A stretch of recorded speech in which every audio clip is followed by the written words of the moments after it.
祈りですか？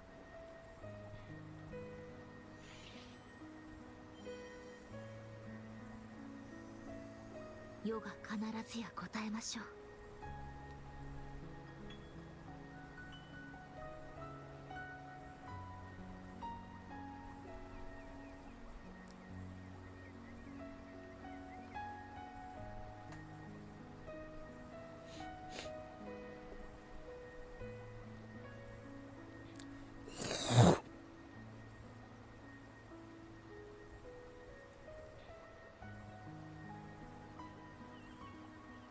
祈りですか？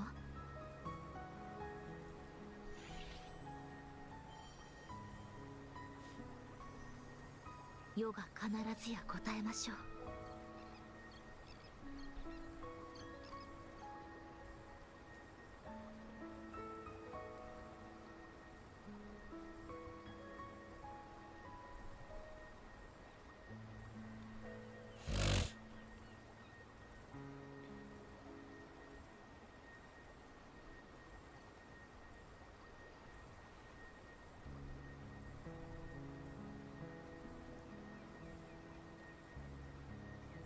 祈りですか？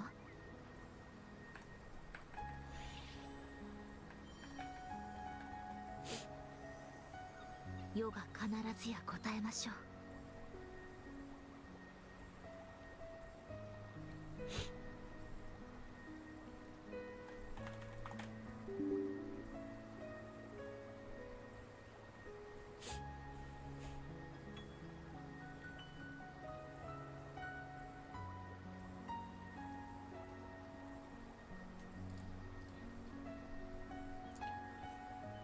Hey yo, everybody on Twitch chat, over on Twitch chat. Y'all are pretty fast today.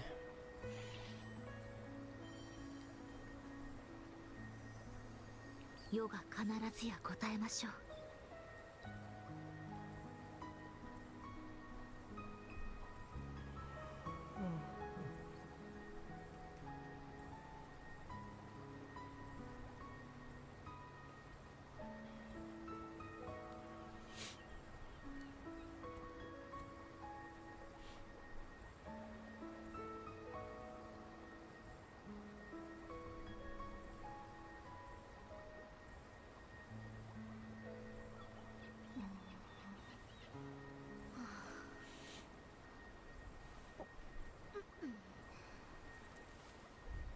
Hey yo, Warsaw, you set up? Yeah, I moved places. I moved to a different place about like 4 weeks ago at this point. I think I've been here for about a month already, so. Or just about.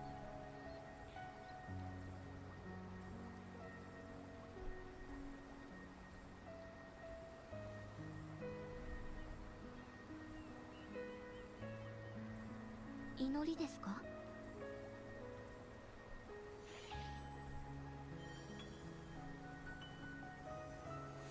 世が必ずや答えましょう。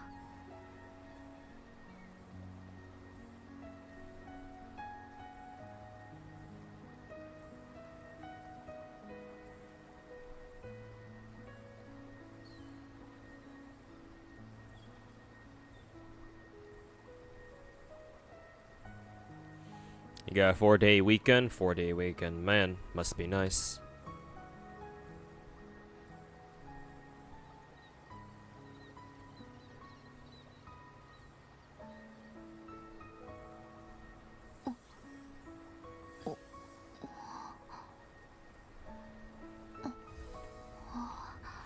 If you lose this 50-50, you're gonna go to Kuro's studios yourself and throwing fallen Chi-Chi posters at them, or whatever the equivalent, the Wuwa equivalent would be. What, fallen Verena posters or something?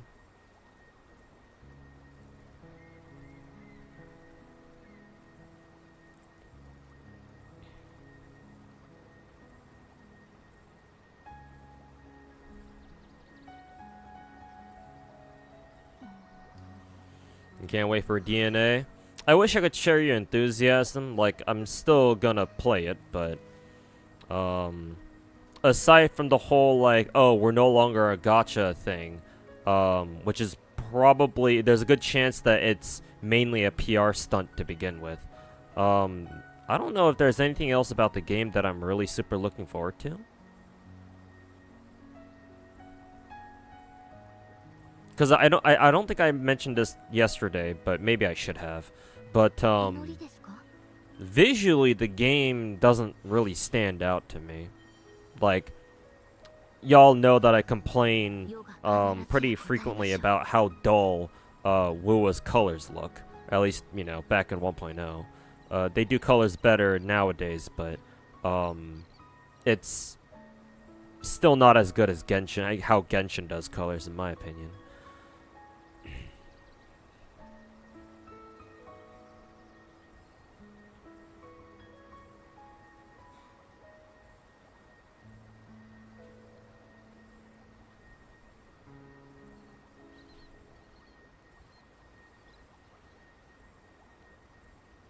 Still gotta roll for Shorekeeper because you don't have her yet. Yeah, that's a good point.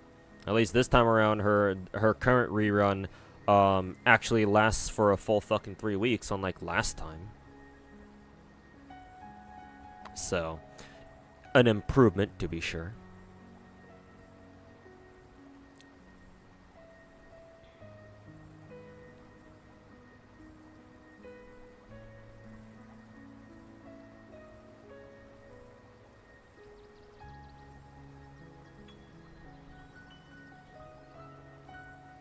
You disagree? You think the game looks great? I mean, I'm glad you think that way. I don't know.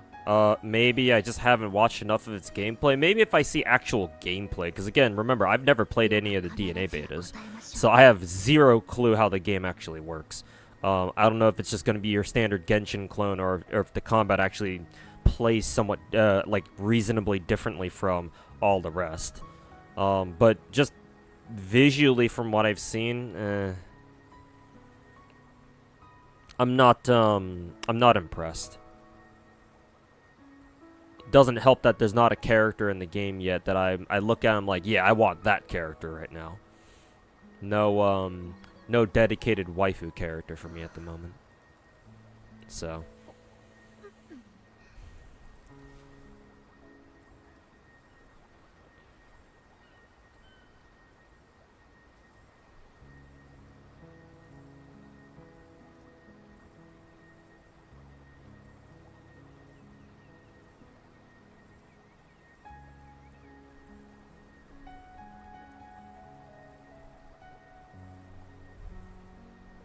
Hey, yo, welcome back, everybody, over on YouTube chat. Time to suffer? Yes, very soon.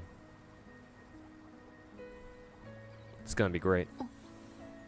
Hey, Claront, welcome back. Hey, welcome back, Ventus Brawler. How the coin flip going? Haven't started rolling yet, so I'm down at bottom of pity. I get the feeling that I'll lose the coin flip here as well because I won it for Frolova last time, so I'm due for a coin flip loss. And if that happens, oh boy. Let's just say that DNA couldn't come any sooner.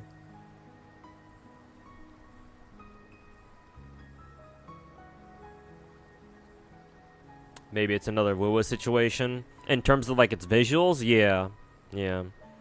At the moment, the DNA reminds... The way DNA looks right now, or at least from what I've seen from the trailers, reminds me a bit of, well, not just a bit, a fair bit, of, what I felt during WoW 1.0, where, I don't know, they kind of use a very similar, like, washed-out color palette. Like, colors don't pop in DNA. And I criticized WoW for doing the exact same thing, where their colors don't really pop at all whatsoever either.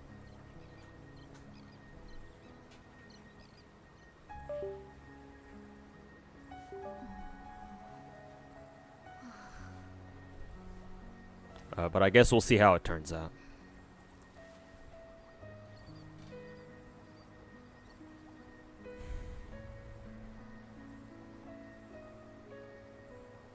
Hey, lady, welcome back.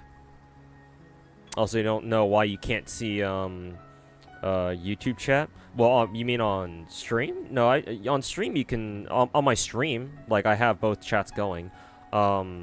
if you mean that for whatever reason you can't see, like YouTube chat isn't loading for you on your end, I think I've seen that happen before. Like very rarely, but sometimes YouTube chat can bug out, and you just can't see anybody typing. I remember that happening to me a few times over the past couple of years. It happens, at least for me, I feel like it happens more whenever I join a YouTube stream that has like a ton of viewers, like thousands of viewers. In which case, like, okay, well, yeah, maybe that makes sense because chat is going so fast that I guess either the website or your PC itself is having trouble keeping up with everything. But I don't know why you can't see YouTube chat right now when there's not even that many people in my chat right now. So no idea.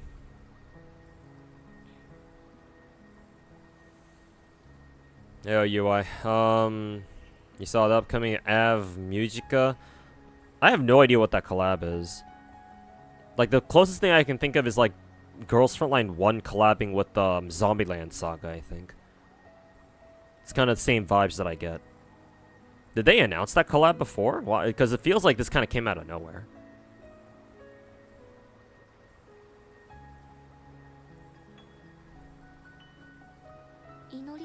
The 10-day banner, a Shorekeeper rerun from a couple of patches ago was a 7 out of 10. Truly. Truly.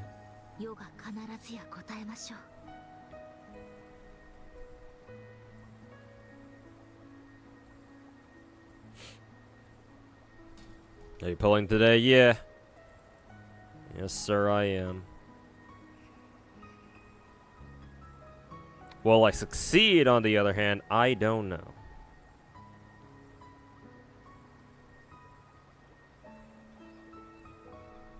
Not sweating it? You'll check later. Yeah, yeah.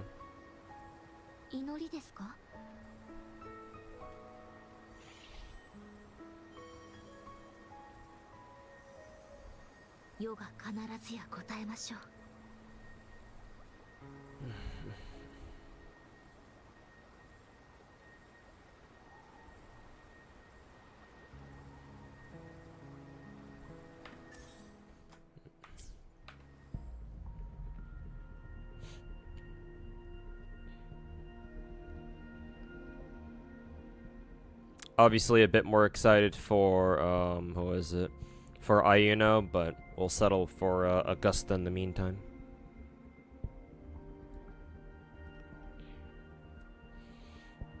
GFL2 will have 3 banners this September, all electric dolls, so Mika wants to destroy her Doritos. Yeah, we'll see how we survive it.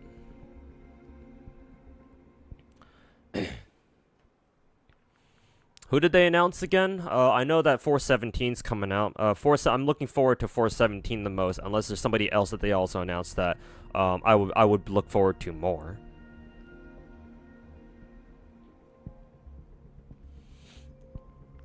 Hey, Full Uncle, just started WUA during the last banner. Is it normal for them to be 3 banners? No, this is atypical.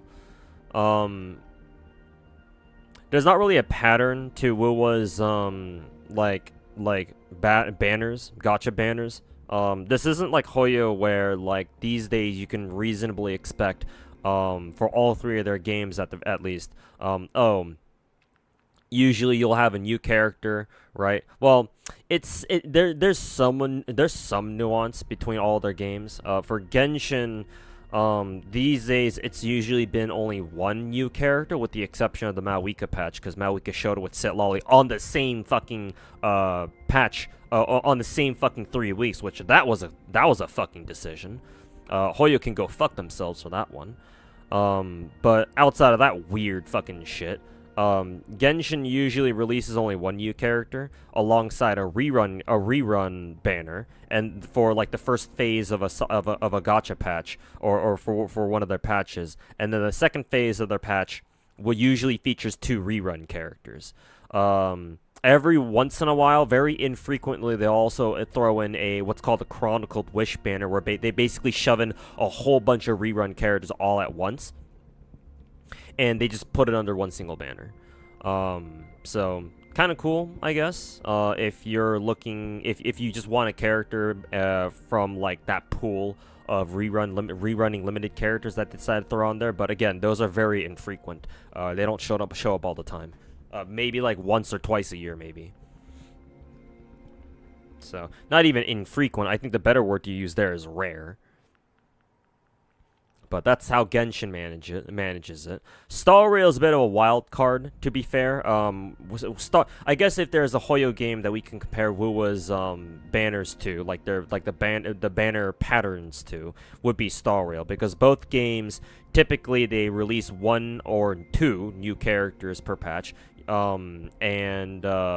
They out of nowhere will be like, oh, we feel like rerunning three fucking characters at the same time this patch. Star Rail does it more frequently, whereas Wuwa, simply because Wuwa hasn't been out for as long.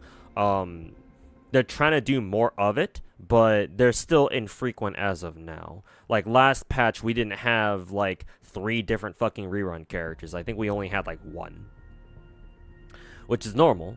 And then this patch, all of a sudden, they just crank it up to 11 and be like, oh, hey, here, take 2 fucking rerun characters alongside Augusta. So now we have a triple banner that you have to deal with, one of which is this fucking bitch. She's not a bitch, but, you know, she's the best support character in the game. So, yeah, you will roll for her, if you're new, at least. I don't know, maybe. Only one of 2 truly global support characters in the game. I guess 1 of 3 if you count. Who is it? Baiji.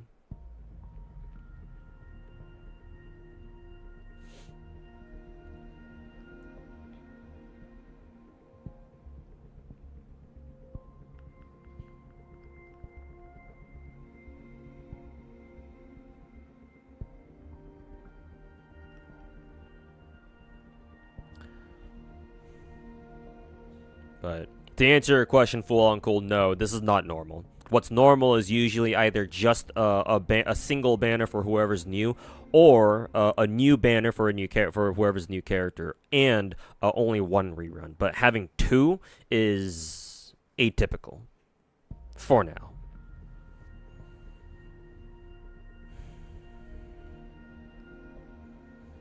.417 Andoris. I almost want to call Andoris G36C, but I know she's not C.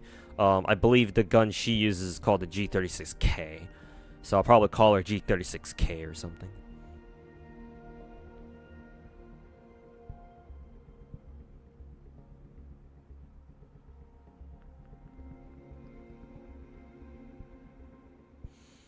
So those T plus type 97, nice.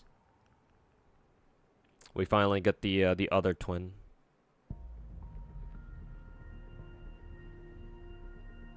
Saving for Iono. If you don't get her, probably drop the game, to be honest. If you happen to get spooked when you roll for Iono, try not to give up right away. Don't quit the game as soon as you lose your coin flip. If you do, I'm not saying you will, and I certainly don't hope you do. But if you're able to hit like the 5-star pretty early on in Iono's phase, when she shows up in 3 weeks, 3 weeks is a pretty long time. So don't give up on trying to roll Iono. Play the game until the very end, until Iono's banner actually, expires. Try to grind as many gems or astrites as you can, because again, 3 weeks is a long time, and you may be able to farm up quite a few gems until then. So, yeah, just keep that in mind, I suppose. Because Wu was a good game. I don't want people to just give up on it so easily. But gachas are gachas. So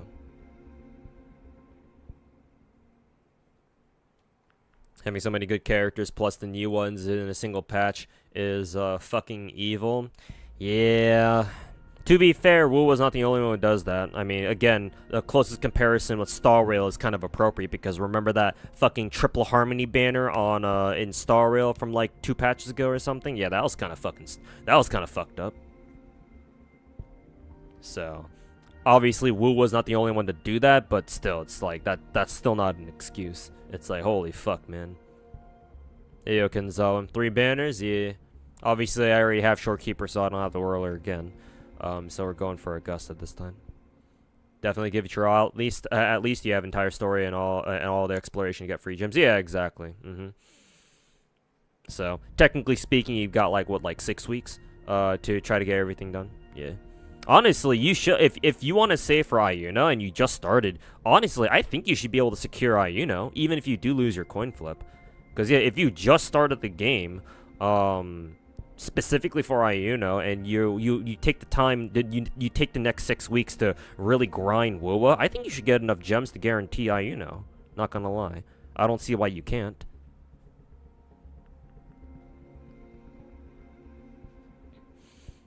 So far, game hasn't really like blown you away. Maybe the game was a bit too hyped up.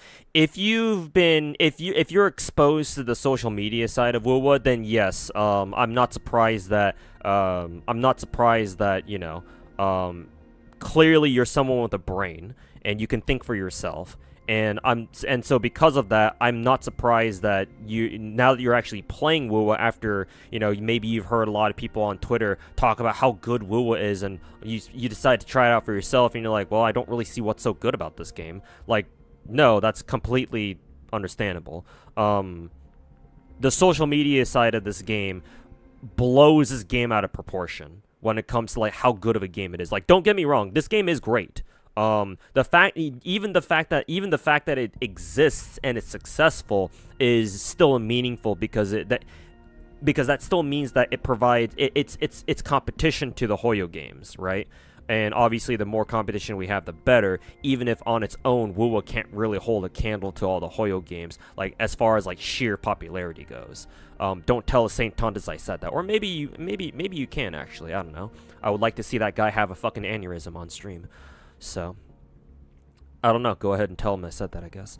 Either way, though, clown behavior aside,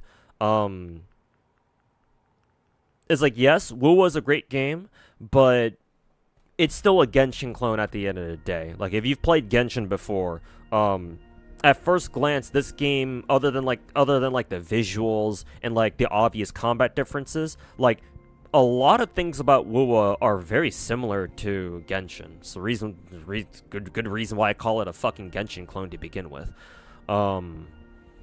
Like, I think you have to like get a little bit autistic about the details to really start appreciating the differences between Wuwa and Genshin, or whichever other, you know, big gacha game you want to compare it to.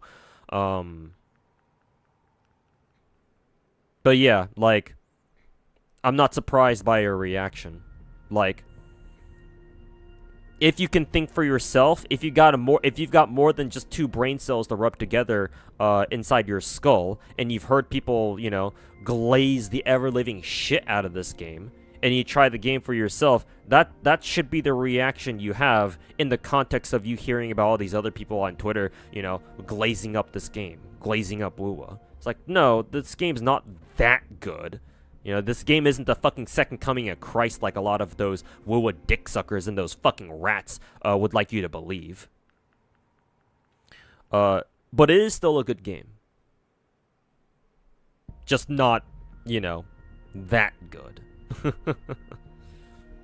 Like, it's certainly no Genshin killer, that's for fucking sure.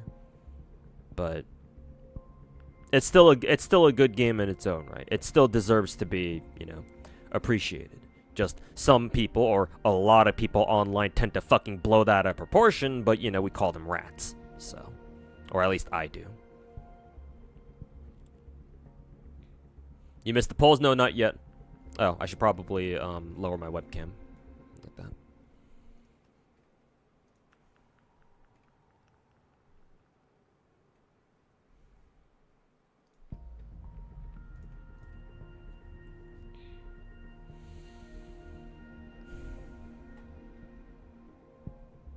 Think that it's dumb that people think multiple banners is evil. You prefer faster reruns and more banners. The anniversary of having so many banners is wonderful, since people could pull characters they wanted. It allowed you to pull Brant a couple months earlier. I mean, I'm glad that you were able to take advantage of it. However, what happens when you want to pull for all those characters at once? Like, sure, I suppose you can argue that, oh, well, you can't get greedy, right? But still, there's something to be said, in my opinion at least, there's something to be said about releasing banners like this with no real pattern behind them, right? So that way players can't really anticipate what's coming next. So that means they're even more reliant on fucking leaks. And it's like, ideally they should have done what they did last time with Shorekeeper's rerun, the one she had before, like two or three patches ago. Or actually no, the last Shorekeeper rerun we had was when it was the one before Anniversary, right? So what, like 2.0 maybe, or was it 2.0? Something like that. Anyways, they should have had something like that where like Shorekeeper's banner wasn't like coinciding with anyone else's. I mean, the problem with their last rerun is the fact that it fucking only lasted for 10 days, which was fucking stupid. At least Shorekeeper's rerun this time around lasts for a full 3 weeks, but hey, you also have to deal with Augusta if you want her too, and she's the new character, so I'm sure a lot of people want to roll for her. It's like multiple rerun banners are great if the game was generous enough to allow you to roll for like multiple characters in a patch pretty easily, but WoW was not that generous. I mean, I think they used to be built back last year, but no, not anymore. That's for sure. And if you don't mind spending the money to buy packs and get multiple characters, then sure, that's also great for you too. Or that also means that having multiple reruns going on at the same time is also great too. And if that benefits you, then you know, all more power to you. The problem is that a lot of people out there can't afford to spend money on games.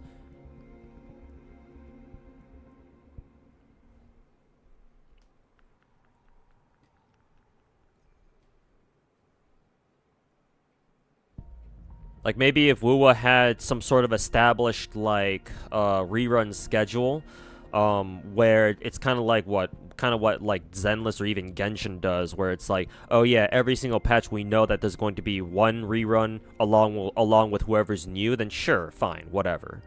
At the very least, maybe if WoW started doing like 2 reruns every banner, then they kept that up, right, over multiple patches, then I would be like, okay, yeah, sure, that's fine, because they're doing it consistently, so we have something to work off of, like we have precedent here, right? But so far they haven't done that yet, right? If the next, like, let's say 2 patches at least also come by with 2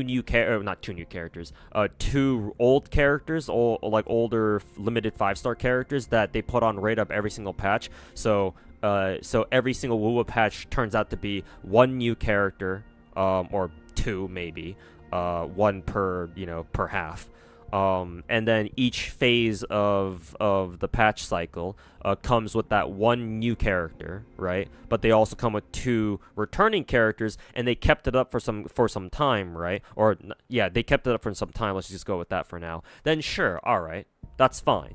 Because not only does that mean that, you know, the rerun schedule is consistent, we just don't know who's coming, but you know, because WoW doesn't have that many characters at the moment, that means that the more rerun banners we get, the faster that characters come back. So you'd be right in that sense. So I'm not saying you're entirely wrong. It's just that we need to see. I need to see WoW.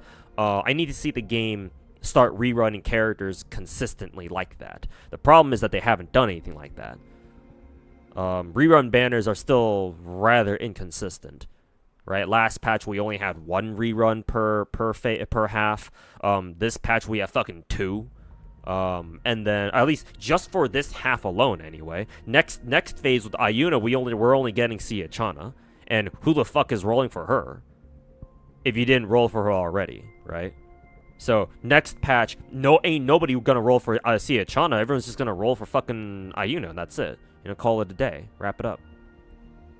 Whereas here, it's like, well, shit, Shorekeeper, she's a thing.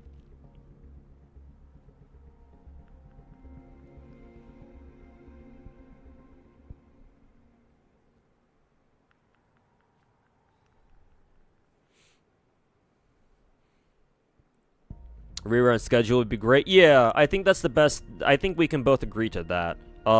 Like I said before, just repeating myself.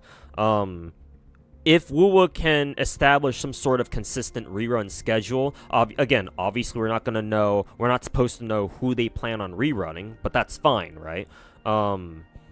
As long as they make it somewhat consistent, it's like, okay, so we have this many reruns going on, right? And you know they can do that consistently, then sure, okay. At that point, I wouldn't have a problem with that, because at that point it's like, okay, we should expect to see like two old characters rerunning like per half or something, you know, something along those lines. And then that'll help people like plan accordingly, I guess. The only thing left I would have to say at that point is, like, hopefully maybe the game can get a bit more generous, just so that way, you know, free-to-play players have, you know, they're better equipped to be able to roll for multiple characters. But I don't know. Is that asking for too much? I'm not sure. Chana's rerun is next. Yeah, they already announced it. Ayuno would be Chana would be rerunning with Ayuno in 3 weeks.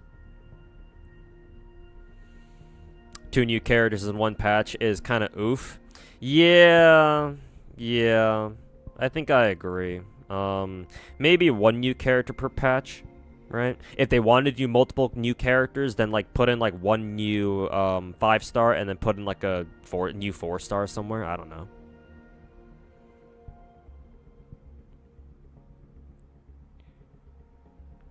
Because, yeah, like, if you put out 2 new characters every single patch, on top of rerunning, like, 4 older 5-stars total, like, 2 per half, yeah, that's a lot of rolling that they're asking you to do.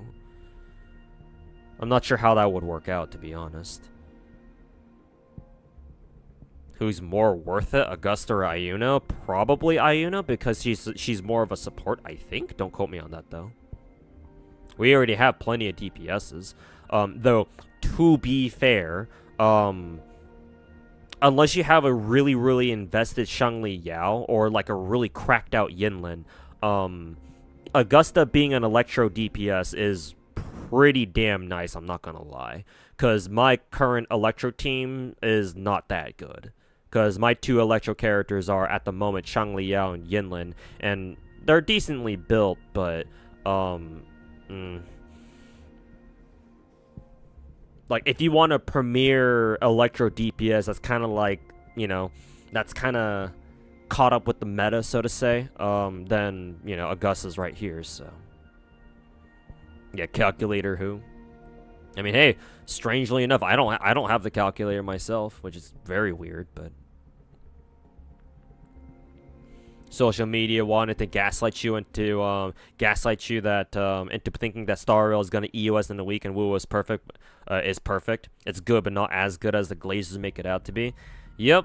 You know the truth. You know the fucking truth. It's like, believe it or not, you know, both Star Rail and Wu have their pros and cons. They're both flawed, but both of them are still good games. Depending on what you're looking for, at least.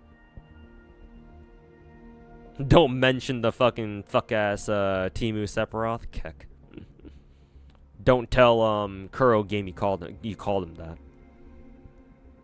Actually, maybe you can. They probably don't even remember Kalkaro exists.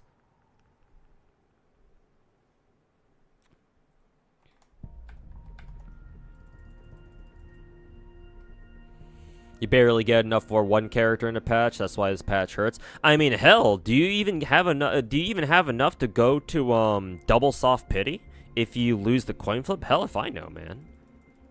Like, without spending money, it's like, bro. Like, you better fucking pray that you win that fucking coin flip, man.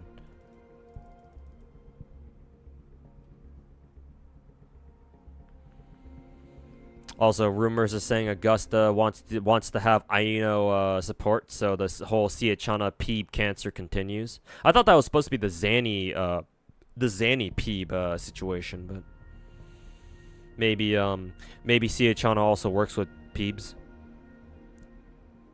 Does a dude even have a story chapter in a game? That I don't know. I mean, I just skip all of Wuwa's story personally because I couldn't give a shit. Y'all, the Wuwa community fucking, you know, shoved the fat one up Genazod's ass for calling Wuwa's story 7 out of 10. Imagine their reaction when I call Wuwa's story a fucking negative 15 out of 10.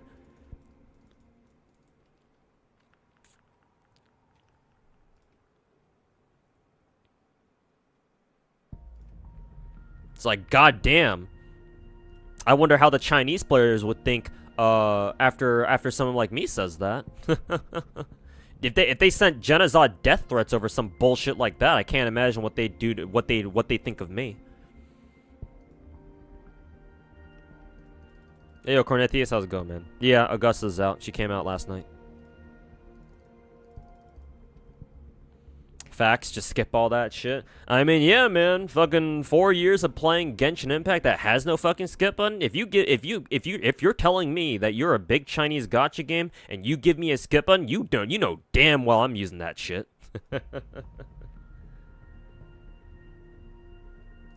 Fuck all y'all. You can glaze Wuwa's dog shit story all you like. Me personally, skip.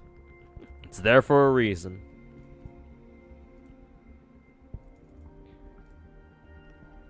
No, Siachana makes Cartwheel really good, Peeb and Zanny, and they don't have any replacements.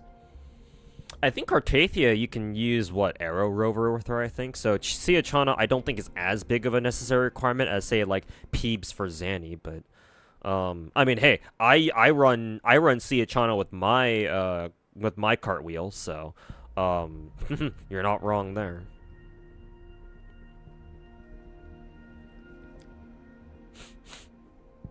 I'm out here talking about fucking Wuwa's story, but you just want to fuck Zanny? Valid. I understand. You are, very real for that statement.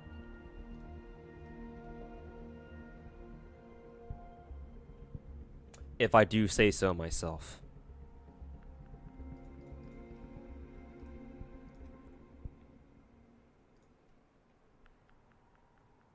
Okay, let's, think I've done enough stalling now. Let's go fucking lose this coin flip now, shall we? Whee!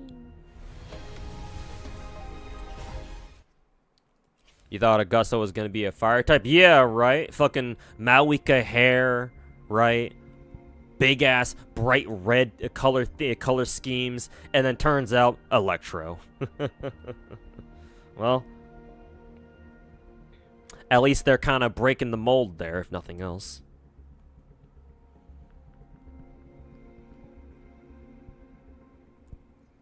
Pretty sure if they weren't streamers, Saint and the rest of the Wuwa weirdos would skip the fuck out of stuff. Oh yeah, for sure.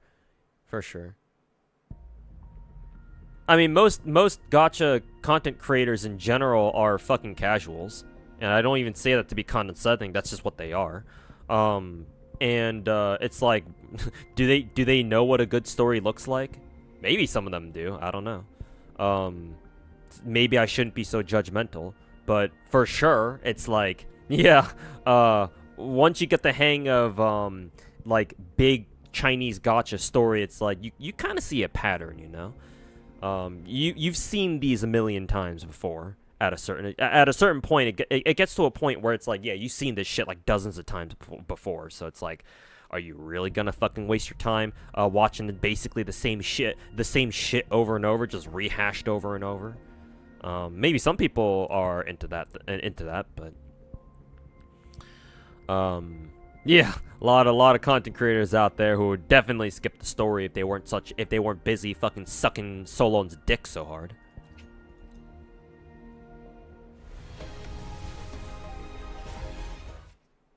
Calculator appears. You know, I actually don't have calculator, so I would not be that pissed, but I mean, given how many fucking coin flips I've lost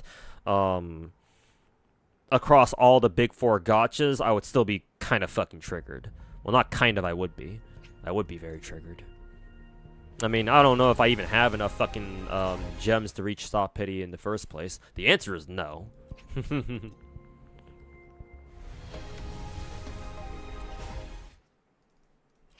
The answer is fucking no.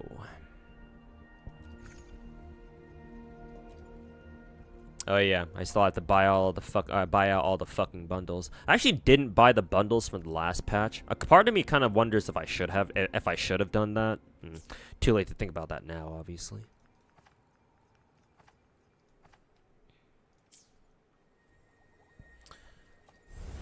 Let me see if I can collect some free gems real quick.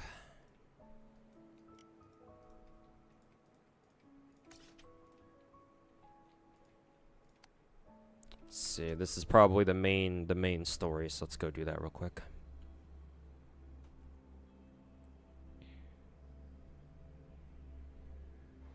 Isn't Ayuno supposed to be Ayuno Luna? What is her name anyway, chat? Is it Ayuno or is it Luna with an L? Didn't know she was a support, but she's really cute, but that's fine. I mean, this game needs more support, so in my opinion, it's great that she is one. Honestly, in terms of just like combat roles, this patch is fucking amazing. Because Augusta's our newest Electro DPS, and we haven't had one in a while. And then Luna or Ayuno, whatever her fucking name is a support, and God knows you don't have enough of those in the game. Have I done a trial? I did, yes. She feels so fun to play. She's definitely got some wild ass gameplay, that's for sure. Where am I going? Oh, okay. Well, whatever.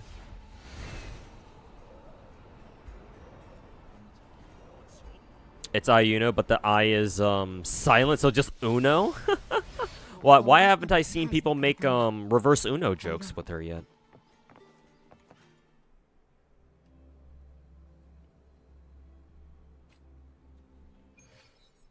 Augusta having a connection with the sun, but she's Electro? Yeah, I don't know how the fuck that makes sense, but sure. I guess maybe you can consider that the sun has like electromagnetic pulses, maybe, but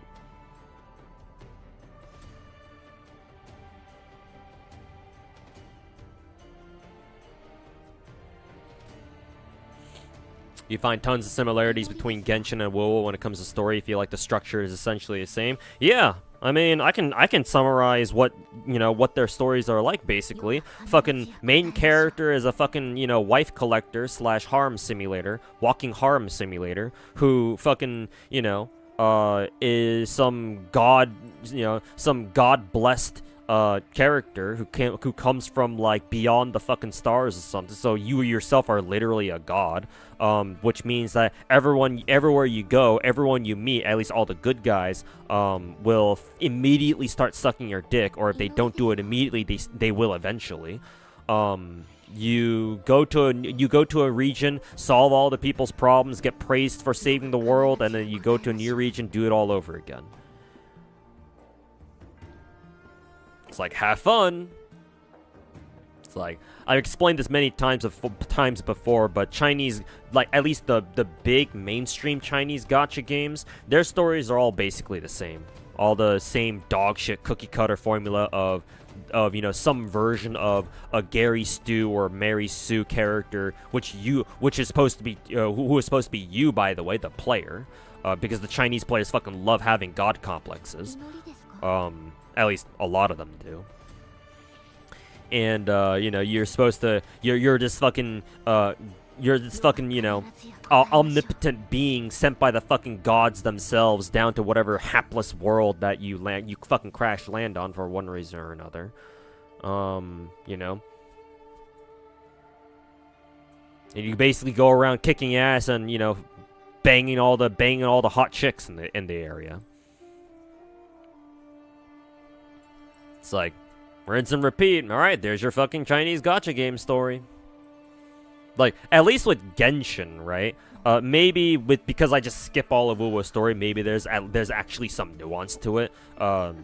So educate me in case that is the case. But at least with Genshin, there's at least the underlying storyline, right? Of Traveler, whichever one you play as, they're looking for their lost sibling, right? They're looking for the lost twin because they got separated at the beginning of the game by the fucking definitely not a Honkai character goddess or whoever the fuck that's supposed to be.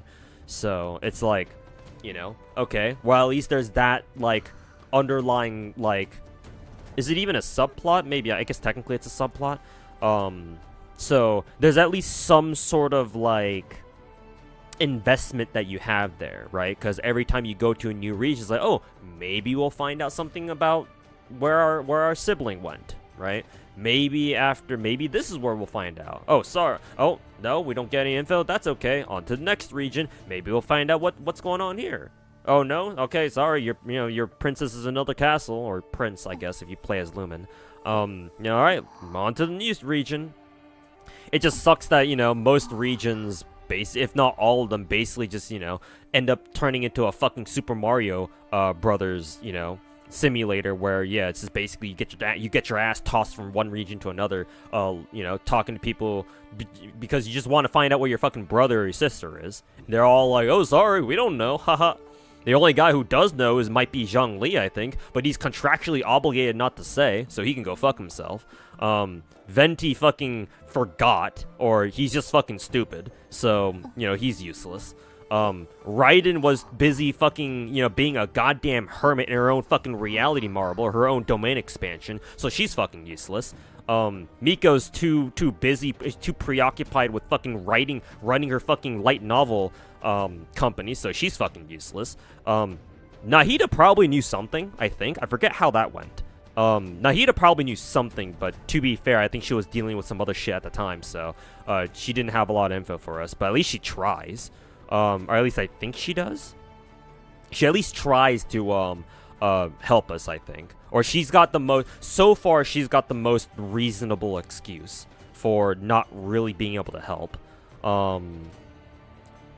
Who's next? Folklorist can go fuck herself, and she did, so, whatever, don't care. And Mawika. I have no idea what the deal with Mawika is, I'm not gonna lie. Did she even know? Who the fuck did we even talk to, actually? We didn't even talk to, Mawika, actually, did we? Maybe we did. Because usually whenever you finish the main quest for a region in Genshin, right? You always have that, like, the conversation you have where you can talk to whoever's, like, the super important character of that region. You talk to, I think you talked to Venti, I think? Was it Venti or somebody else in Mondstadt? But you talk to Zhongli a bit at the end of Liyue's story. You talk to Miko, I think it was, for some information about your missing twin. And at the end of Inazuma, you talk to who is it? Nahida at the end of Sumeru. You talk to Novelette at the end of Fontaine. I forget if you talked to Mawika at the end of Natlin. Because, like, I specifically remember us having that kind of, like, end-of-region conversation with Inefa, of all characters. And I don't seem to recall if we had a conversation like that with Mawika herself. So, fucking hell if I know, I guess. I don't know. Either way, though, I think you get the point. Yeah, both these games' stories are fucking similar. Like, the only difference between these games, well, the only two differences, for at least as far as I'm concerned with these two games of story, is that one, Wuwa has a skip button, so I'm gonna skip all that shit, thank you very much. And two, at least with Genshin story, I might not be able to skip it, but hey, at least I'm somewhat invested in seeing what happens at the end if, Traveler finally reunites with their missing twin or not, right? Or if they don't, what happens if they don't, I guess. So there's at least that sort of interest that I have there, where it's like, okay, I at least want to stick with this just so that I can see what happens. Whatever ends up happening, it's like I don't really care how it happens. I just want to see it through to the end, if nothing else. So, whereas here in Wuwa, I don't really know what's happening. But again, I just skip all the stories, so, no wonder I don't know what's happening. Also, what the fuck are we supposed to do now?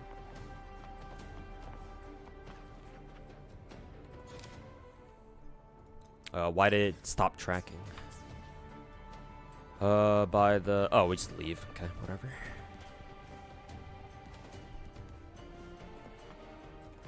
Oh, the reason why Malwika didn't know shit is because she actually time traveled forward 500 years? Oh, she's from the past, but she time traveled forward into the future? Back to the future type shit, maybe? Okay.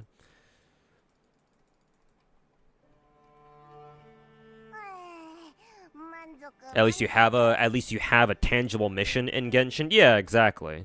Or whereas in WoW it's like we have no idea what the fuck we're doing, or technically we do, but then we don't know. Oh, we have to kill the lament or whatever, but we have no idea what the fuck it looks like. It kind of reminds me of Star Rail story, honestly, where it's like I have basically the same problem with Star Rail story. It's like, yeah, we're supposed to follow the path of the Trailblaze, but like what the fuck does that even mean?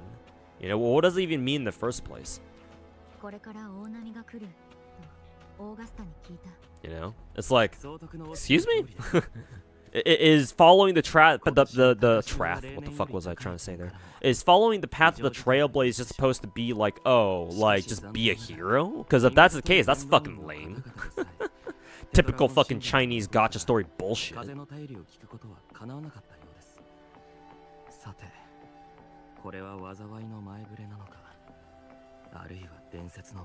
So it's like, because Star Rail doesn't have like an overarching, like a tangible overarching storyline that kind of like connects everything together, even if it only does that loosely, it's like each individual story chapter just kind of feels like its own like little thing, you know? There's not really much continuity, or if there is, it's only in the form of, oh, hey, you talk to characters from like the previous story chapters, or like from other planets who just randomly end up in like this new planet somehow. And it's like, oh, how did they get there? You know, don't worry about it. So honestly, I feel like Wu was kind of similar in that sense, where it's like, yeah, I guess technically we have some sort of overarching like main goal, like objective or whatever, but yeah, it's like, what exactly are we doing to like, you know, what exactly are we doing to like progress that objective?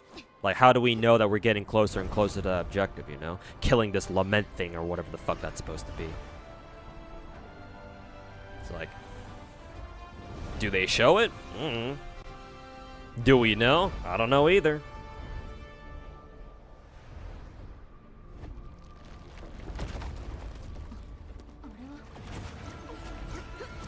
Trailblazing is mainly about exploration. Yeah, it's like, yeah, that alone is not good enough, unfortunately. It's like, oh, your job is to explore. Okay. I mean, if Star Rail weren't some sort of fucking space opera, then sure, maybe that could work. Like if Star Rail were more like fucking No Man's Sky, then sure, yeah, because like No Man's Sky is an exploration type game. So it's like, yeah, the whole point of that game is to explore and find new shit and stuff. But you know, for a game like for games like these, like WoW, where WoW's an action. You know, an action combat game. And Star Rail is a turn-based game. It's like, well, it's not, you know. Like, I think the game could benefit a lot more from having a much more proactive mission objective, you know.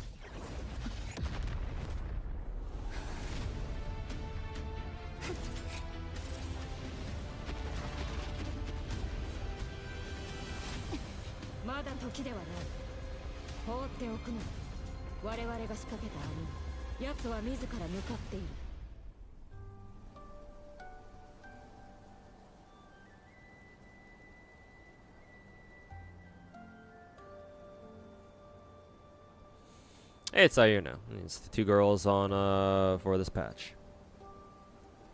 Exploring new planets is a big deal, but the whole Chinese soap opera part doesn't exactly help. Like, I guess exploring new planets wouldn't be bad per se. It's just like so far it hasn't really been done that well. again, I felt like the Panakani chapter had like the most potential for like a truly intriguing story where it's like, oh man, like what's going on here, right? Like it had the potential to have a really intriguing story, but you know, Xiaoji being Xiaoji.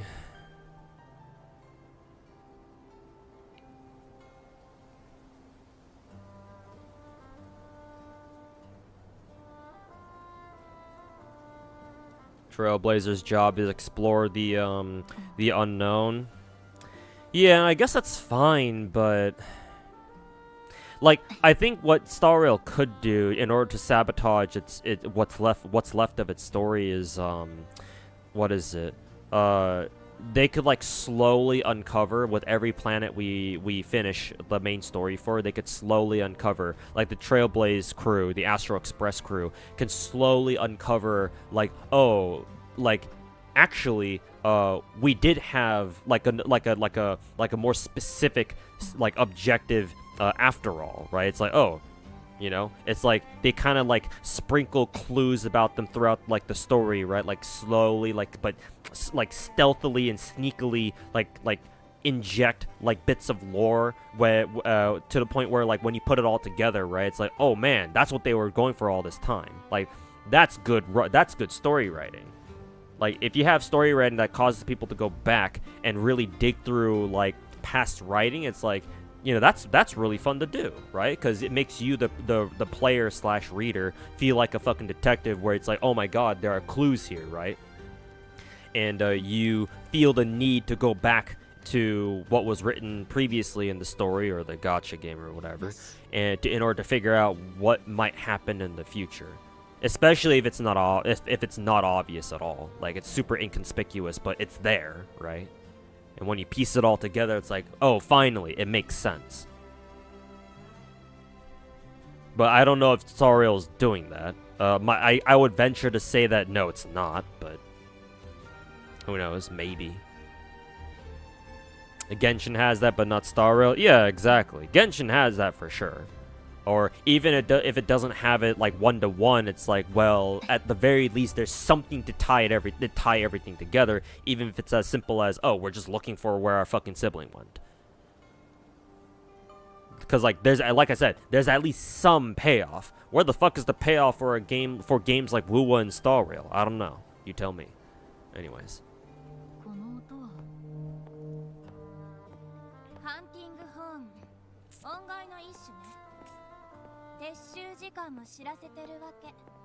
They'll never have a specific goal, but these kinds of games are designed to go on indefinitely until EOS. Yeah, it's both smart and fucking stupid at the same time, yeah. It's like smart in the sense that, yeah, these stories where they technically, like stories that technically don't have like a very specific goal in mind, or at least a goal that like can theoretically last forever. It's like, yeah, that definitely fits games like Star Rail and WoWo, where it's like, yeah, they want to keep these money trains going for as long as possible. But also fucking stupid at the same time, where it's like, damn, these writers don't have fucking balls, bro. Like, damn, I know we're all Asian here, but shit, man, try to have at least some, try to pretend at least your balls are bigger than what they are.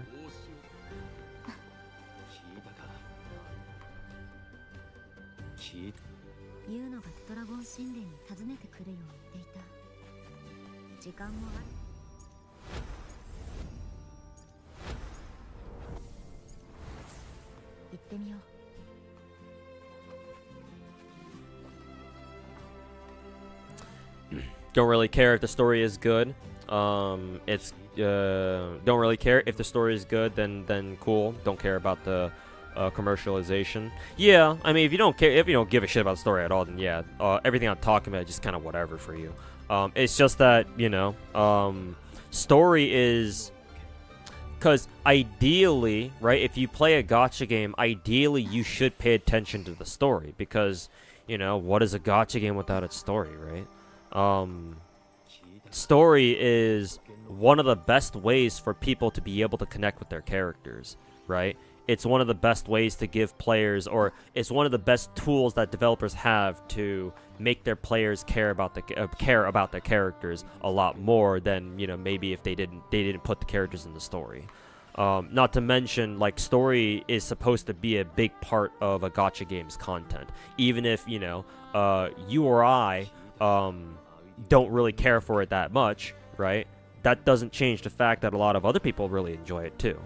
I would venture to guess that a lot of people out there, maybe not most, but a lot of people out there care about their gachas and stories, even if they're not that good. I mean, just look at the rats for this game, if you want proof, right? Or at least, you know, they say that they care. So, I still feel a need to complain about it just because, you know, I want all gacha games to have a great story. So that way when people read it, they don't feel like they're fucking wasting their time. Obviously that's not always possible, but, you know.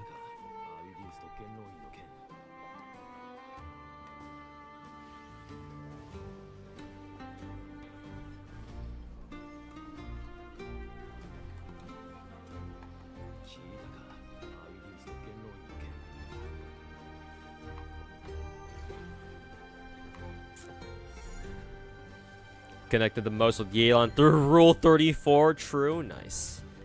As it should be.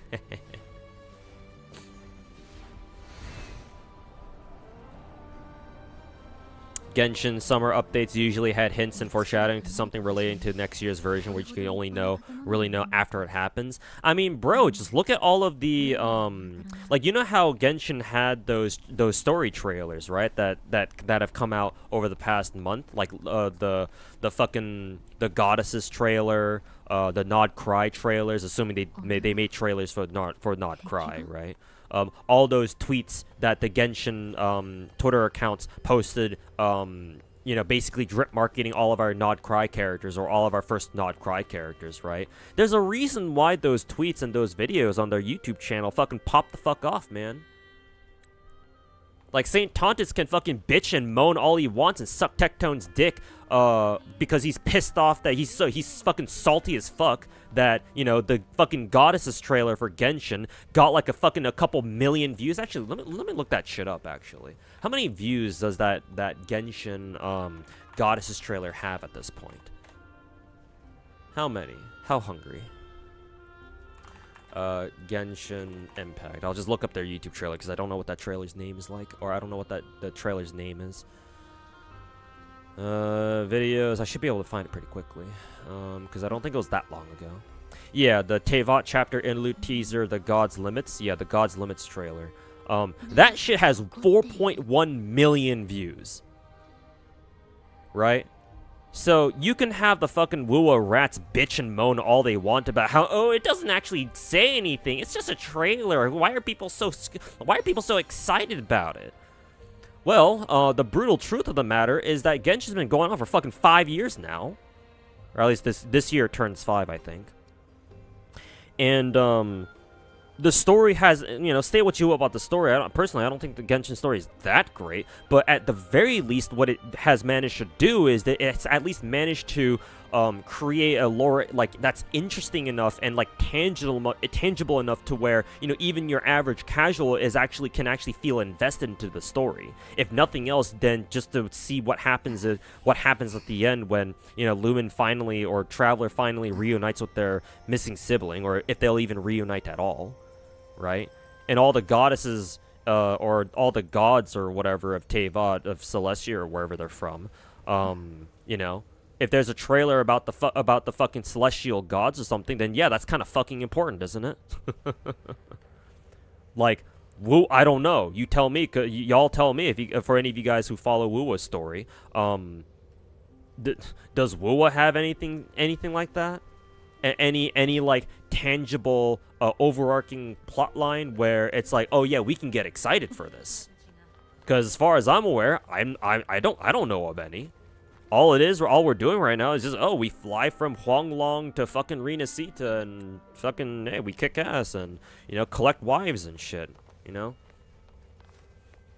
Wuthering Waves, more like, you know, gathering wives, right? That whole meme.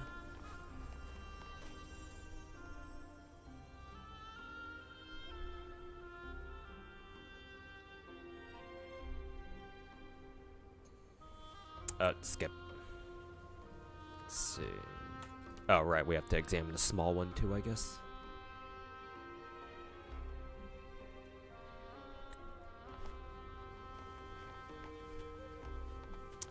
On the upper left and right. Oh, can I actually, am I supposed to actually click on all these things? I don't think the game will actually let me fucking skip any of this.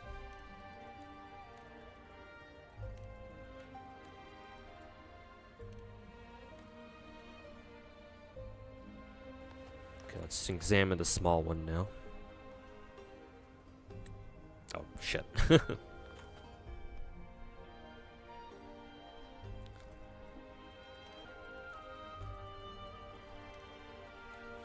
Hey, Rio, what's going on, man? What'd you miss? Just woke up. I did a couple of rolls for Augusta. Still don't have her yet, obviously.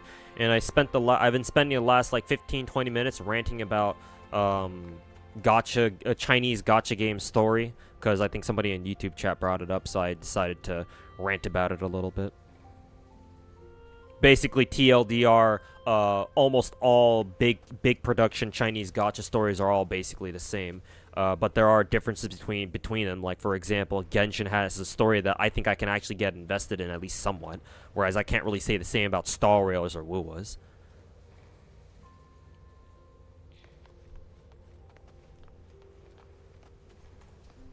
Okay, examine the large mural.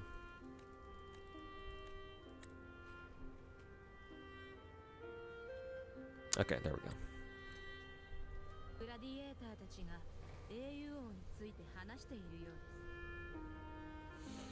Quite literally didn't show any progress, like any meaningful way to like show you trying to kill the lament. Yeah, and it's good you brought up Shorekeeper's patch, because honestly, in terms of like lore, I honestly think, even though I didn't read any of it, which, you know, surprise, surprise, I at least got the vibe that the Black Shores update was the most interesting, was gonna be the most interesting patch just lore-wise, you know? Because like Black Shores is basically like, at least part of the story was telling how like the apocalypse began in Huanglong, right? And it's like, oh, this is where Camellia, Shorekeeper, and Forlova's from, right? So it's like, okay, there's some actual fucking, you know, there's some actual fucking investment here in terms of story. So it's like, okay, at least I'll get, even though I didn't read it myself, I'll give Black Shores that. It's like, this is where some of our characters came from, and like, you know, this is a place where we can get intel about how the fucking Huanglong apocalypse started in the first place. Something.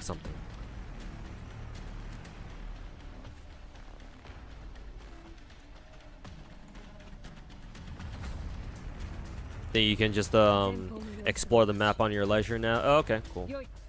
I'll just get this done. As soon as I get control of my own team again, I'll run around and do shit. Ow. Fuck was that?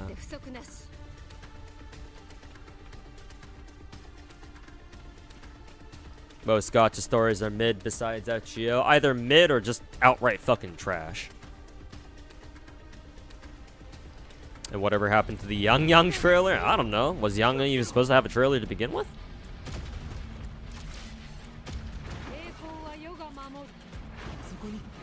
Are we supposed to kill these guys?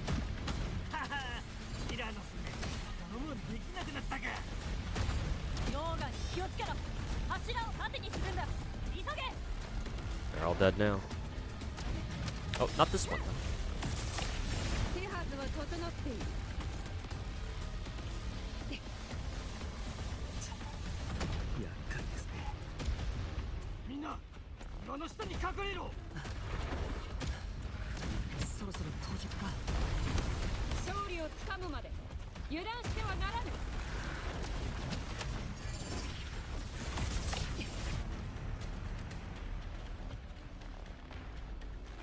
They tease the game with Yang running away from some distortion in the world. Was that like one of the very first trailers that Wuwa ever made? Because if that's the case, then they probably drastically changed it after their first couple of betas or something. Because remember Kuro talking about how they had to change like 90% of their story. That's probably what they're referring to.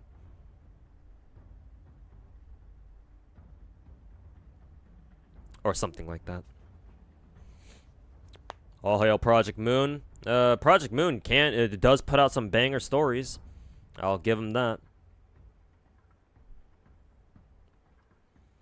Pay meds put you to sleep for 14 hours. Yeah, I hear you. Hopefully you're hanging in there, doing all right. They did Yang Yang dirty, dude, and to think that Yang Yang was one of my favorite starting characters too. I'll never forgive Kuro Game. Those bastards. The only way they can make up for it is to put out a 5-star version of Yang Yang. Then I will accept their apology.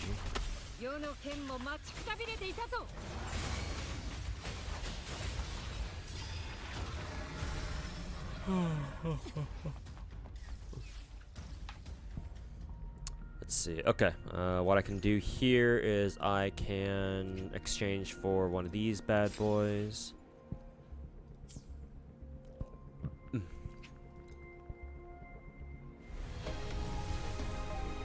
Nope, no 5-star. How many multis have I done so far? I think maybe maximum like 5. Let me check right now. Let's see. Yeah, maximum 5. Let's see. Not counting the multi that I just did because it hasn't updated yet. 9, so 45, 46, yeah. So 46 plus 10, 56, okay. So, at the very least, next multi we'll start hitting soft, so.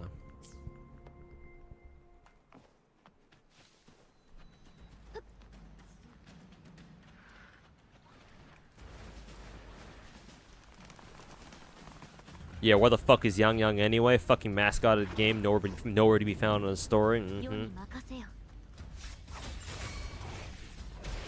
Fucking Rexlent had to put on all that makeup to cosplay Yang Yang at the launch stream for Wuwa just for Yang Yang to get fucking Thanos snapped by the devs.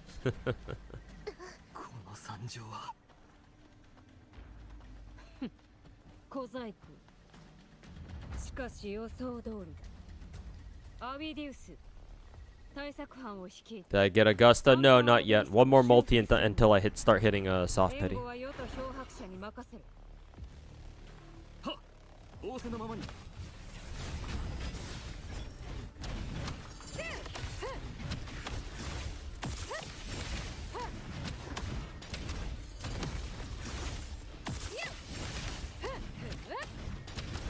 Why does Augusta feel like who is it? Alice in terms of gameplay. Oh yeah, right. With Augusta I have to hold down her ultimate to do this.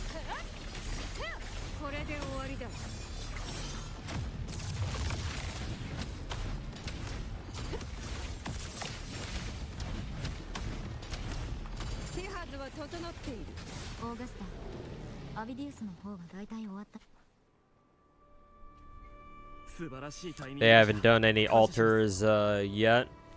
Yep, not yet, but I guess we shall see. Welcome to Gathering Wives. We have Crazy Flower Girl, AI Waifu, Short Queen, Jellyfish Lady, Elden Ring Waifu, Tamamo but without the fox ears or tail, Totally Not Ishtar, Hello Ma'am, and Your Son Calls You Mommy Too, and Overworked Minimum Wage Waifu.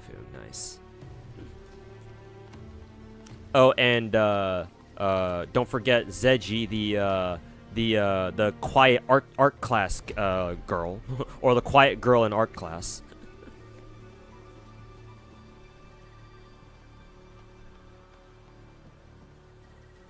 Let's see.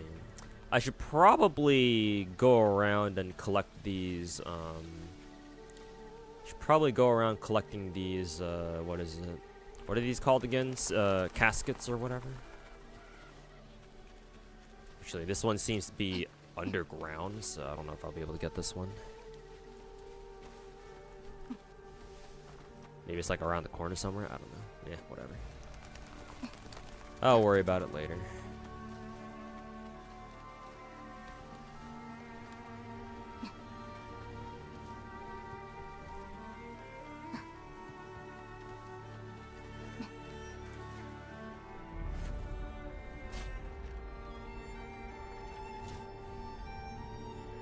Quiet, but you know she's freaky.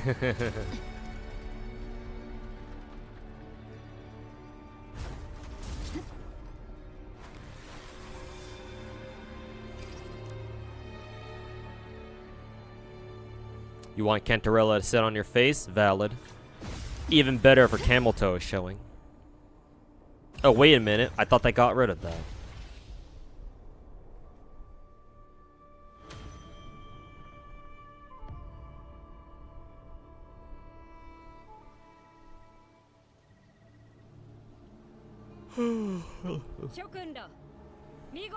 Well, hey, look, we can't actually skip this cutscene.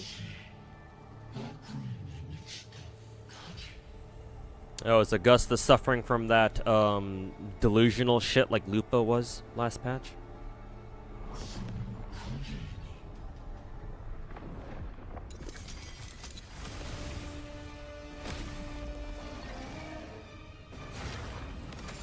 Never thought you wanted to fuck a jellyfish until you saw Cantarella.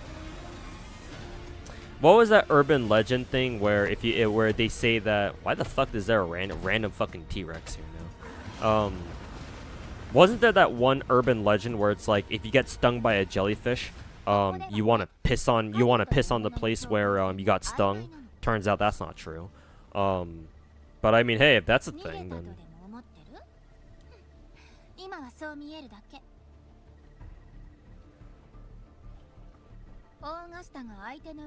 Have I experienced any bugs so far? Not yet, but I think I've seen other people on Twitter report that their games have been really buggy. I think one tweet I saw was you know the guy who looks like the NPC who looks like a captain or whatever. Apparently there was some people had a bug where the dude wasn't wearing any pants, but he was wearing his like coat and stuff. He was just bottomless, so he literally had his fucking bare ass out. Kind of funny.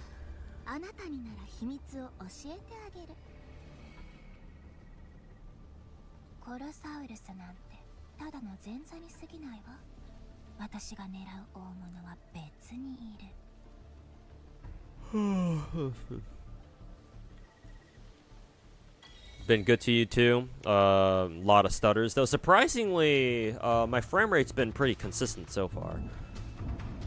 I don't know if they fixed the Septimon's frame rate yet though, but so far so good in terms of frame rate though. I don't know. Maybe when I start having other games, you know, in the background, maybe it'll go back to being dog shit again.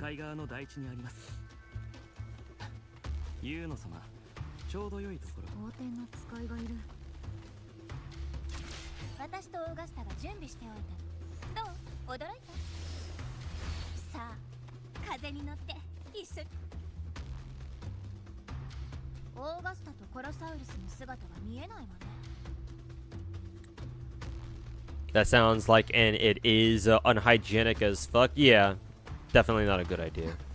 But apparently that was like a thing that people thought. But yeah, I don't think that's medically approved, so try not to do that. Let's see, sensor, okay.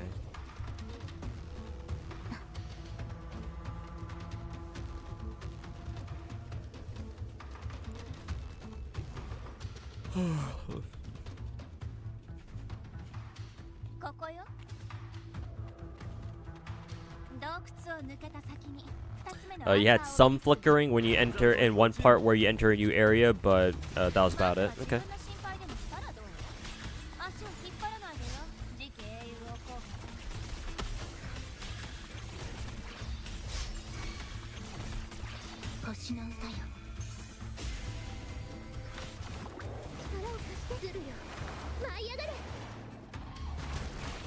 You actually did do that 12 years ago and actually made it worse? God damn. I didn't expect anybody to actually do that.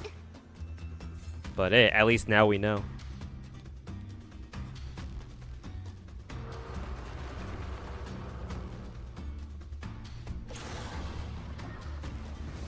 Oh, another cutscene that we can't skip.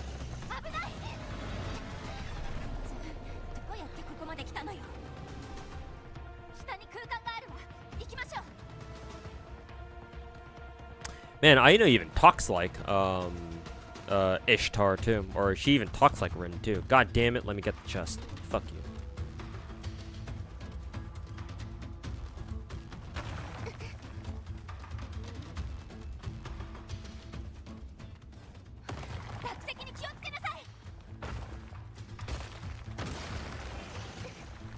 Damn.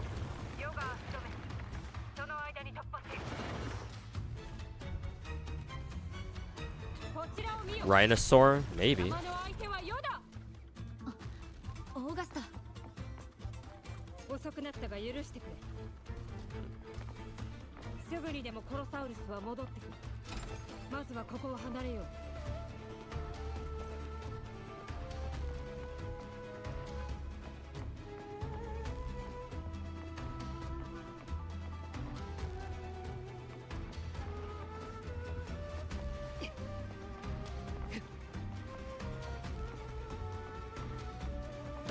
皆様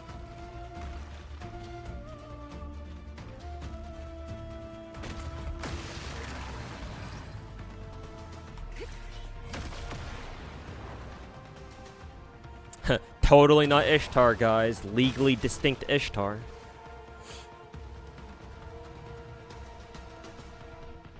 ここの構造見た感じしばら Oh, く was that a chest? ちょっと一息つけそうね。ティラノスは左上よ。あそこの石板だけ緩んでるわ。漂白者引っ張り落として。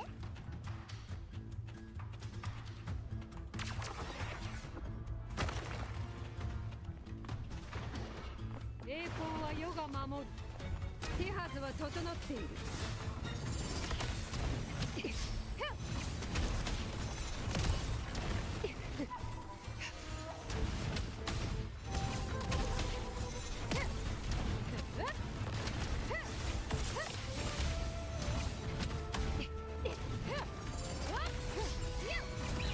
これ式の痛み。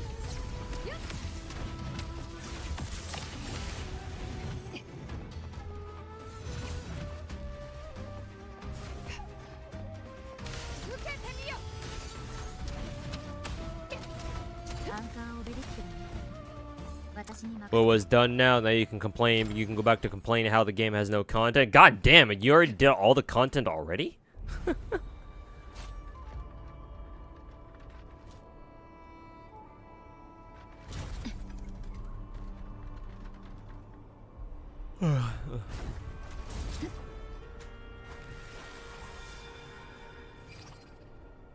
Yeah, bruh. But then again, I suppose we shouldn't be surprised.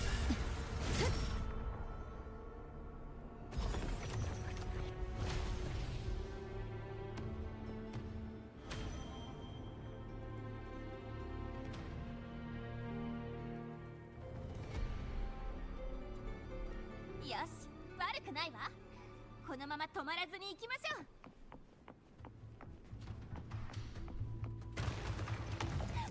何よ、来たの？消えた。アンカーストーンの効果でしょう。あるいはさらなる企てを巡らせているのかもしれません。あの方向。最後のアンカーポイントを狙う。Unnecessary QTEs. Mm-hmm. なかなか頑固なやつ。この霧は。お気をつけください。罠を警戒して慎重に進みましょう。だがアービディウス、面白い挑戦ではない。用心するのだ。ティラノスに思い知らせてやる。グラディエーターの刃は常に研ぎ澄まされているこ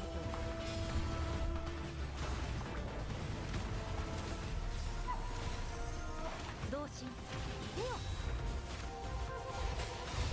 影と舞い踊る。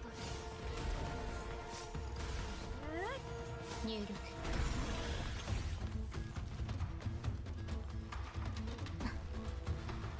Where am I going now? 星の歌よ。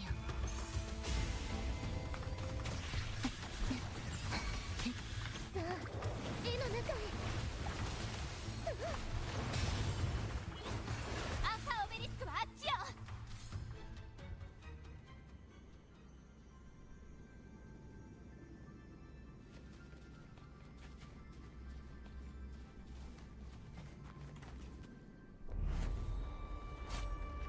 Almost forgot about GFL2 dailies. Want to hop on Zealous ASAP to stare at Yanagi's fat modded ass. Nice.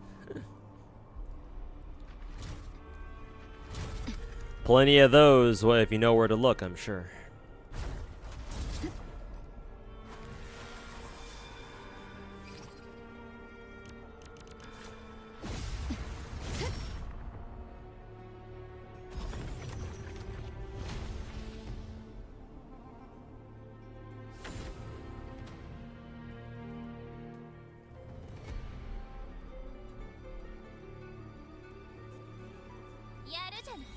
やっぱり私の目に狂いはなかったわ。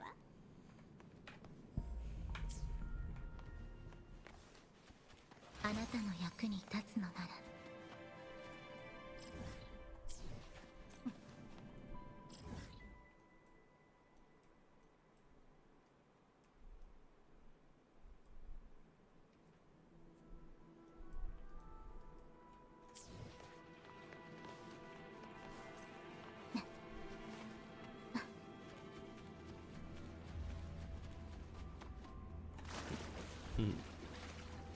Oh, that's kind of cool. Going into that water gives you kind of like a swirl effect. I wonder if that's supposed to be like a environmental hazard or something.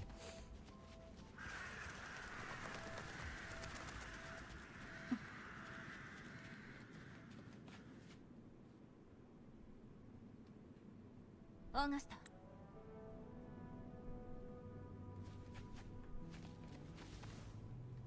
風を感じる。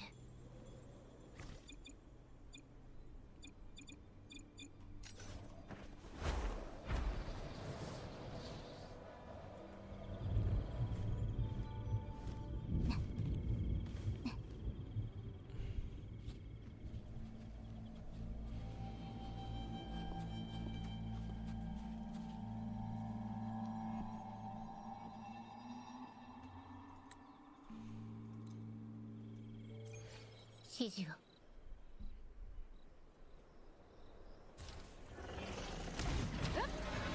手はずは整っている。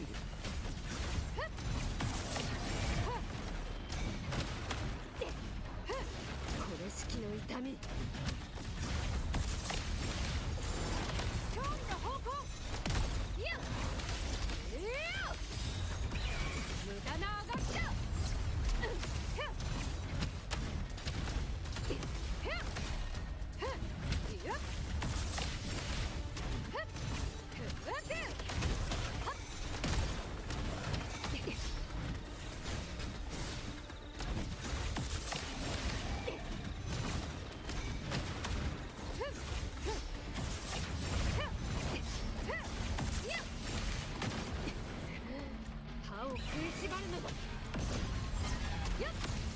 胸を張れ太陽の輝きに正義を踏め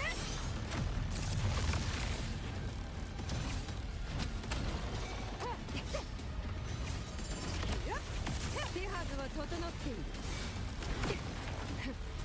相手にとって不足なし I wonder if Augusta can even die on this stage, because the first couple of hits I took from this boss did a ton of damage, but then the last few hits that I took only didn't even do anything, I don't think.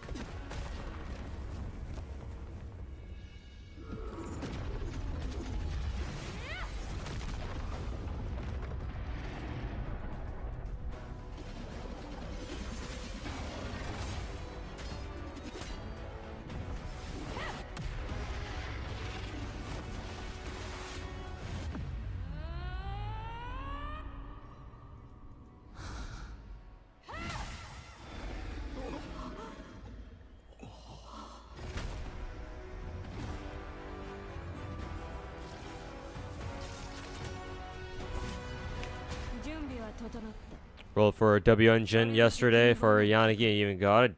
God damn. Is that why I've been losing all my coin flips? Is it because of you, Finkel? せっかく用意した餌だもの。私からのプレゼント。あいつにきっちり受け取ってもらわないと。It is. If you stay for too long, it'll kill you. Yeah, I figure.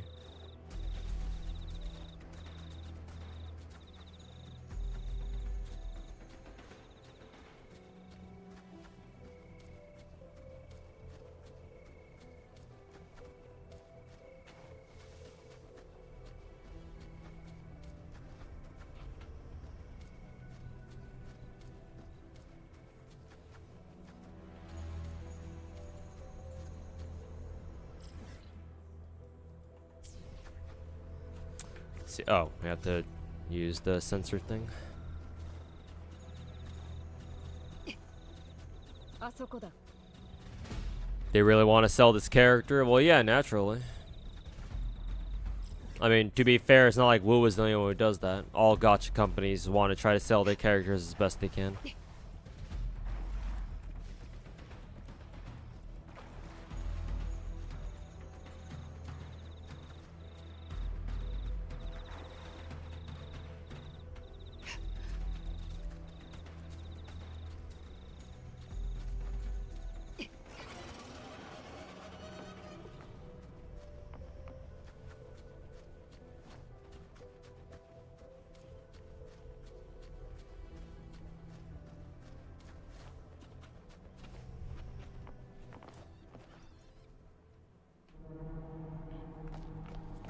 You're looking zenless before Yuzo and Alice up in shit? Yeah, I know.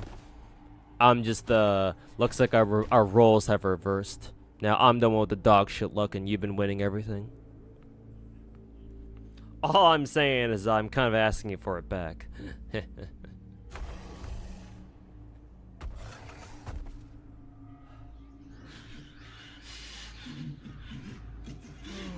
Oh good, we can skip this one at least.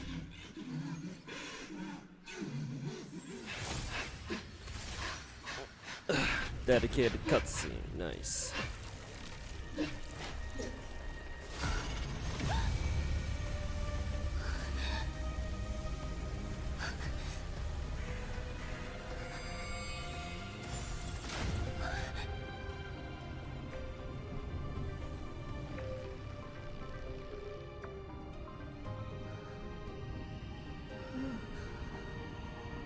Yuno.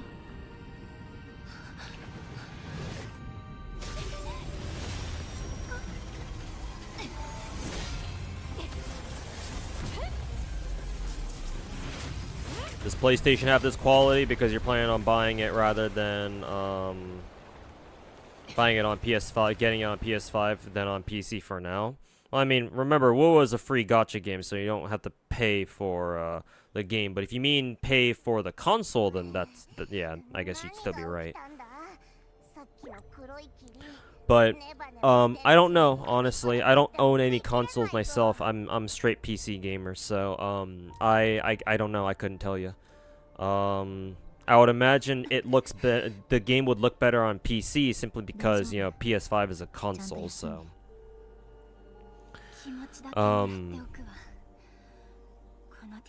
but if you want to play on PS5, then yeah, if it's most comfortable for you, play it on there.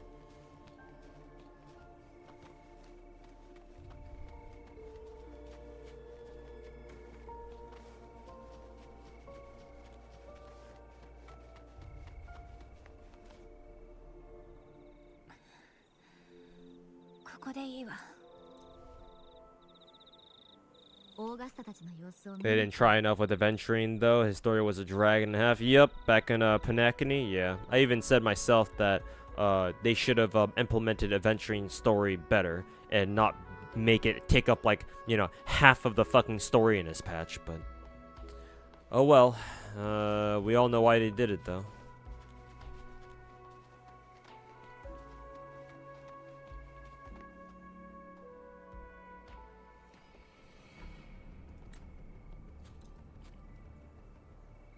Hey, yo, D'Angelo, how's it going, man? 第一仮想の朝食地にある。しかし16年前、黒潮の侵食を受けて以来、禁断の地となる。行くぞ。皇天の使いに送ってもらおう。アビディウス、アンカーストーンを準備せよ。上ごとの町に防衛線を築くのだ。はっ、仰せのままに。 Play on your phone, you can tell it's going through a lot. Yeah, I would not recommend playing WoW on phone. Unless they've optimized the game on, unless they've optimized the mobile version a lot, or until I hear that they're really focusing on optimizing the mobile version. I would not recommend that because I don't know how much the game has improved in terms of mobile performance ever since last year, because when this game first launched, especially mobile phones, or like just phones in general, had a really tough time running this game. At least a lot of them, at least.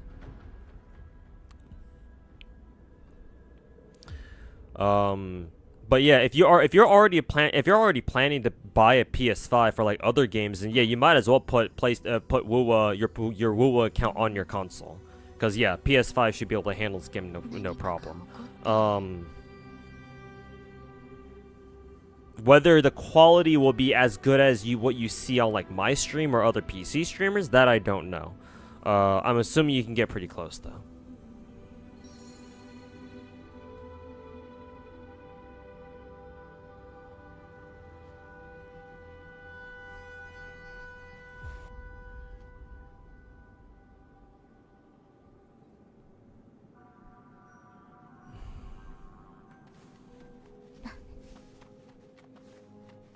Oh, fuck.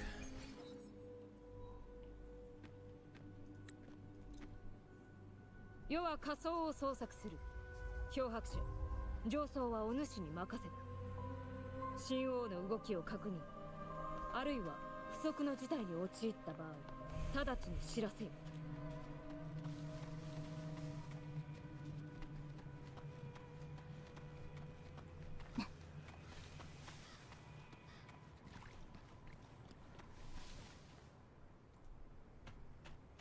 妙に静かだ。神王が残した跡も見る。ここ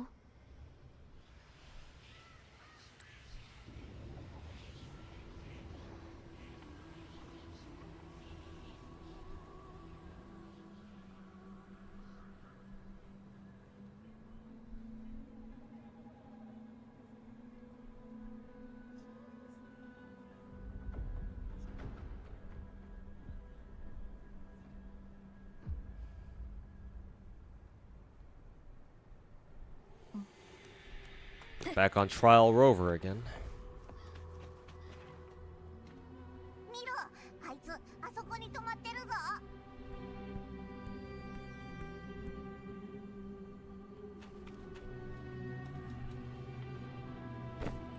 見失ったあの奇妙な彫像たちの間に。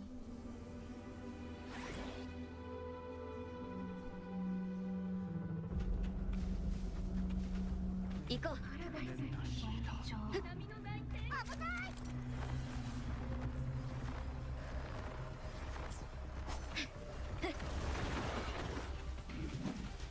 聞いてみよう。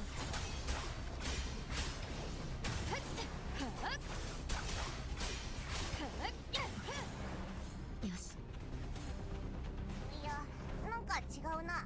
あの変なやつまた逃げたぞ。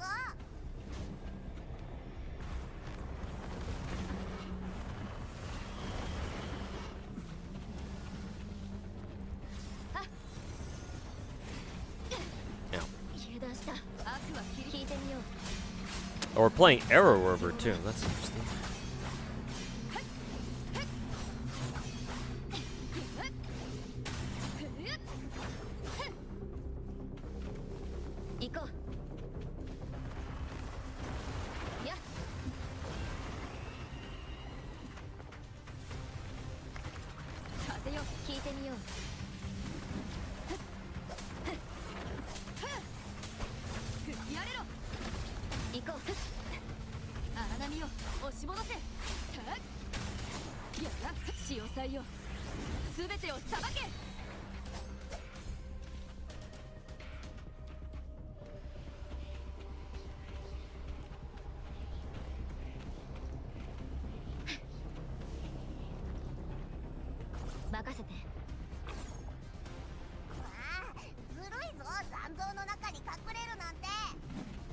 心配しないで、すぐに捕まえる。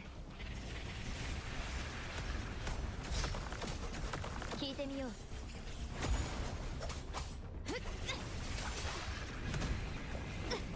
しまった。やら、悪行はこの手で裁く。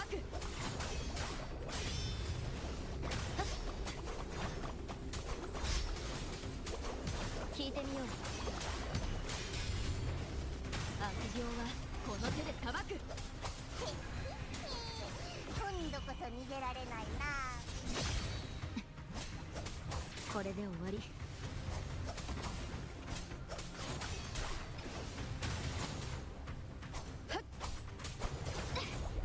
れからよ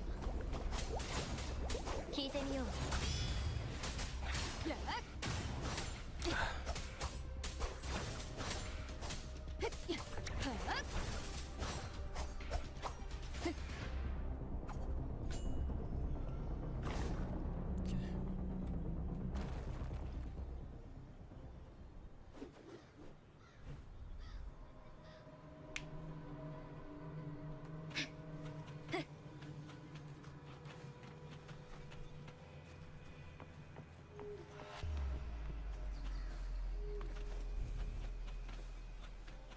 Oh, where am I supposed to go next?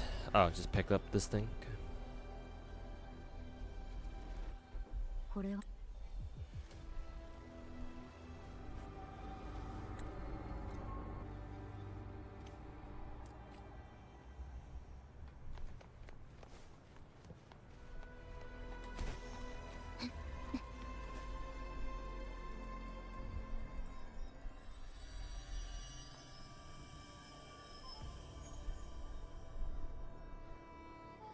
かつての闘争の声、我が不屈の証。足取り重き旅人。CZN finally tweeted about how limited playtest works. Sign up starts 2nd of September, and the actual playtest starts on the 18th. Okay, so it's basically is it basically a closed beta or is it an open beta where it's like, oh, just sign up and they'll send you like a key or something, or send you like a download link or something? I don't know. Not sure how they plan on doing that, but I think I heard that this playtest should be like open to the public, right? Where it should just be open to everyone.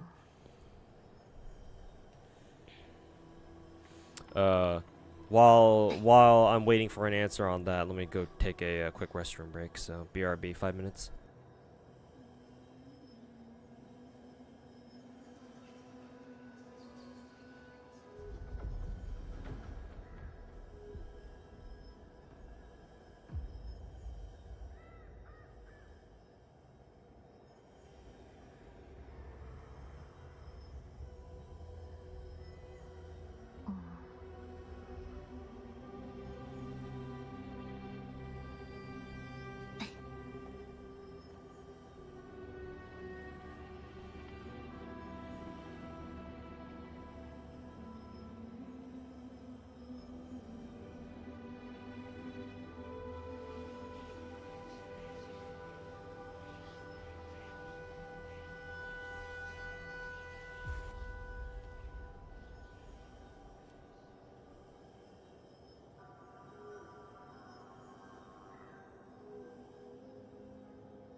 旅を共にしてきたこれが私と世界のつながりを証明してくれる」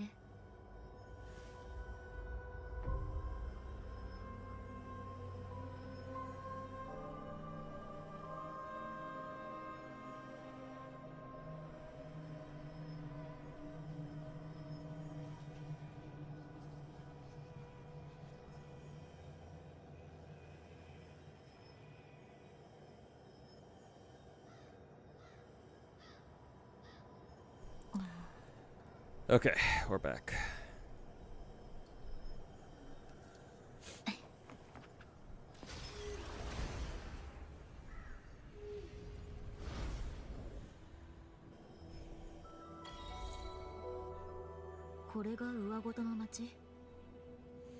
You can sign up after you answer a quick survey. Okay. Hopefully I don't forget to sign up then. Or even if I do, I'm sure I have you guys who will remind me.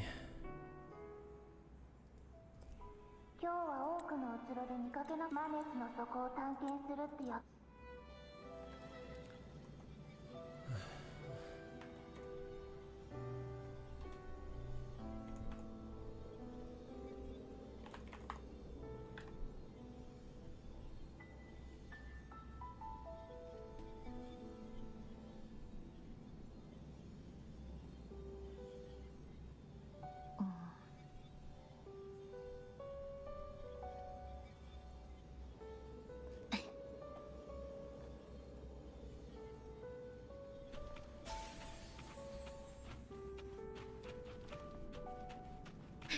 あの競泳に止まってる。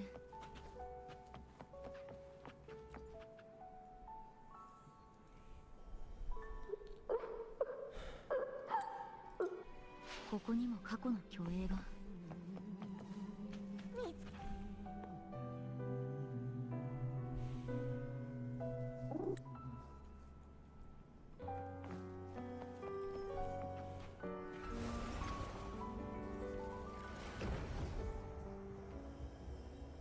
お、本当にソノラから出られた。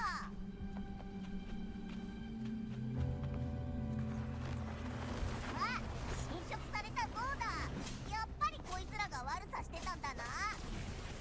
大丈夫、私が片付ける。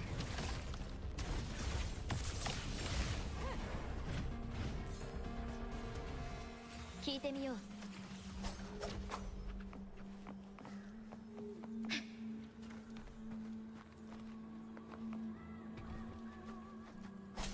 これでもう大丈夫だな。よし、ソノラに戻るぞ。あ、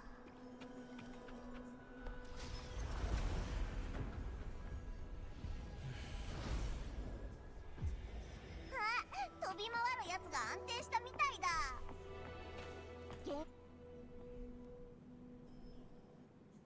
エンジェルもここにいればよく。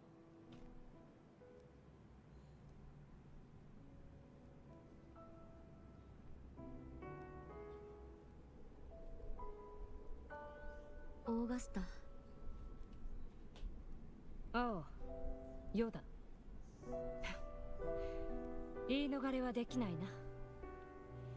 幼き頃の馬鹿げた姿ゆえ黙っていようと思ったのだが。つまり上ごとの町。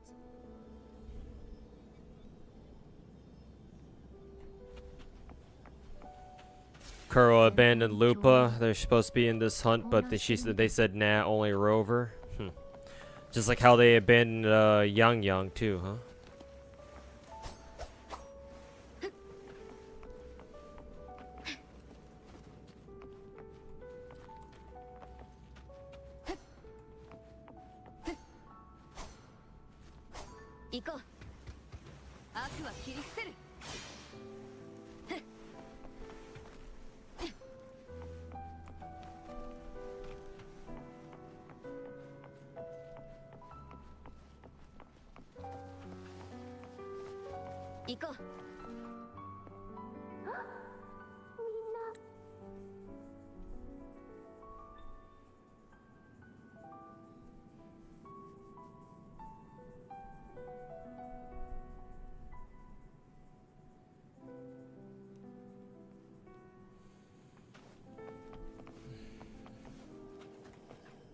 任せて。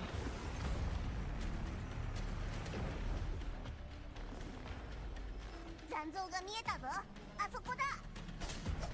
まずは邪魔者を一掃する。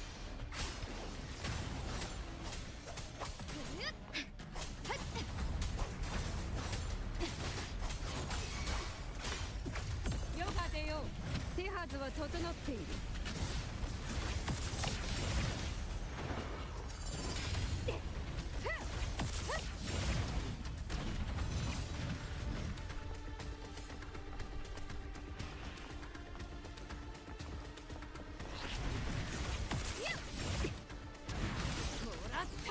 ソノラを戻ろう。何か進展があったはず。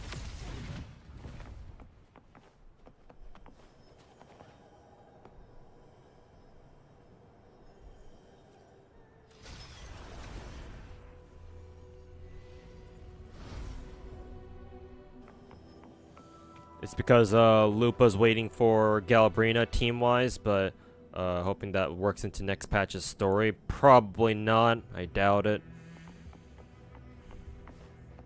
Because how often does WoWa like bring back characters that played a role in like a previous story? I know they do it like a few times, but like, do they do it often enough to matter? I don't know.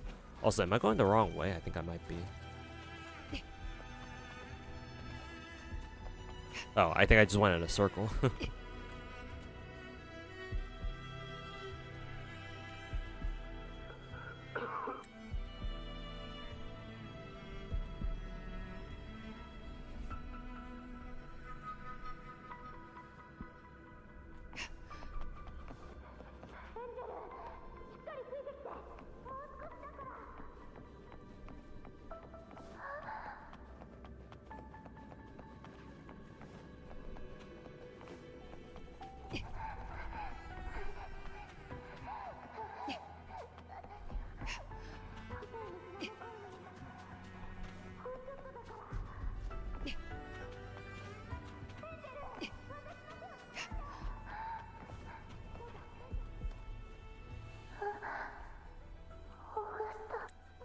Cartathia had a back-to-back. Oh, she showed up in story.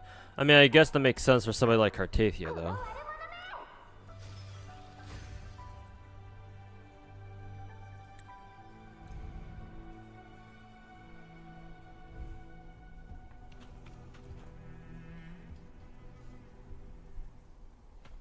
Basically only Cartathia. All the 1.x characters are dead in a ditch. Yep. Because, you know, Renacita's, not Renacita, Huanglong's an entire fucking ocean away. Or something like that.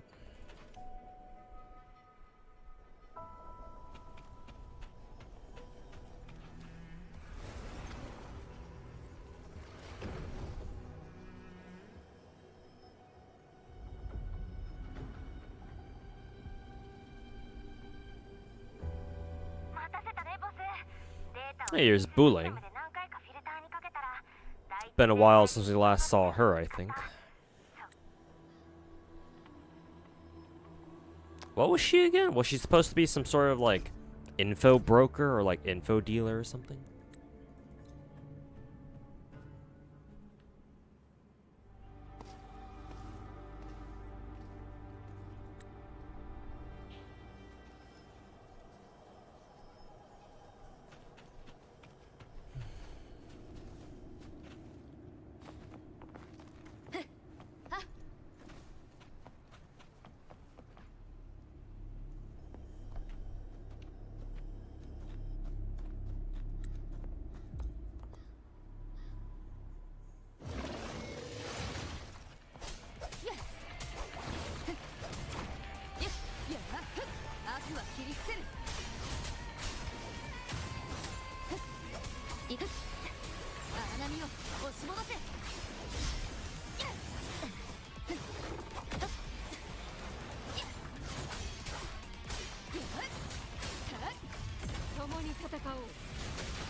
Didn't Jinshi also have a role to play when Changli arrived? Something like that. I mean, they're both from Mount Firmament, I think.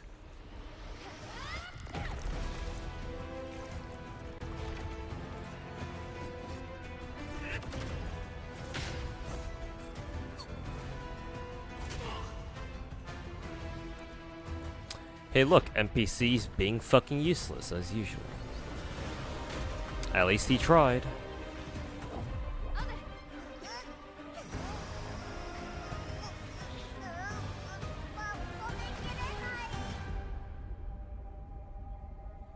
Oh no, is Abby dead?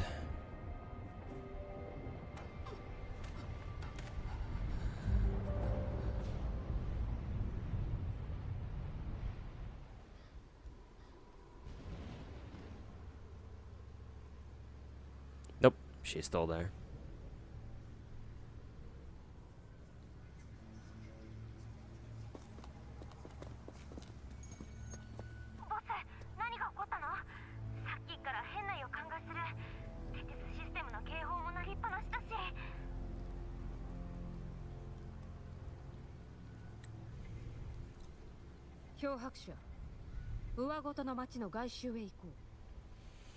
Mem is more useful than all of them.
悪は切り伏せる。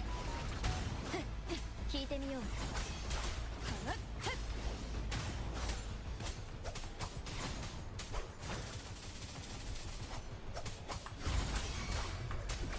共に戦おう。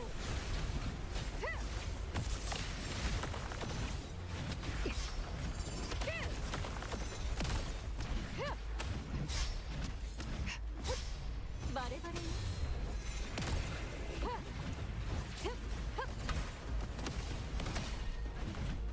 手はずは整っている。セブンヒルズのために。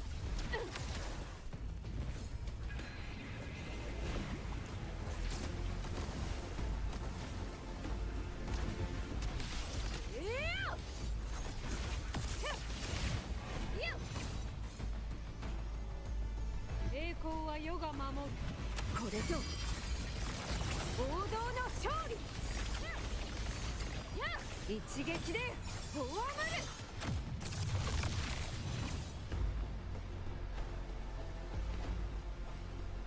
世に続け。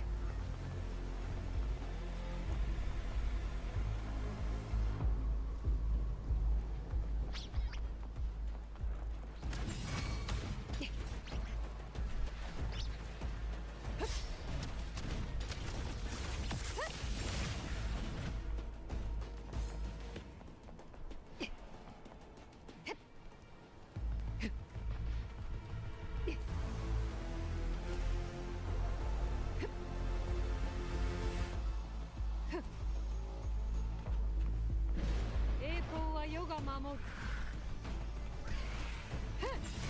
手はずは整っている。外貨を上げよ。よっ。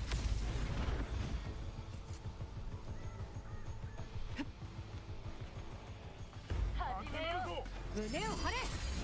太陽の輝き。 Said fuck it, got Augusta S2 with your corals, bricked account. Well, hopefully it's worth it.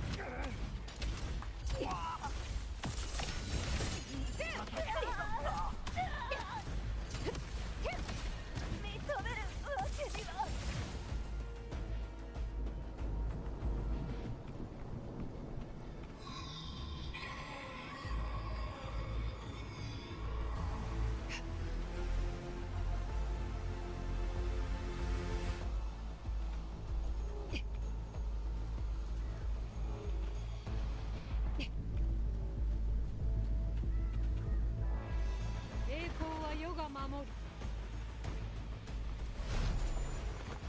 手はずは整っている。もらった。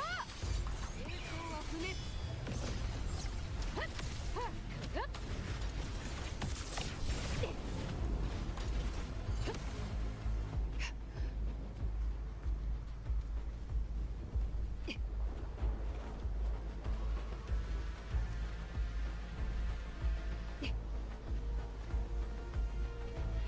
You hope so too, and later on she ends up just getting power crept. Oof. Pour at that point I'd pour one out for you. No, the cutscene. Okay.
旅を共にしてきたこれが私と世界のつながりを証明してくれる。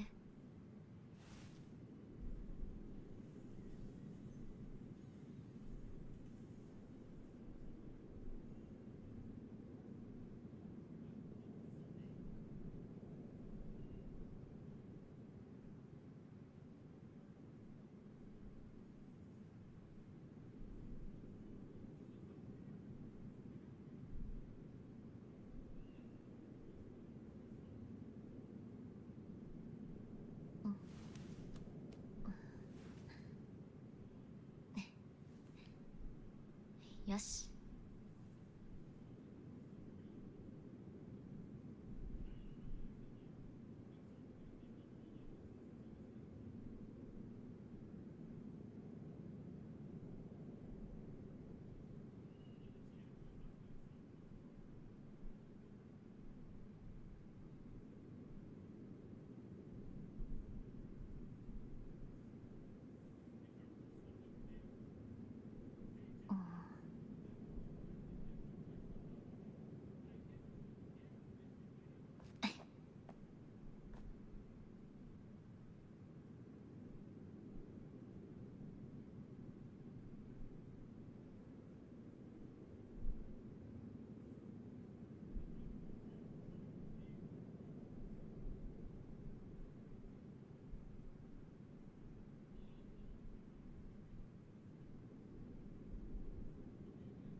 旅を共にしてきたこれが私と世界のつながりを証明してくれる。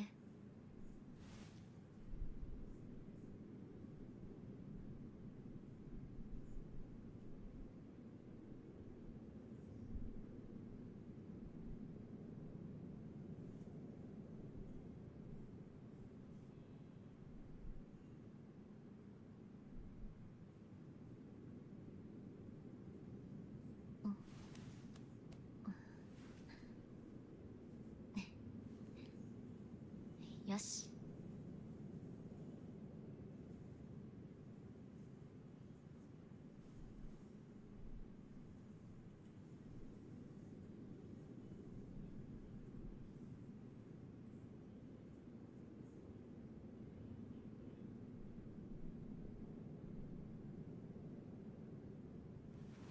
旅を共にしてきたこれが私と世界のつながりを証明してくれる。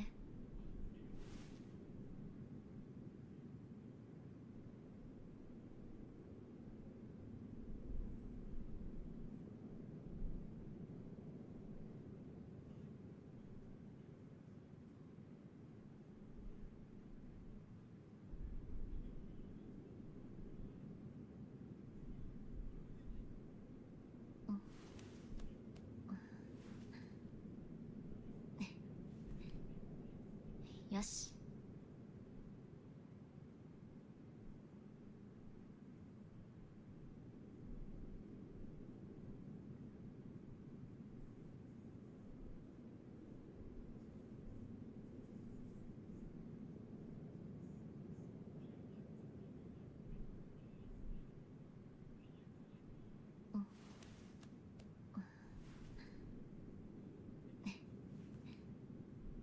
よし。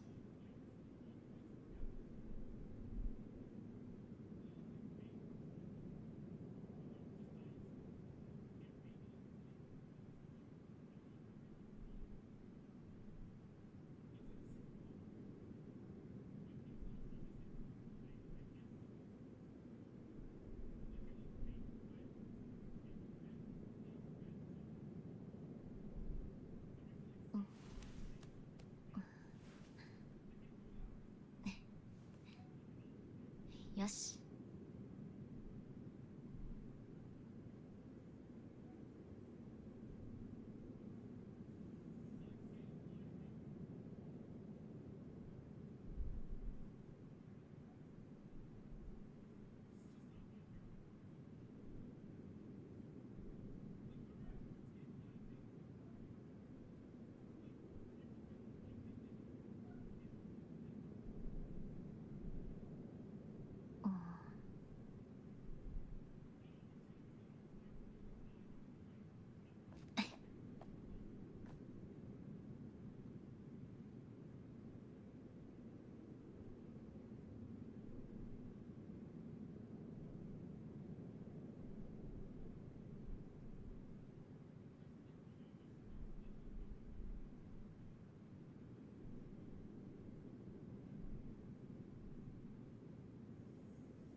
よし。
よし。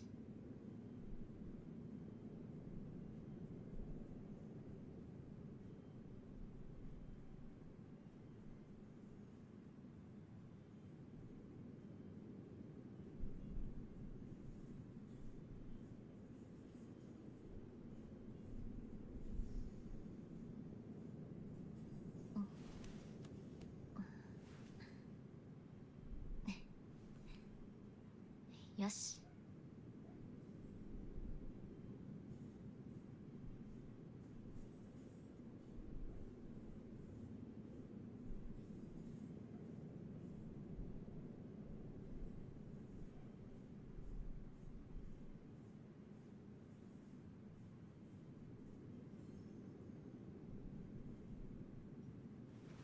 旅を共にしてきたこれが私と世界のつながりを証明してくれる。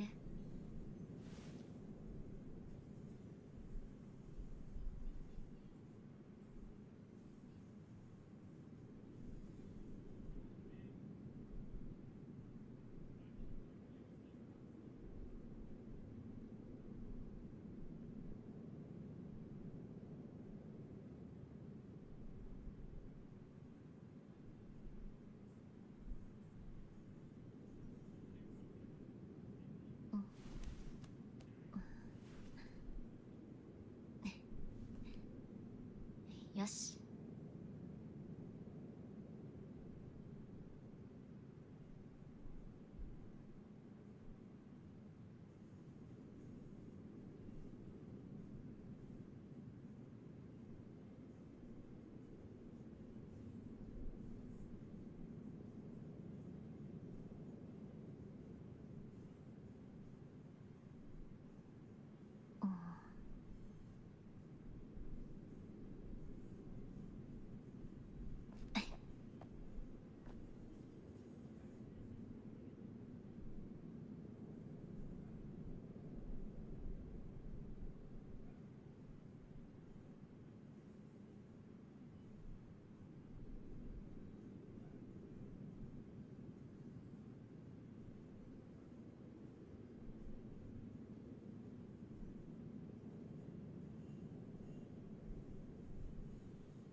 旅を共にしてきたこれが私と世界のつながりを証明してくれる。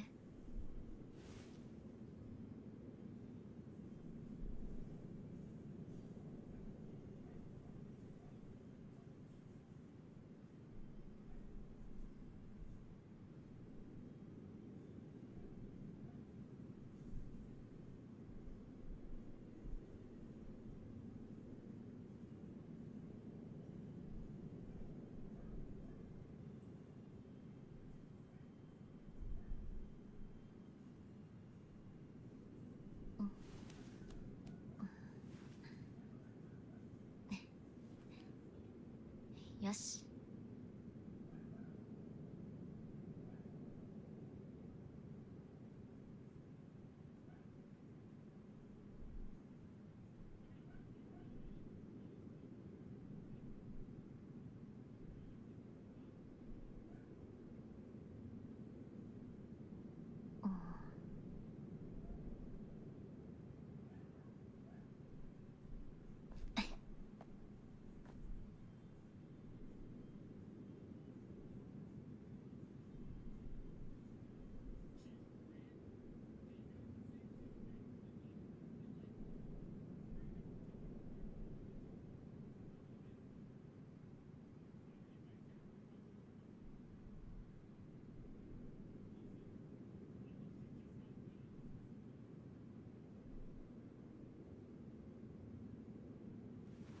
旅を共にしてきたこれが私と世界のつながりを証明してくれる。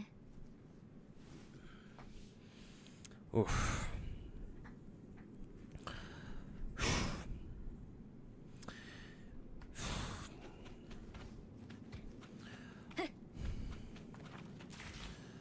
Hopefully I didn't knock out for too long.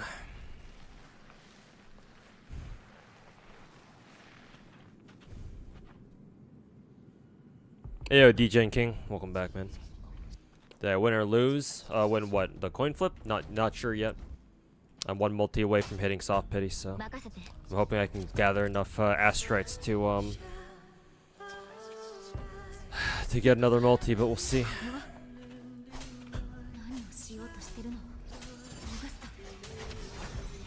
That's funny. We have to fight Augusta. Have we ever fought an enemy character before? No camera? Hold up. What happened to the camera? Oh. When did the camera turn off? Huh. It's kind of funny.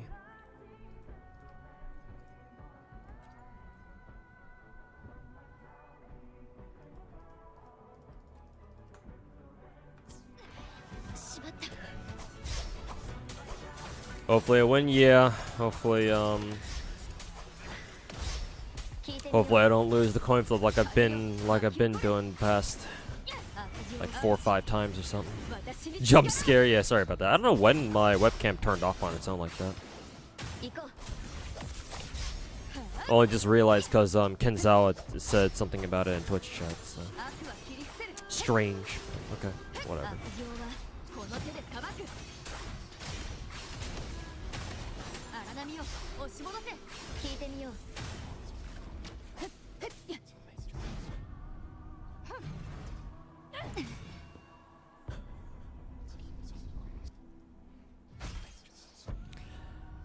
The epic jump scare. 実際のところ英雄王の予言通り漂白者こそ救世主なのかもしれん。要するに空白がある限りあなたは自分自身をどんな形にも定義できる。あなたの存在がそれを表してるわ。なるほど、そういうことね。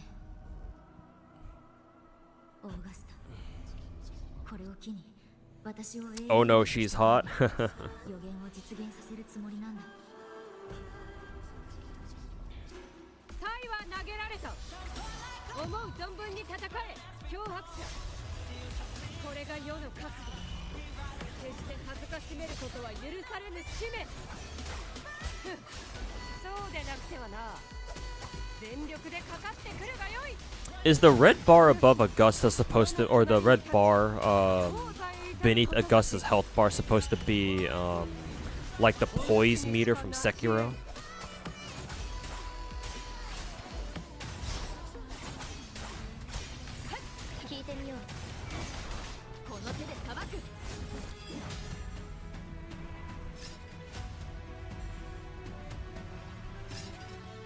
Hey, yo, Seth Kip, welcome back.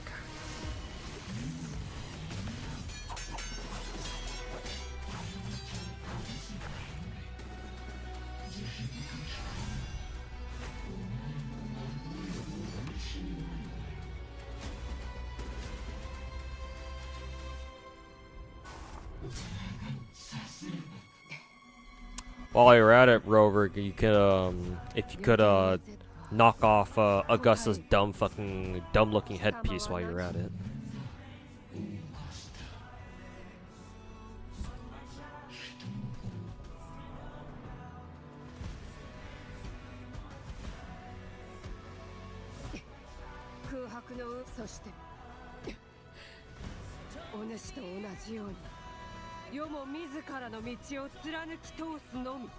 No.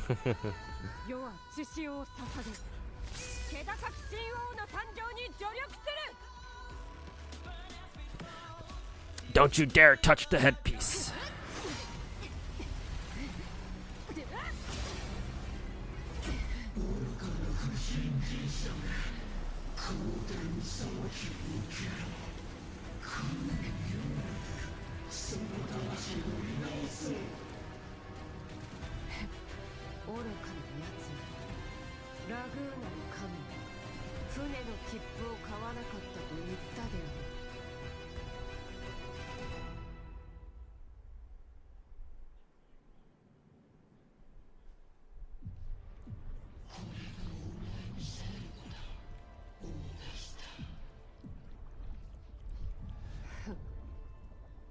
果たしてどうだか。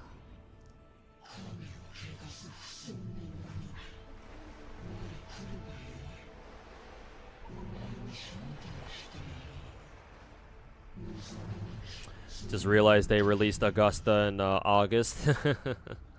Just in time too, because the month's almost out. 我が死何を戸惑う。英雄は決して黒潮に屈しない。戦うためには剣が必要だ。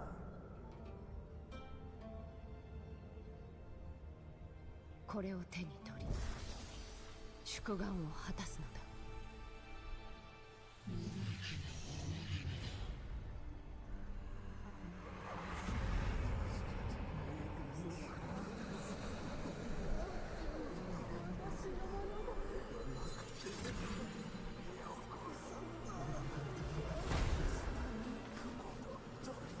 Augusta and Ayuno should scissor, and then we'll see the true meaning of the sun and the moon.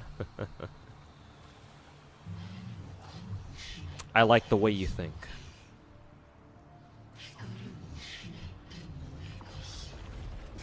Hey, yo, Kenny Kelsman, welcome back, man.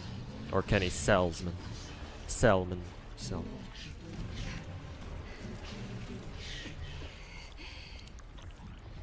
何もかも失った廃材兵か。それは違う。太陽が輝きを惜しまず降り注ぐからこそ人は憧れを抱く。これが世の選んだ道。この一撃で思い知らせてやろう。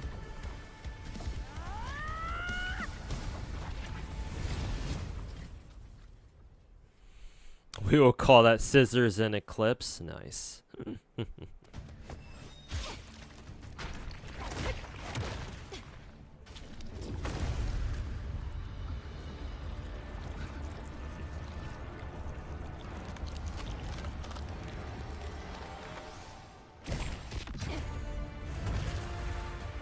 Who do you think would be freakier, Augusta or Ayuno?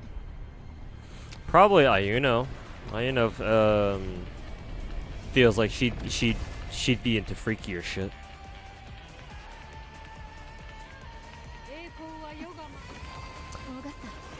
Remember, it's usually the quiet ones who are into the real freaky shit, you know?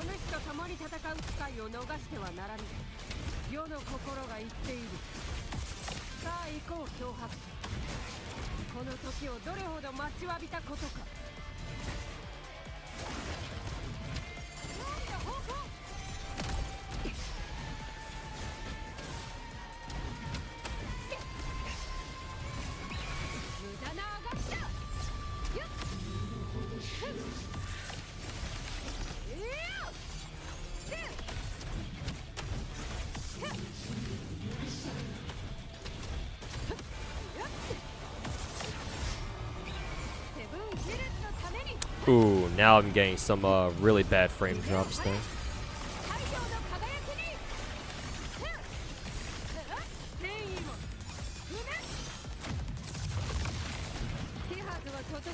Yeah, it's specifically when this dude transforms, it looks like. That whole entire sequence, like the game dropped like fucking 30 FPS for me.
は整っている。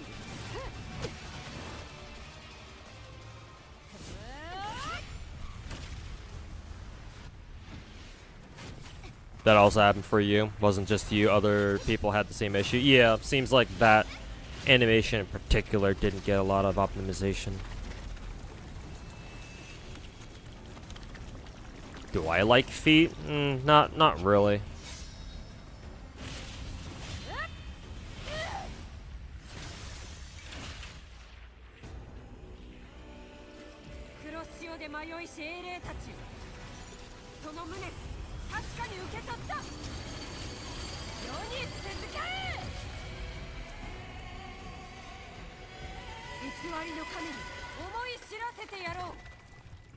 英雄とは誰か、そして真の力とは何かを。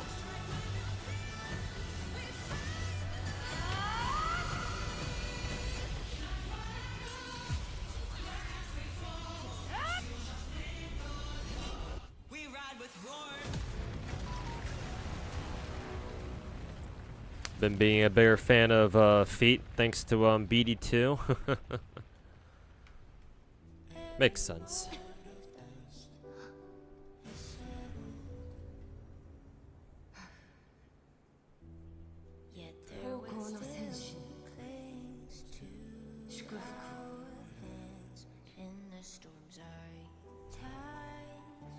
No, it's not optimization issues. Just have terrible PCs that shouldn't have even played the game. Yeah, just gotta spend, you know, just gotta take out a small loan of $30,000 in order to buy, you know, the top of the line PCs, right? With 5090 Ti's and shit. Surely.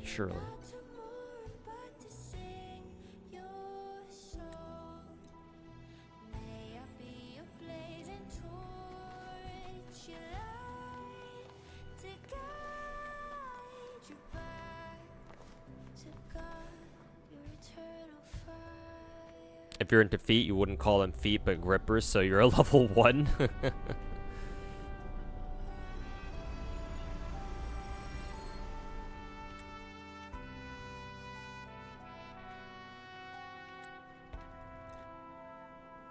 The grippers.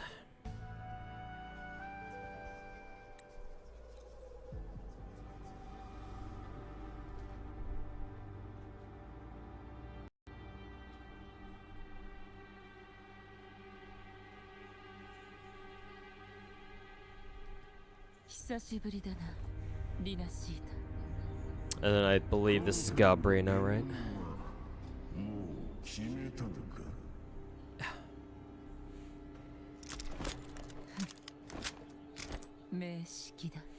At least she looks better in game.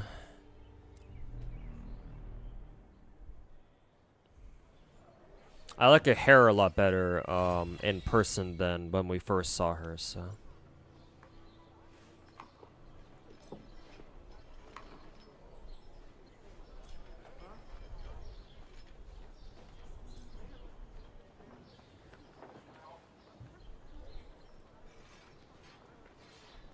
Okay, I believe we're done with the story now.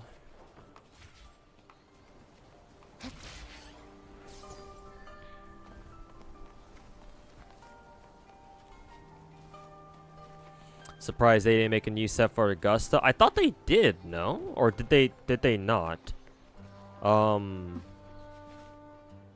Yeah, didn't they make a new electro set specifically for Augusta? Yeah, it's like what they did for Furlova. It's like a new 3-piece set or some bullshit like that. Yeah, if you haven't done story yet, or if at the very least you haven't unlocked a new region yet, yeah, it doesn't show up. Yeah, you have to unlock the new region first, and then I believe it shows up. Yeah, it does that fucking bullshit. Then again, Electro Echo suck. Yeah, true. Yeah. I think the only notable Electro character who still even uses Electro set, like Void Thunder, is Shangli Yao, I think. Because I think now you want Yinlin to be on Empyrean Anthem, I think, right? The coordinated attack set.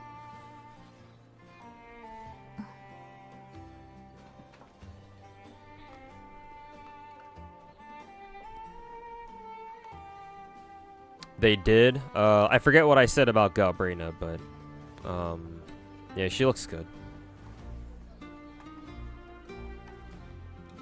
Hey Tamiyuki, welcome back. Hope you're having fun with your gachas. Well, I'm in an, other than the fact that I've been losing every single fucking coin flip in all my big 4 gachas.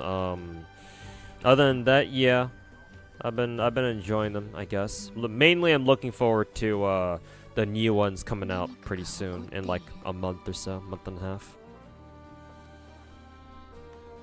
Personally suffering FGO thanks to Bargus V 2+3 deadweights.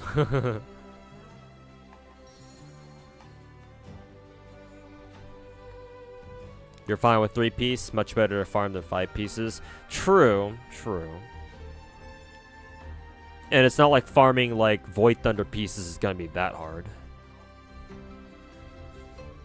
Sorry I lost the coin flips. Hopefully you get better luck. Yeah, right now I'm trying to grind enough Astrites to pick up Augusta and Wuwa, because she's the newest character in this game. Just came out last night. So, yeah, I'm 1 multi away. Hopefully I can win the coin flip this time, but something tells me that's probably not gonna happen. It's like, gee, I wonder why that could be.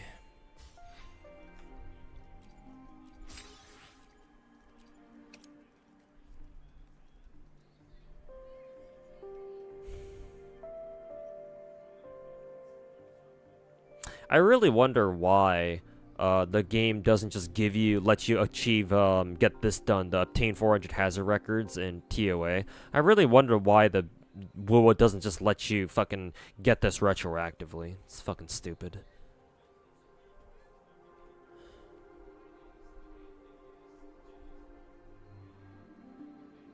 Like both this and the Whimpering Wastes seasonal special jobs or whatever.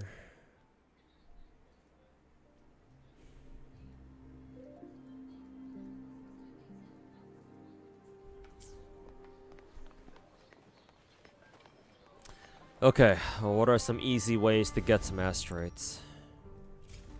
Maybe this shit.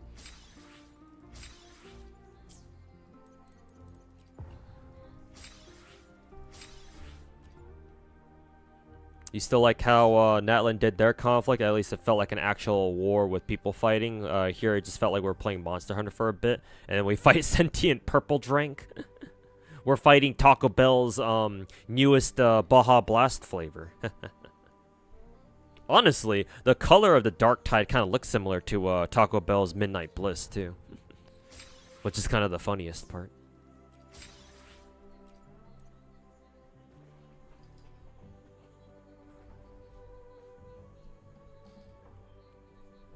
Send them feedback on the end of the end game battle pass stuff. Hate that it's not retroactive too. Yeah, I figured they would make it retroactive eventually. Like them not like those things not being retroactive is like, okay, I kind of understand them not doing that like in the beginning of the game. But like it's been a year and it's never been retroactive, and that's kind of fucking annoying. It's like, why? I don't like WoW. No, I like WoW. I don't know who told you I don't like the game. Or maybe, I don't know, you've just been lurking in chat and the way I talk about it, kind of gives you the impression I don't like the game. No, I like this game quite a bit. I just don't like its story. But if I ignore the story, this game is very good. Not as good as some people who play this game claim it is, but I think it's good enough where I think out of all the gacha games that I play, and I play like 15 of them right now, it's easily like top 3, top 4. So, game's good. Game's great even. It's just that there are some parts of this game that I don't really care for. Completely fair? Yeah, I'm glad you asked though. Always want to be sure. But yeah, I just don't personally care for the story. If you enjoy, that's perfectly fine. Just because I say I don't really care for the story, like don't let me stop you from enjoying the story yourself. If you get a kick out of reading the story, if you like it for what it is, then that's perfectly fine. Not trying to ruin anyone else's experience out here. I'm just saying that, you know, for me, you know, the story isn't really doing it for me personally, so. And I know I got my reasons for not really liking it very much, but again, you know, I just want to emphasize that if you enjoy it, then yeah, I'm not gonna roast you for liking something that I don't like. I think that's, you know, kind of immature, but yeah, just wanted to make that clear. Let's see. I think we can do this. This should be pretty easy to do. Because all this is just running around taking pictures of the scenery around the place. So. Let's see. There's a casket here.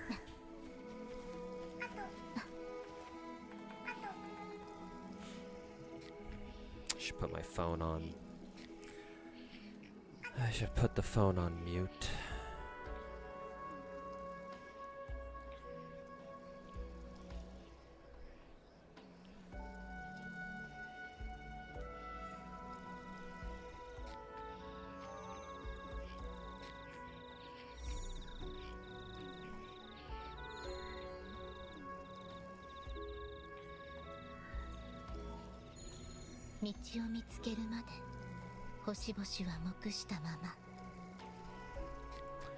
Okay.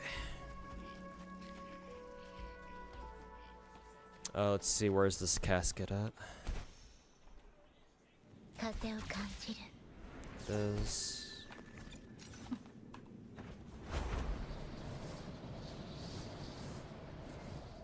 I kind of fuck with this this wasteland vibe. Give me 1 second, chat.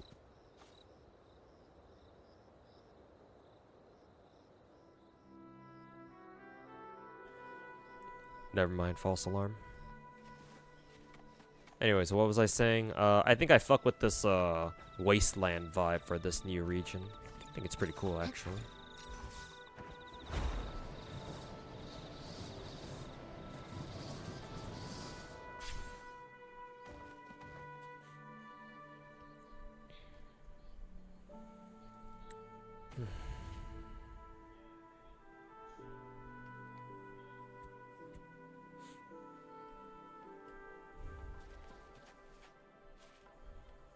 Heard mostly bad stuff about Natlan's Archon quest latter half, but there's been some pushback recently. Pushback as in like people defending Natlan's main quest.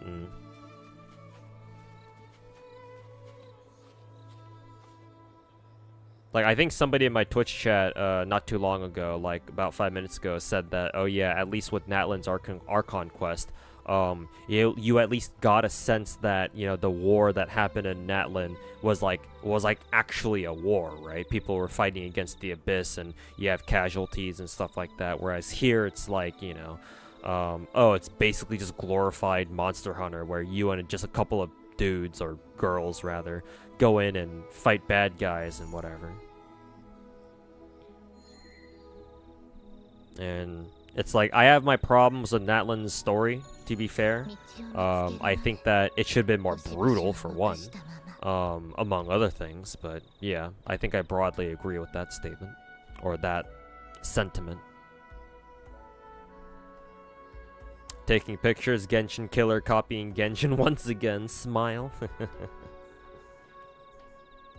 If you were hired for one gacha game out of the big four to become a lead developer to lead the patch, which one would I choose to save? Genshin. Because I'm most invested into Genshin. I don't think Zenless really needs saving. I think Zenless is in a good spot.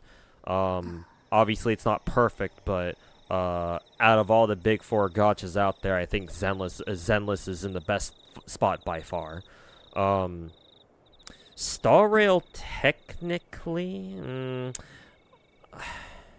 I wouldn't mind like being called in to help out with Star Rail. But honestly, Star Rail's whole thing is that, oh, it just doesn't have enough gameplay these days. So technically that's a problem that's actually really easy to solve, at least for now. Wuwa hasn't been out for long enough. Wu was not even 2 years old yet. I think at 2 years old, and once a gacha turns 2 years old, I think that's when we can like comfortably start talking about like, oh, like we want the game to go in this direction or that direction, like as in like us fans want the game to go in this direction or one direction or another, because I want the developers to have time to develop a game after it's launched or after it comes out, to like kind of like show their players like what kind of vision that they're trying to go for in their game, right? Because I think that developers should like stick to their guns to a certain extent and be like, no, this is what we want our game to look like, right? I don't think they should be so susceptible to like player feedback. Like being receptive of player feedback is important, right? Don't get me wrong, but being too receptive is it can definitely be a problem, at least as far as I'm concerned.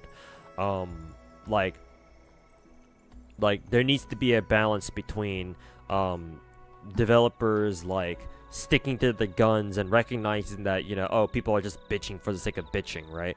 But also recognizing that, oh yeah, there are certain player concerns about our game that they are actually legitimate, and we should probably listen to that. So Wuwa in this case, like I said, the game's not even 2 years old yet, so I still want Wuwa devs, I still want Kuro to keep developing Wuwa like how they want to. And then maybe next year I can be like, oh, okay, well, now we've got a good idea of like how they want to do things, and here's what I think they could do to improve their workflow or like improve their content output for the game, or you know, here's what I think Wuwa could use or they could change in order to make the game better overall, blah blah blah. So that just leaves Genshin. I almost said Nexon.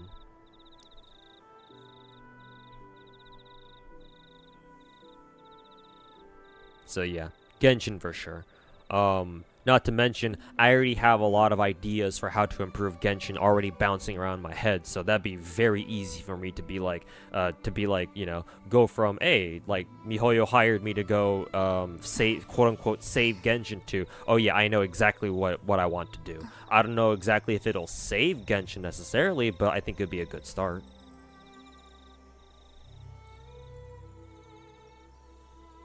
Her, Suzuka Gozen's Rule 34 is immaculate, especially ever since she got, her swimsuit, outfit, or her swimsuit version 2 years ago.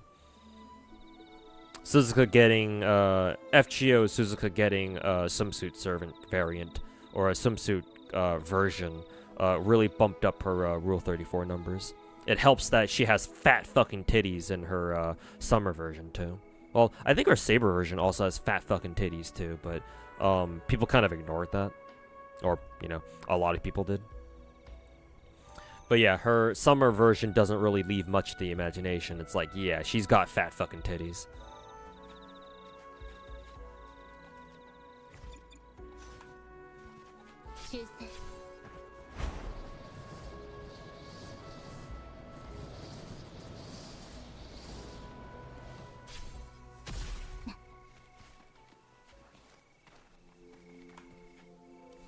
Photo of the flower tree. And this looks nice, actually.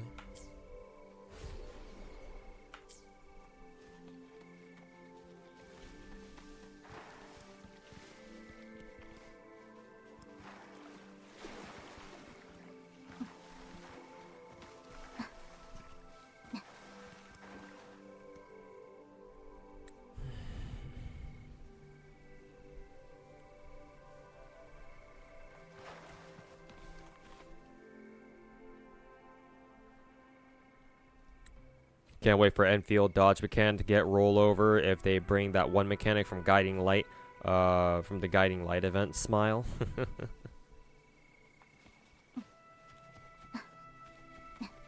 Somewhere out there, Taboro is rolling in his bed. Oh, we gotta teleport over again. Let's see, is this the yeah, this must be the place where we farm Augusta's new echoes or something. Excuse me.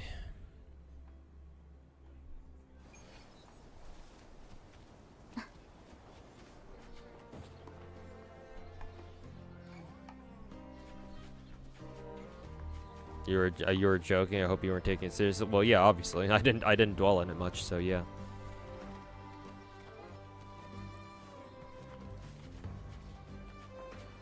Take a photo of Hornet?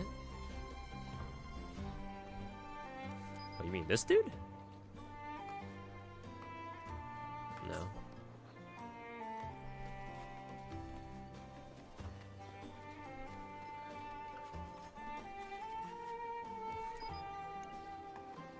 Oh, just like this? Okay.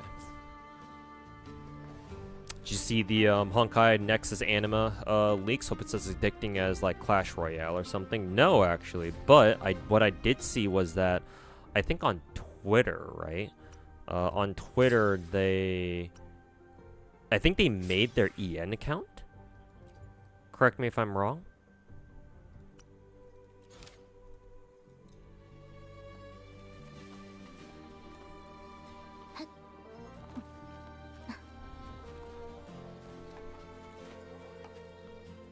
So, that's, you know, telling.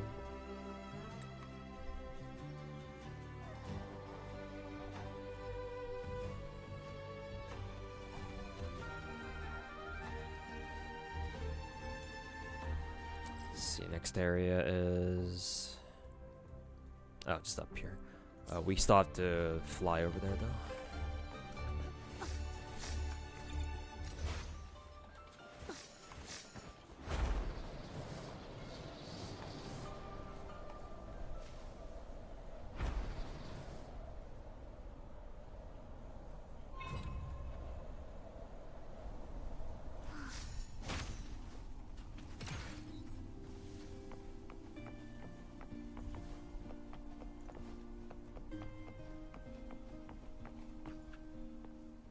You're proud that you can enjoy Fate for the anime and the 34 and still not play the game? I mean, technically, you could do that for any gacha game.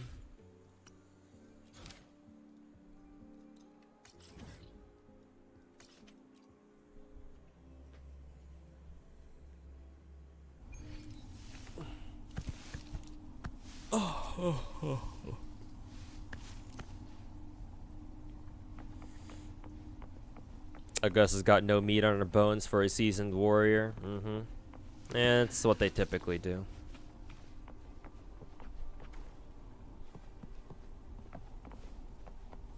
I mean, well, if you think about it, Japanese gachas are usually no different either. Like, Saber from Fate should be a lot more muscular than she is. If she swings around a heavy-ass sword like that, like Excalibur all the time.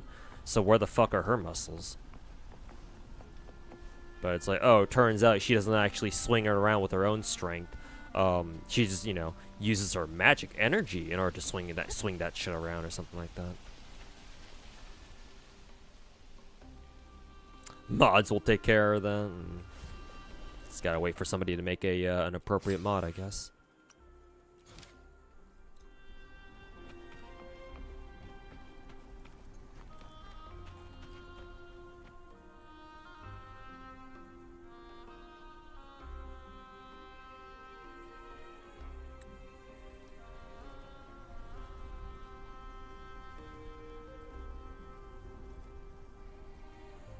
Augusta should look like Tectone with muscles?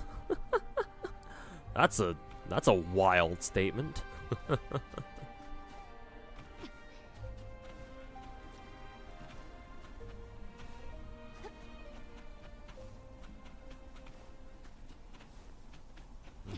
I don't know if I would quite agree with that one.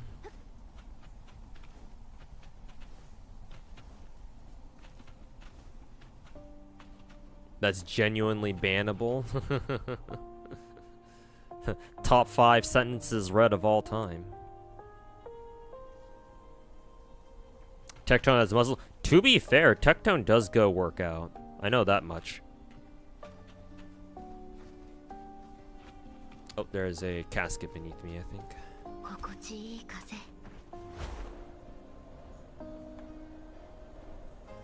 Ow.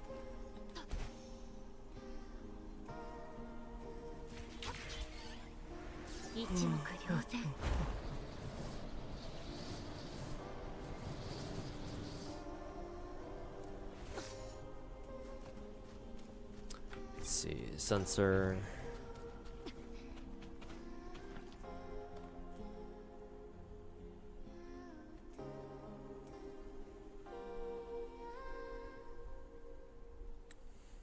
His new gym is kicked because the other gym banned him.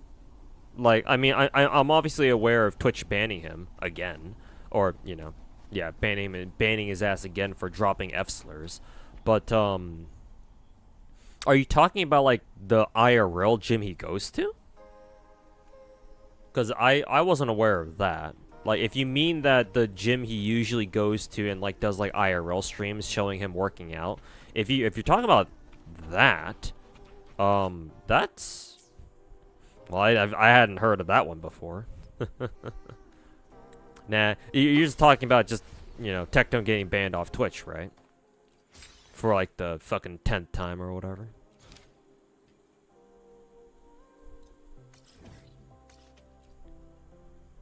I think I'm just overthinking this, right? She should look like Tectone because he has muscle. I guess you're not kidding about that. Well, first of all, Augusta has hair, Tectone doesn't, so I'm not exactly sure how that comparison was going to work in the first place, but 世に任せよ。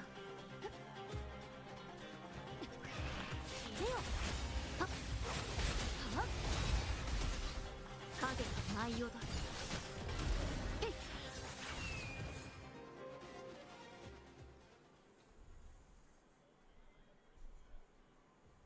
ban him? Nah.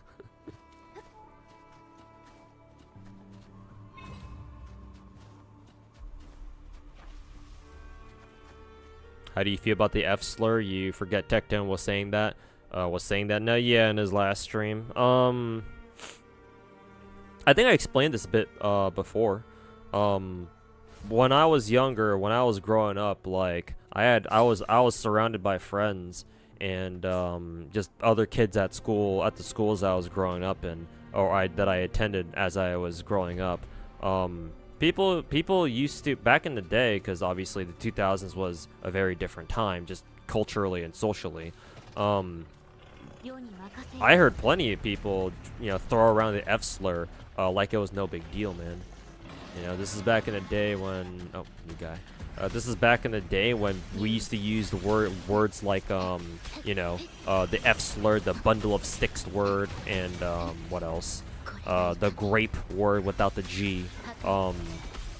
Pretty frequently, man. And we didn't really, nobody really thought much about it. Obviously now times are different, right? People don't really use the grape word without the G in order to, as like an insult, because you know that's kind of fucked up, to be honest. Same thing with the F slur, obviously. Now that, you know, we've realized that, you know, oh, you know, the F slur is kind of homophobic, so maybe, yeah, maybe don't use that word, you know.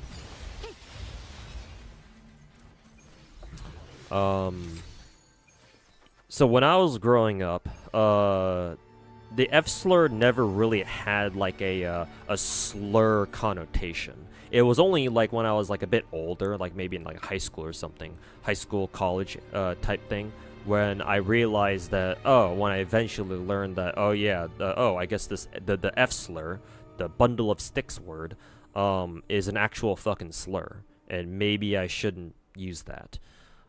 Just in case, you know, somebody misunderstands and, you know, they think that I'm super homophobic or something when I'm not. Because I'm gonna be honest, I have used the F slur before, but when I was younger, when I didn't know any better. But obviously that was back when I didn't realize it was supposed to be a homophobic slur, right? So whenever I'd use it, it was just, oh, it's just like a really serious insult that, you know, sounds cool to say, right? And the way you pronounce it, it's really easy for people, for you to get the point across that, you know, you're trying to fucking insult somebody. Well, you know, later on I would know exactly why that is, but clankers. But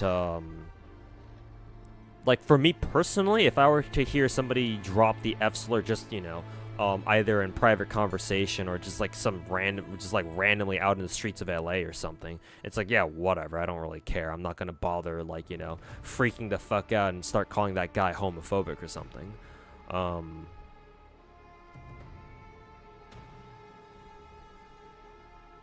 But if you're a big streamer like Tectone is, there's no reason for you to be using that slur, right? What reason do you have?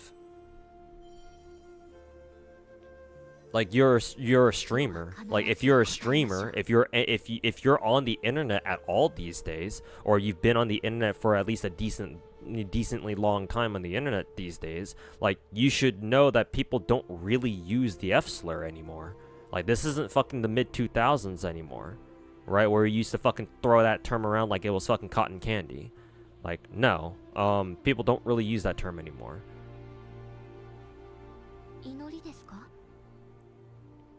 So, like, even if Tectone was genuine when he was saying, when he claims that, oh, he wasn't even trying to use the F slur towards anyone in particular, right? It's like, well, if that's the case, he's still fucking socially retarded. Because, like, there's no reason why a streamer of his size should be throwing around words like that. Or throwing around slurs like that. Like, you know exactly what that slur means, bro.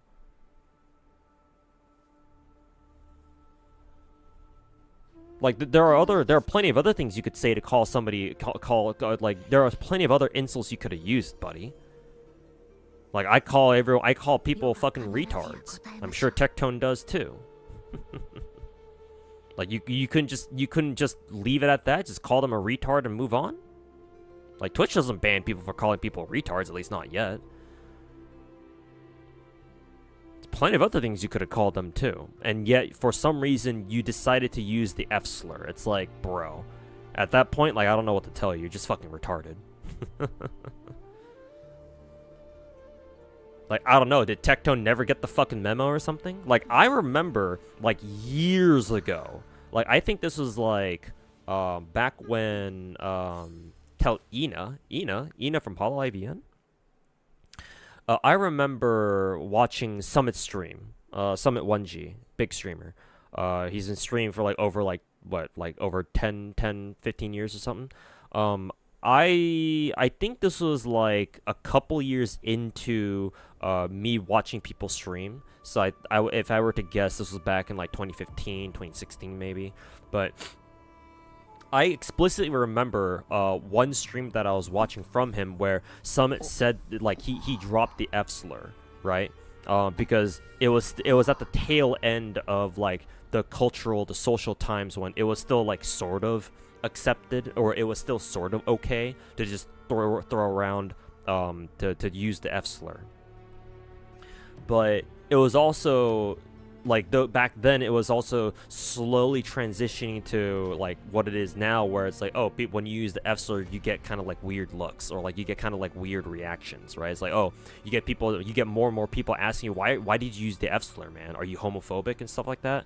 And Twitch back then was also, like, starting to crack down on people using, like, slurs and stuff. So Summit one day used the F slur, because he'd used that term plenty of times before, but then one day it was like, oh, wait a minute, I shouldn't use that. I shouldn't call people that. And so he made the effort to stop calling people the F slur and just call them something else instead, right? It's like, Summit knew, right? I'm sure most other bigger streamers are aware that, yeah, they shouldn't use that word anymore. They shouldn't use that slur. So it's like, what excuse does Tectone have? Like, I would like to know. Did I pull yet? I did Lorelei, but I haven't gotten Augusta yet. I'm trying to grind some astrites for one more multi. See if I can hit soft pity. I should be one multi away from soft pity, I think.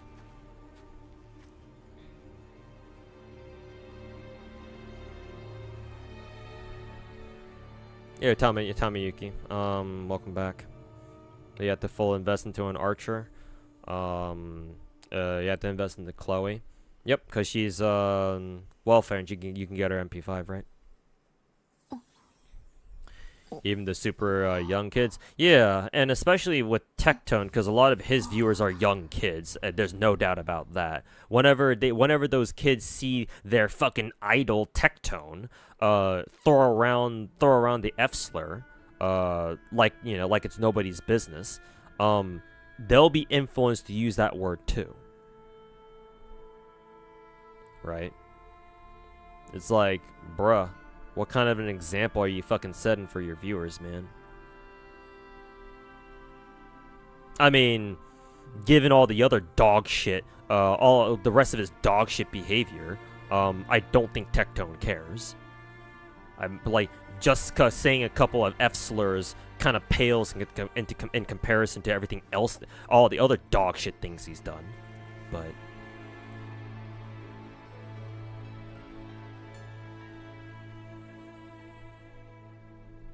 in a year, you'll say the R slur. Maybe. We'll see. Times can change for sure.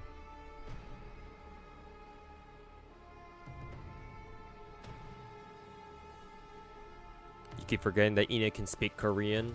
Yep.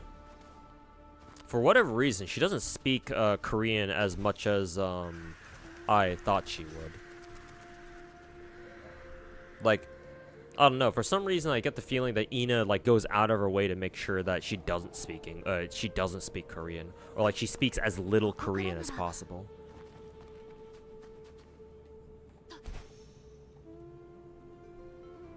I don't know. Maybe that's just me.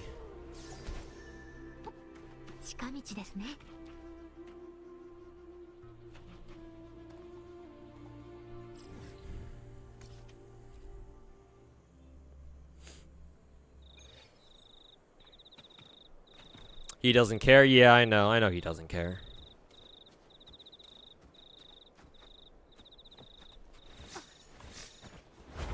He wants to be edgy, to be cool with the kids that watch him. Yeah, anything for the clout, basically.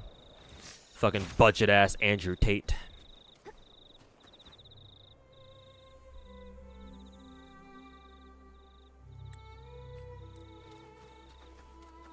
Only way that you get to use the F slur is if you're actually gay, kind of like the N-word pass. Which yeah, makes sense. I saw a tweet some time ago where it was like a viral tweet where it was like the OP was like oh, I got this note from my like wife, I think it was, because she was a they were a lesbian couple, and they got a note from their partner, and it said, you know, like happy anniversary or happy birthday, and then, you know, F word, F slur. So it's like, yeah, in that case, because, you know, the context had already been set that, oh yeah, like the OP is in a lesbian relationship. It's like, yeah, it's kind of funny.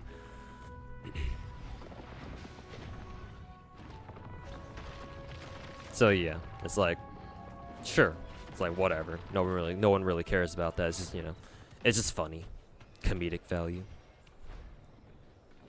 Is Tectone a closet? Has he not come out of the closet yet? I don't know.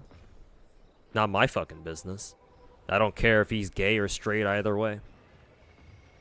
Him being gay or straight doesn't change the fact that he's a fucking retard.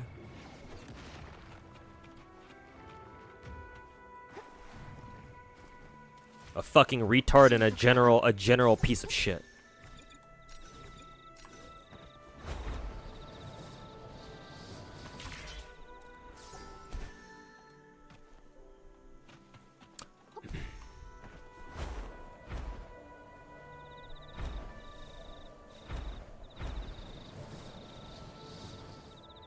Because he just sucks? Yeah, he's not a great human being from what I can tell. I mean, rule of thumb, a lot of content creators aren't, but some are worse than others for sure.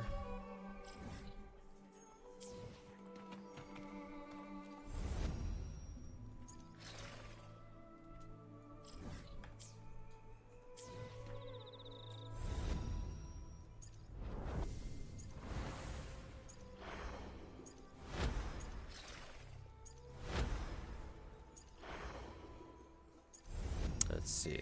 Oh, okay. I was looking for this event, but yeah, I've already gotten it done. Okay. How many asteroids do I have now? Only 637. 673. That's not a lot, actually. Still need to find like another fucking 1,000 somewhere. Hey, yo, Finkel, how's it going, man? What'd you miss? Not much. Just us talking about random shit.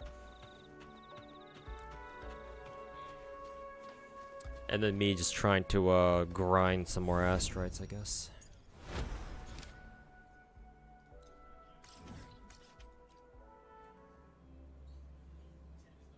Not in the fun way? Yeah, no.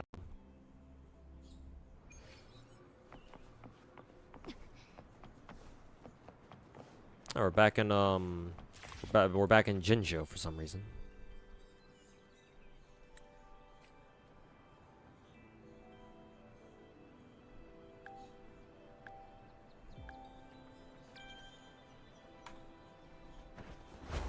Oh yeah, right. I forgot. I totally forgot that they made it so you can fly in Huanglong and Black Shores now. 神速果敢 I find it kind of funny that they made an entire event out of it, but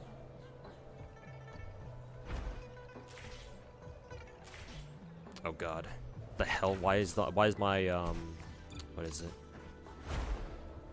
The hell's with that fucking camera angle?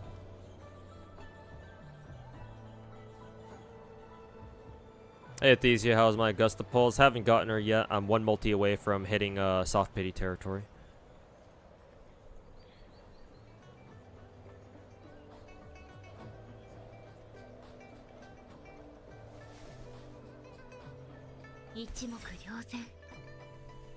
Is Xena mostly Korean or Japanese? English is a second language because of her accent. She should be, if you're talking ethnically, like by blood, she should be mostly Korean, if not just full blood Korean. I don't think she has any like Japanese ethnicity at all. At least I don't think so.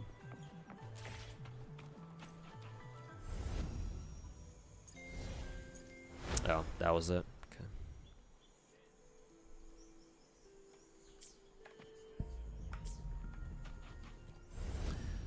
Okay, moving on. What other, I guess I could try getting this done. Sure, Lady of the Sea. Arguably best QOL and will up to this point. I guess so, yeah.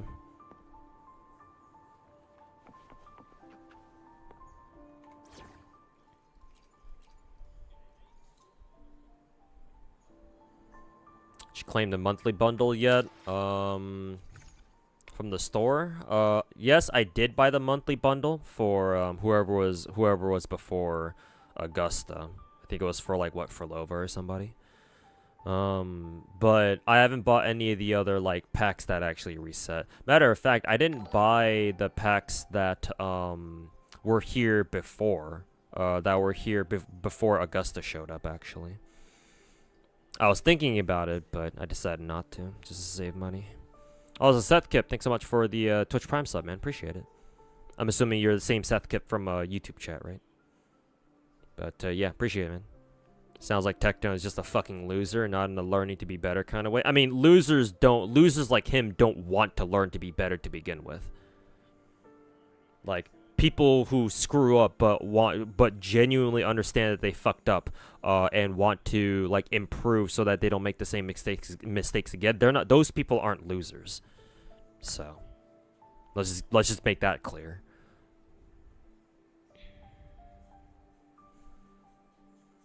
Hey Father Brosa, managed to get a Blana first multi you can save for Monster now. Nice. Same here actually. Yeah, I rolled for a Blana earlier just off stream and managed to get her on like my 4th multi, I think 4th or 5th.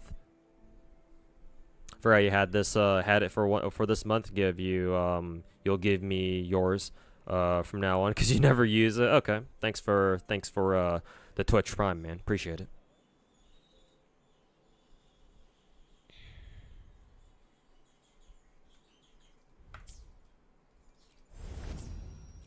see.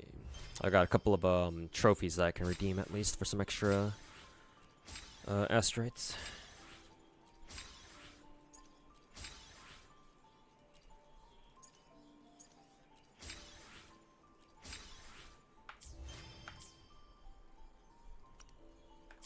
Okay, we'll get like level 4 of the boss here done, just so that I can get the battle pass mission done. Ow. 終わりにするアドアスタ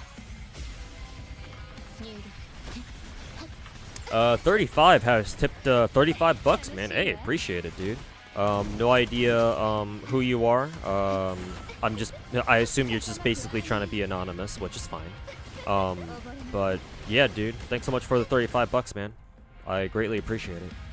That came out of nowhere. But yeah, shout outs to you, man, whoever you are.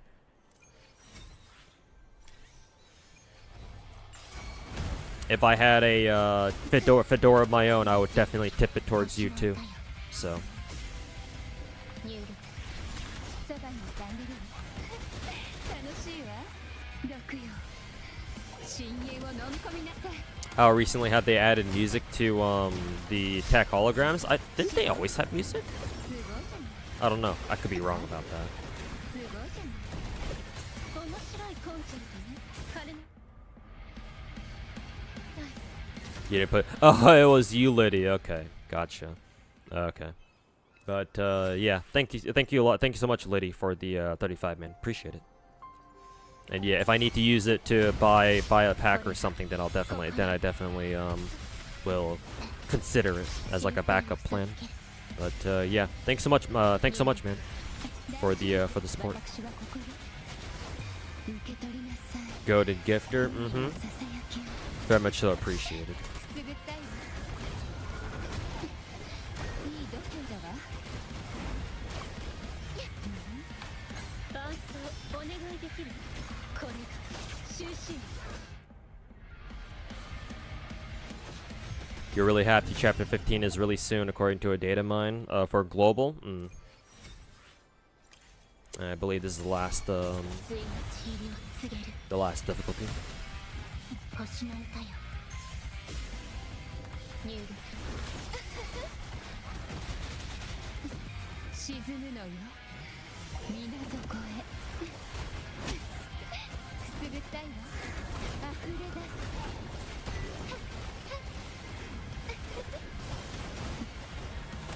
リズムに乗って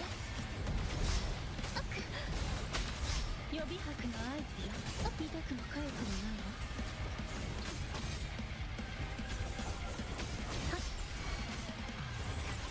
口ずさむ杉石の残響これが心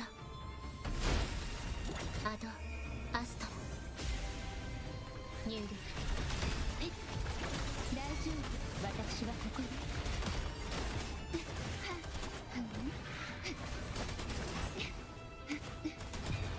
毒よ深淵を飲み込みなさい深海に従いましょう Nice. For what you remember, Wu Will always had some problems with the music, like battle music was kind of not there. That definitely was true for Huanglong. Huanglong's battle music was literally just a couple of drum like synth beats and that's it. Yeah, the battle music in a lot of Huanglong was hot fucking garbage. I think the battle music has significantly improved, starting with Black Shores. So I feel like that should have been the same for the attack holograms too. At least all the attack holograms here in this tower, the music should be fine, especially when you fight like Fleur-de-Lis or something.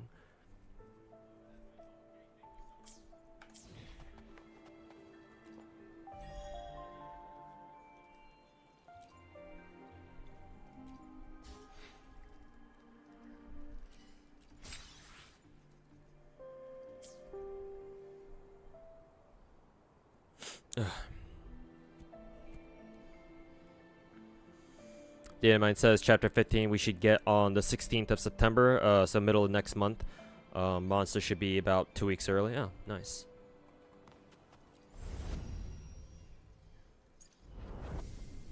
Back to Solaris is some returning thingy, I think. Why do I keep getting notifications for this though? Fuck this shit.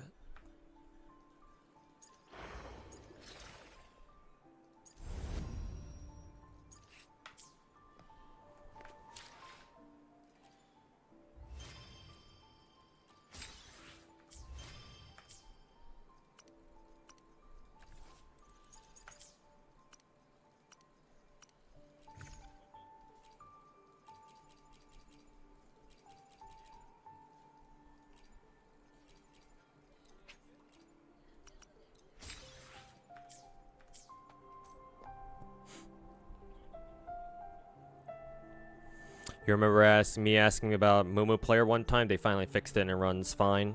It runs fine now? Okay. Well, good to know, I guess.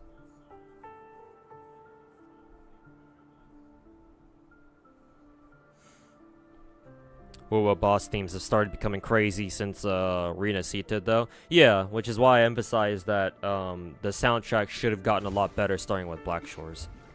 So it's no longer as big of a problem as it used to be. If we can even call it a problem to begin with. It's just that fucking Huanglong back when Wuwa was still on 1.0 and before the Black Shores update, the music was just not it, you know.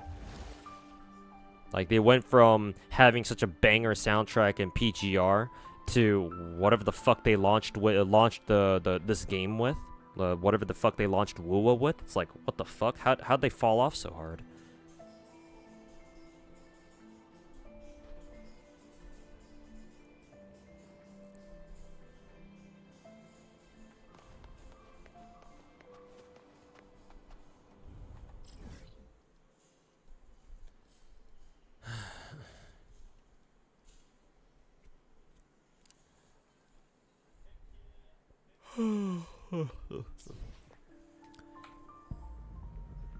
Let's see, we're up to 864 now. Okay.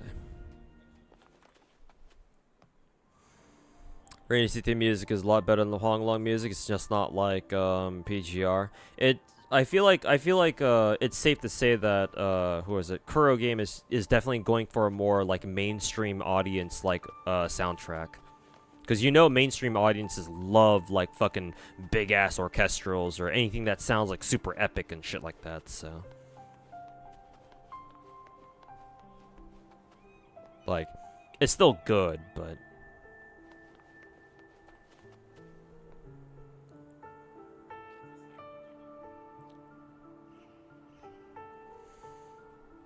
learned we lost older Moriarty's VA yesterday. Oh, Archer Moriarty. Oops. Well, not oops. That's kind of weird to say. RIP. 07.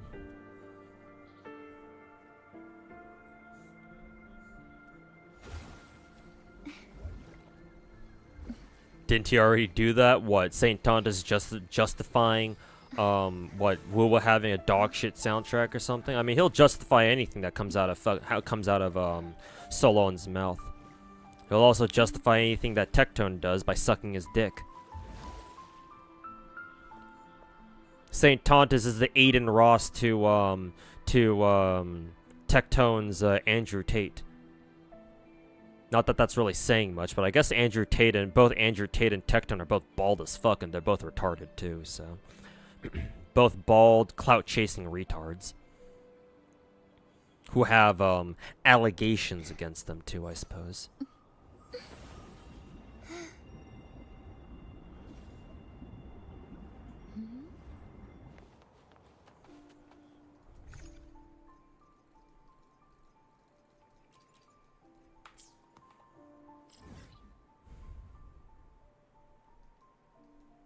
Saint Justify. I don't know if he did that or not. I thought Weed from YouTube chat was talking about Saint Tontas justifying Wuwa having a dog shit soundtrack at the beginning during 1.0, but I don't know. Maybe he was talking about something else.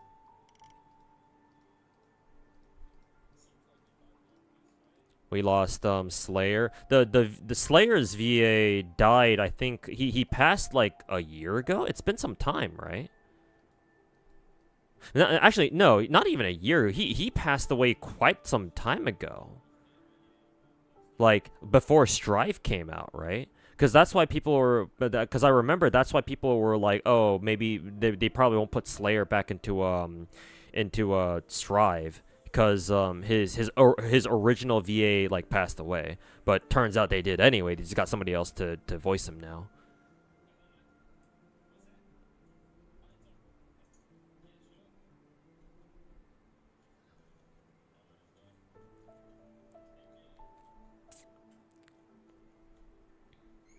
Yeah, you meant the music? Yeah.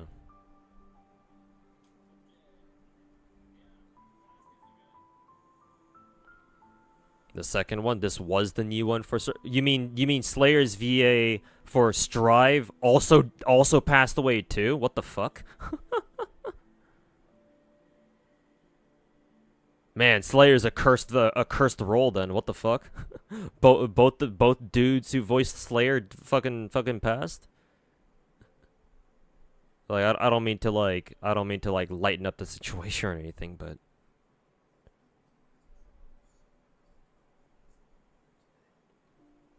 you dread the day we lose Peter Cullen. Peter Cullen's the voice of Optimus Prime, right? During like the Bayformers movies. I actually the only reason why I know that is because I've been binge watching a lot of like movie videos, like movie themed video essays from a YouTube channel called Pointless Hub. And that channel, that dude, or whoever runs the channel, like covered like almost every single like Transformers movie, like all of the Bayformers Transformers movies. And I think he mentioned the name Peter Cullen. So, I think Peter Cullen's the voice of, Optimus Prime, I think. But, yeah, Peter Cullen's is, like, super fucking old now, so... Not sure how much longer he'll be around for, to be fair. Alright, how do I grind? Where do I go to grind some more, gems? The perpetual hunt for, gems. Well,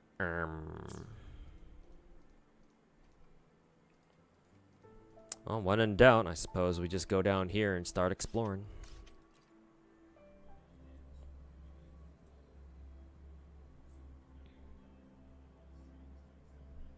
The in retrospect guy? Is that what he calls himself? Or maybe he has like a series where he looks at movies in retrospect. I mean, a lot of YouTubers do that, though. There's a lot of like retrospect YouTubers out there.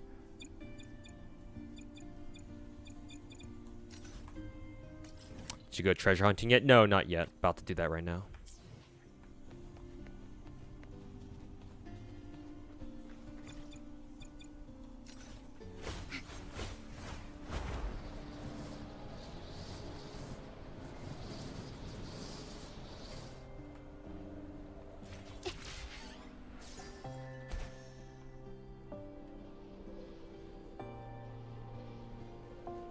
Iemasa Kayumi was the original VA. The one that just passed away was Takaya Hashi for Rev and Strive. Really? I thought... never mind. I won't go into it. I'll just chalk it up as me me just like misunderstanding or something. But, oh well. Sad to hear.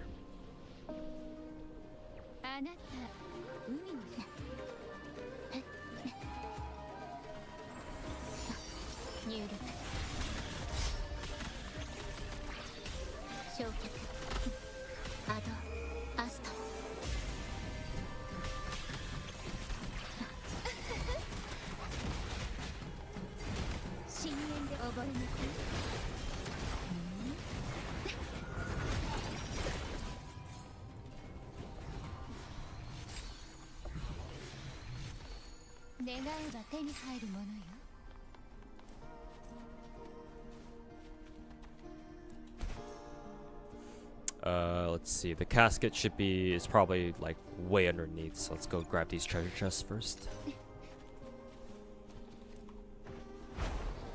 Ow.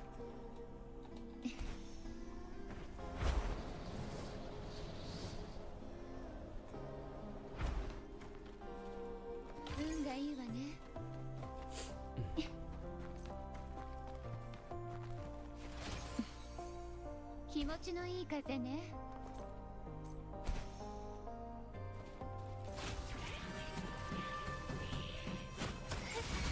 楽しいわ。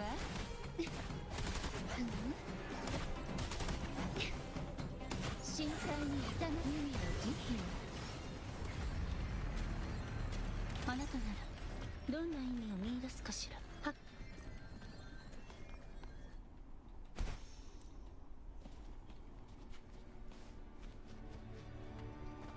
欠かせない存在。 I like how Frolova has like a visual effect that happens whenever she sprints. I think she and Sia-chan are the only characters in the game to have that. Maybe there's another character who also has like a weird or like a unique sprint animation or a dash animation.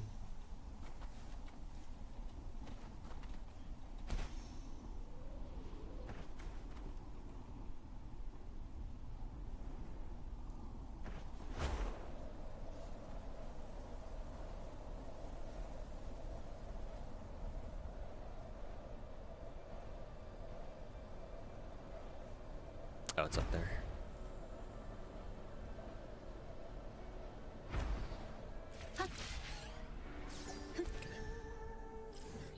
Let's see, we can fly over this way.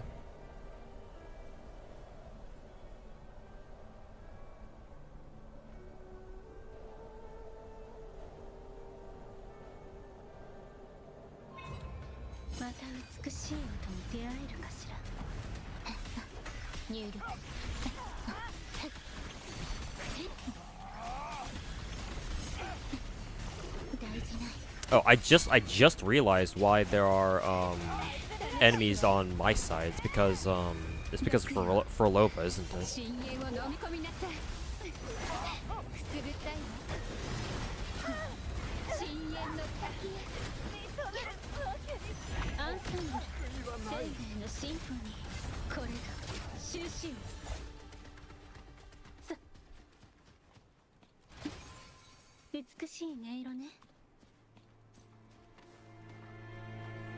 Are these guys just like my allies forever?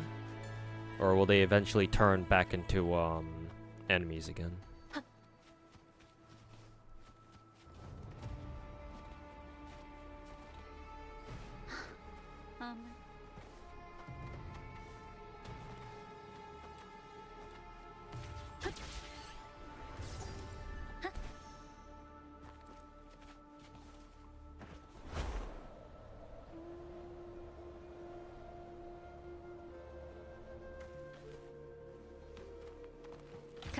They're with me. Oh, as in like this dude was like just originally a like a friendly soldier. Okay, and I know the soldiers can like summon their own echoes and stuff. So this guy must be this dude's this soldier's echo, personal echo or something.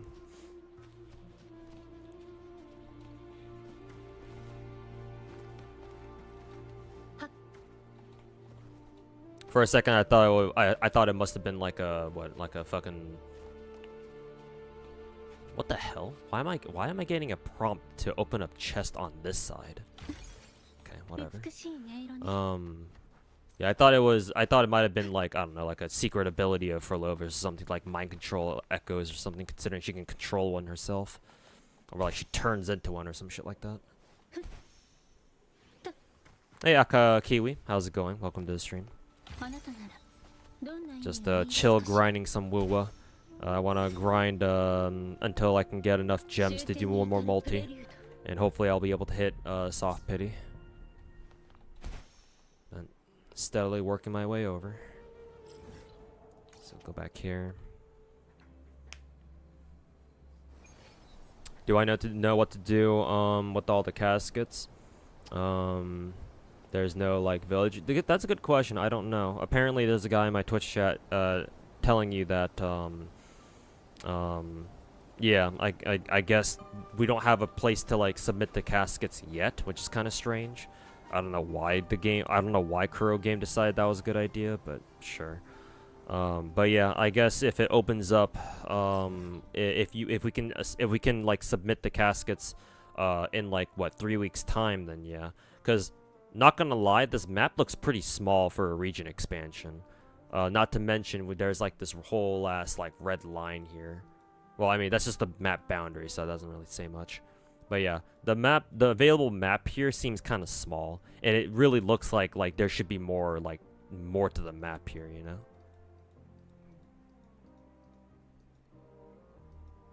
But yeah, I guess you just have to wait a couple of weeks for like the next village or something to open up.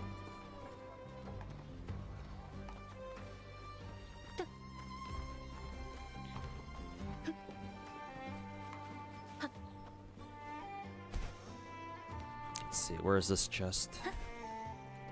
In here? Yeah.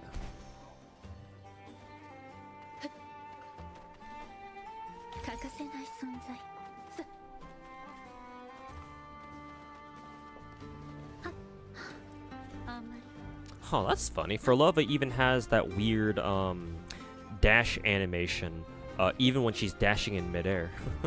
That's funny.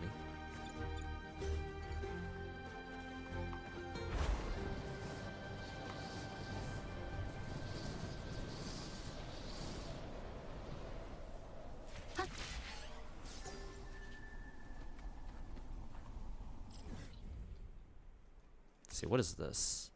Archive of melodies. Oh, it's like one of those like music bots or something.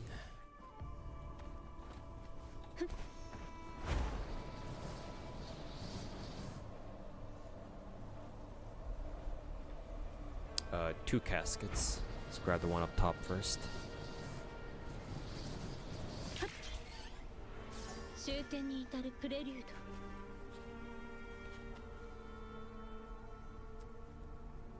Down.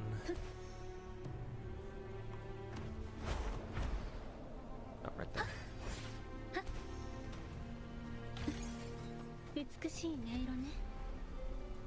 Gonna go get food tomorrow. Gotta do another account progression FML. Enjoy your food, man. Oops. Oh, look, it's raining.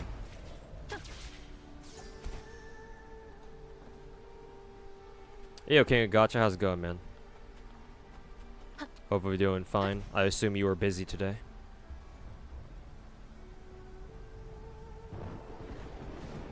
What happens last 2 hours? Oh, nothing much. Just was talking about random gacha stuff. Talking shit on Tectone as usual, because he deserves it.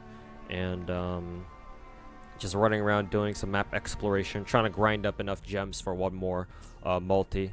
And I think I'll call it a stream then. I just want to see if I win this coin flip or not.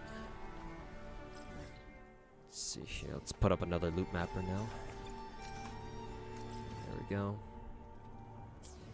So let's go head that way first.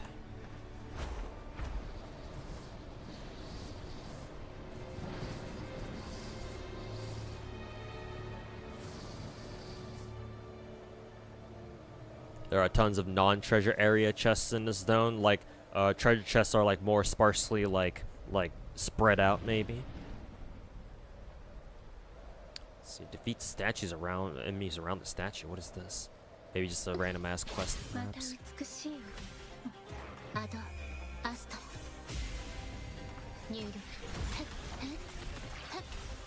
He got S6 Augusta? That's not true. I fucking wish, man.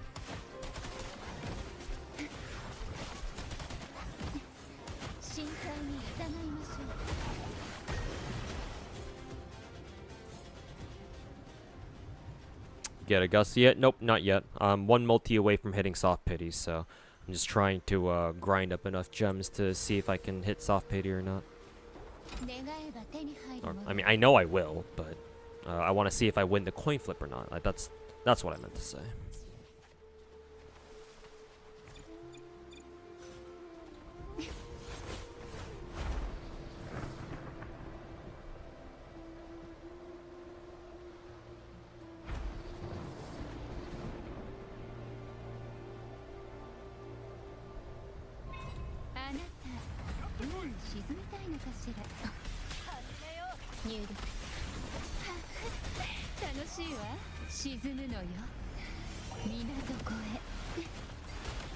not marked on the treasure map area, so you have to explore to find them like Genshin or 1.x style. I kind of wish they didn't do that actually, because finding treasure chests that aren't marked is actually really fucking annoying. At least for me personally. But yeah, I guess I don't mind because we haven't had chests like that in a while, to be fair.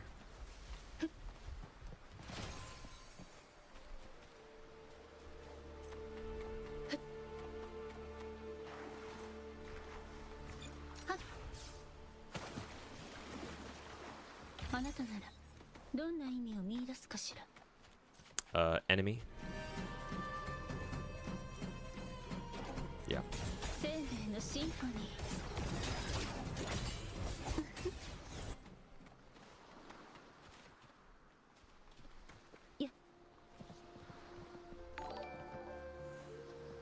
Let's see. Oh, board player, thanks so much for the $30 donation, man. Wow, quite a few donations today.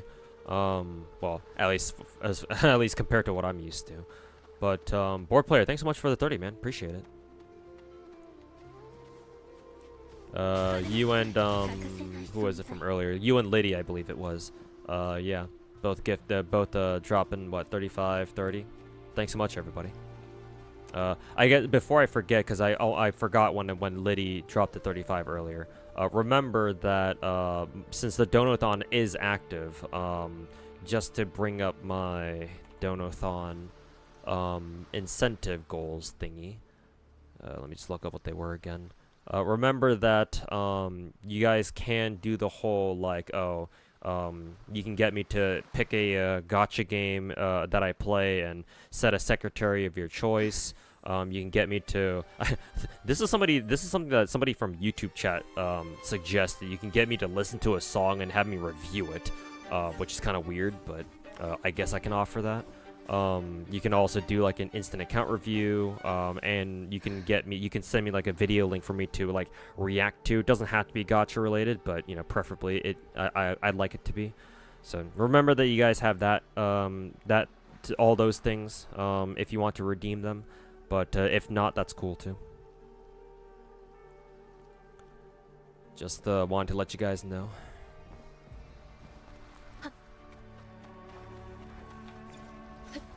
But otherwise, thanks to both of you for dropping donos. Very much so appreciated, both of you.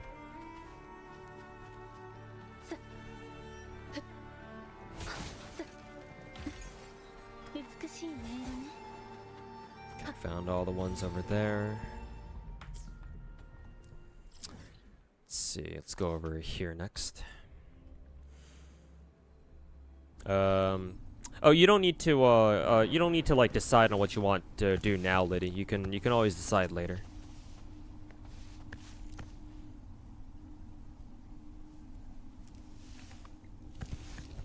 Are there any outfits or skins in gacha that you believe are essential for people to get in terms of it being so good that you need it, or the base outfit being so bad that you need to replace it? Not really, no. Like, if that were the case, then like, if that, for example, if it were a case of like, oh, like a gacha character's base outfit were so bad that you need to buy a skin just so you don't have to look at it ever again, at that point, that's actually the fault of the developers for even letting a gacha character get to that point in the first place, right? Because remember, gacha games like they make money off their characters, so they have to make their characters as attractive as possible. So like, if you're in a situation where like a gacha game has a character like that where they look so damn ugly that you're compelled to buy a skin for them just so that you don't have to see them in their default, it's like that kind of game already has some bigger problems to begin with, you know. As for like skins that are so much better than the original, I'm sure if you look around, I'm sure you can find some, but that comes down to personal preference, I think.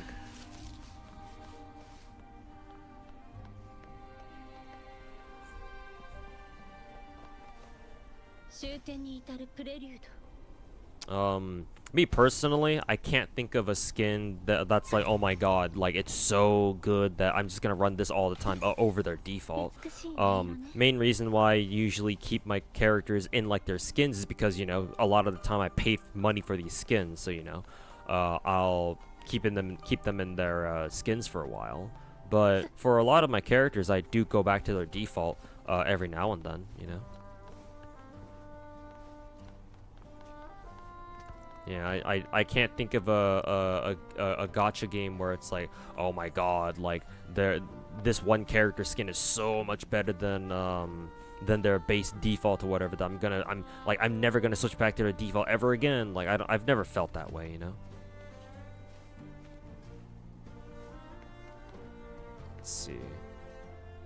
Where are these chests?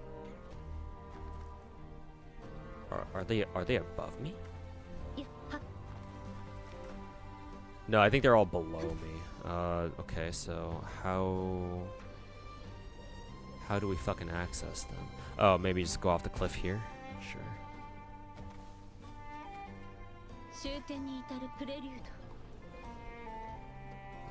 No, now they say that they're above me. What the fuck?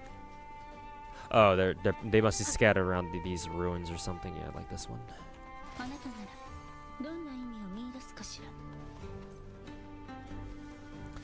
It's like, oh, I see.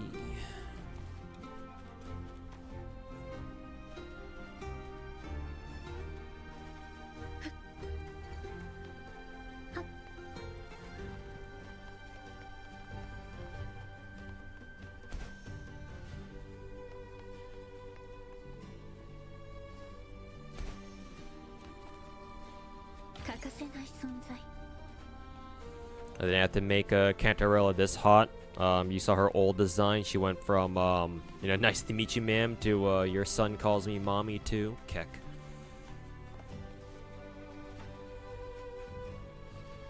Exploration of Wuwa is a fucking joke. It's too easy.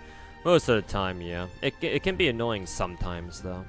Like, for example, I still haven't technically 100%ed all of Huanglong because there's a couple of things here that I still need to find. Like, Waning Aches' Mire still at 96. Deserock Highland is still at 93. It's like I'm missing a couple of things that's kind of annoying to get. Either like caskets or something. And I've yet to track them down so far.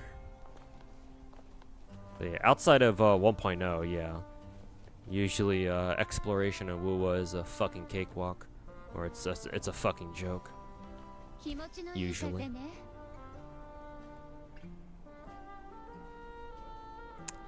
Well, I say that, I can't seem to find these fucking chests down here.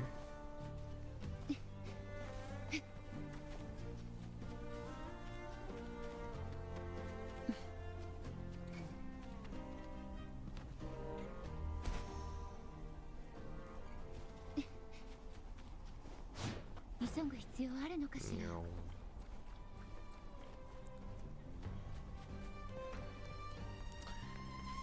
Meow.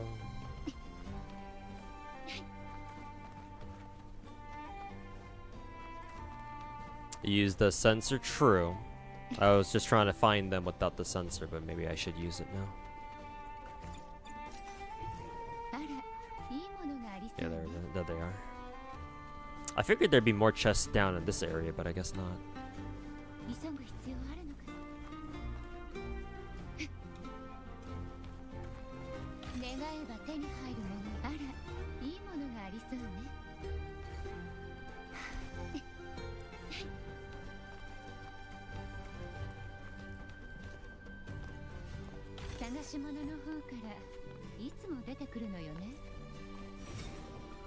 Oh, found all of them. Okay.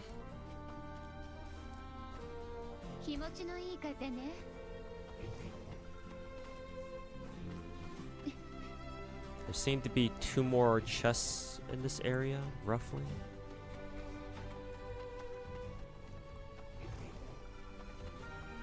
They don't seem to be showing up though, that's kind of strange.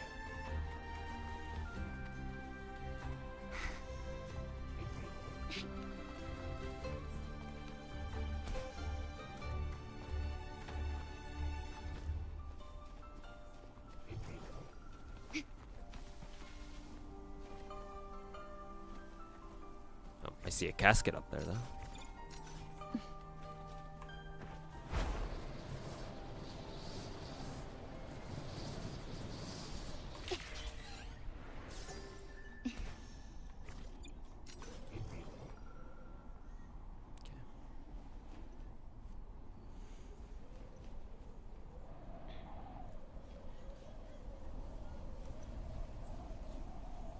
Hopefully he comes back.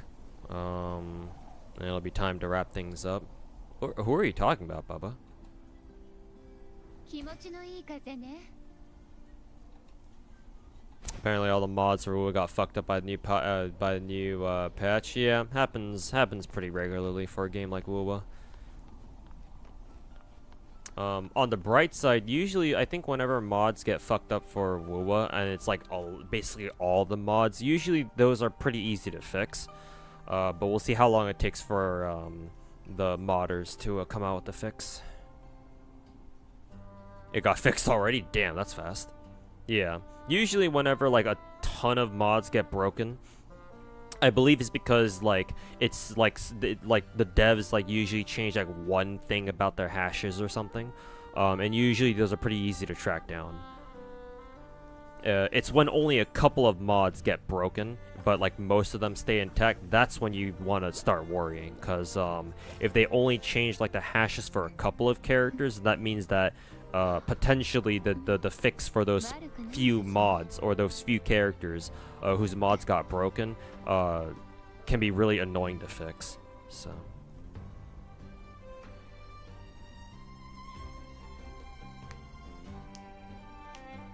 oh fuck. You have a Klee body pillow? I have just the right gacha game for you. Have you ever heard of a gacha game called Blue Archive?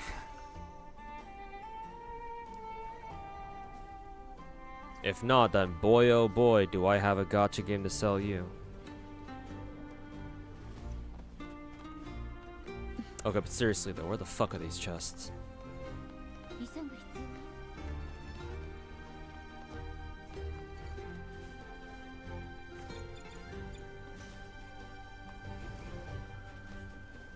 Sensor ain't picking up shit. What the fuck?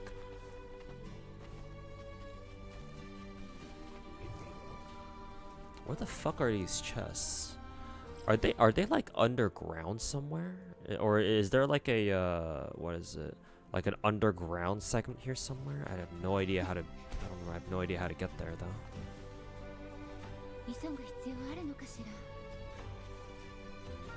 Let's go all the way down to the bottom maybe.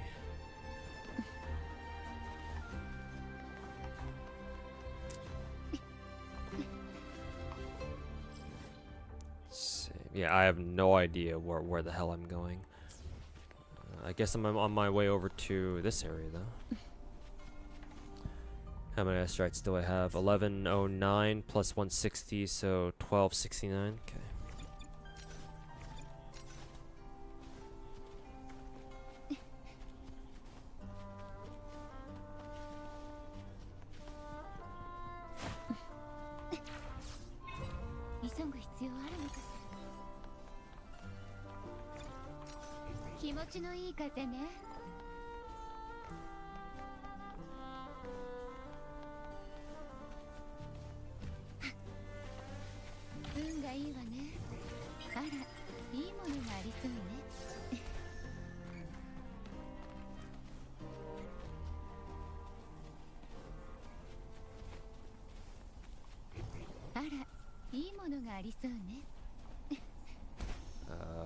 Why is the game? Oh yeah, there is a an underground like entrance nearby. Okay, makes sense.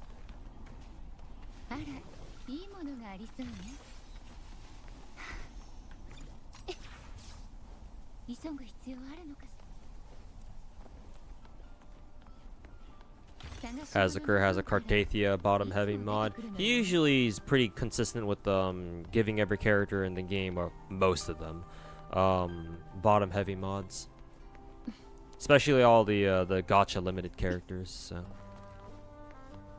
I kind of wonder if he also made one for Fleur-de-Lis too. Oops. I mean, I would assume so, right? Oh, it's up there.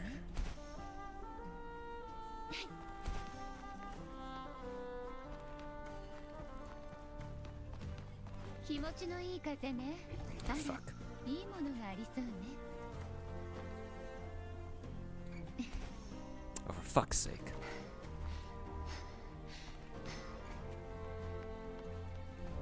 あら、いいものがありそうね。運がいいわね。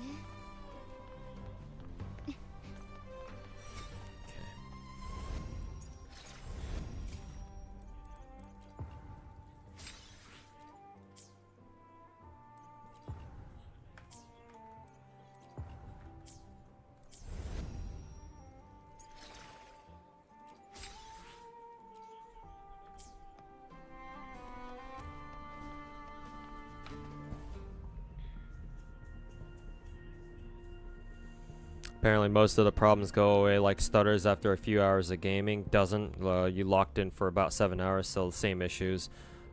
Issues in the same areas. Oof.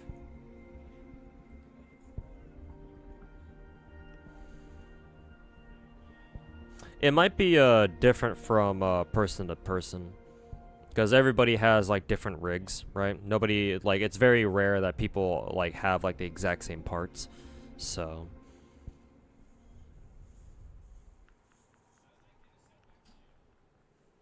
I mean, it's not exactly a secret that Kuro Game doesn't really do a lot of optimization for their game, so...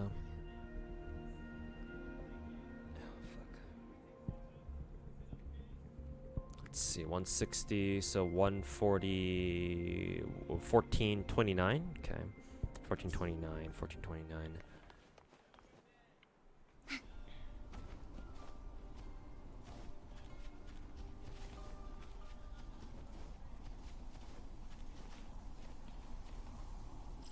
Let's see. Let's try going back here again.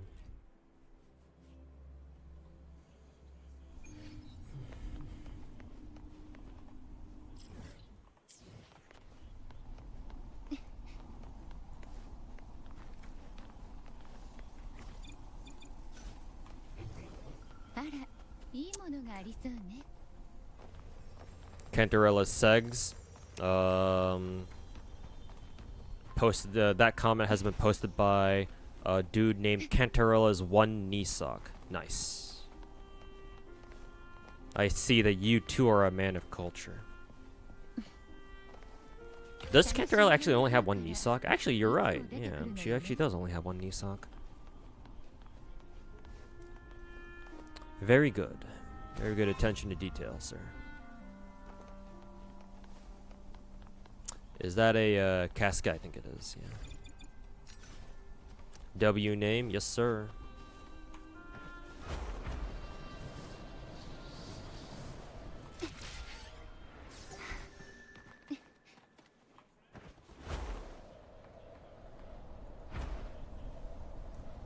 Ooh, the sky looks really pretty. I'm not gonna lie, I really like this backdrop. It's kind of like Aurora-ish.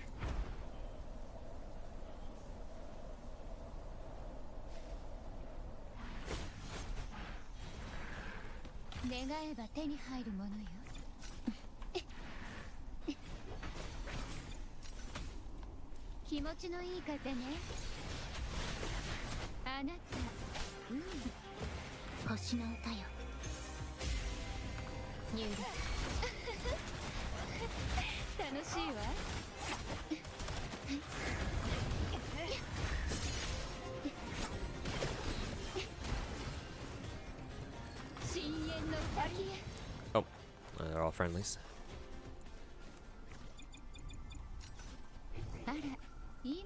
One down there, one over here. Okay. Why does the sensor tag the human combatants as enemies?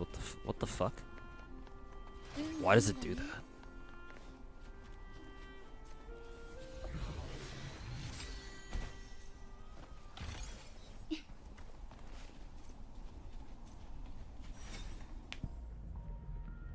Let's see, 1329. So 1489. Technically, I could buy another Radiant Pride, and be done with it. But I'll keep grinding until we get 14. 1440? 1440? Yeah, 1440.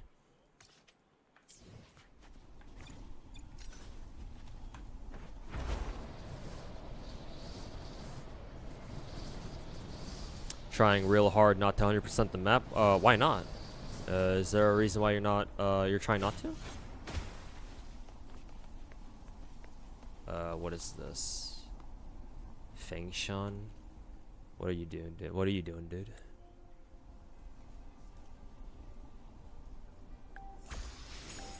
Oh, I think I know what this is.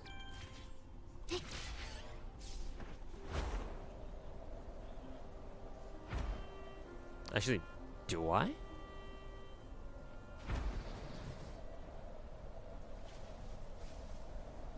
Oh, is this just some sort of like flight endurance challenge thing? Okay, well, whatever.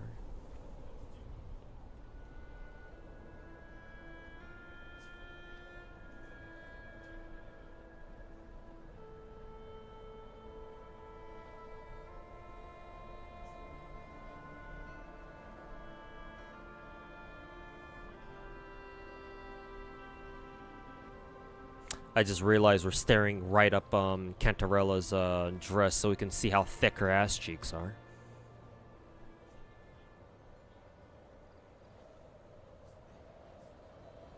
Oh, I see. They want you to fly 2,000 meters in one go. Okay.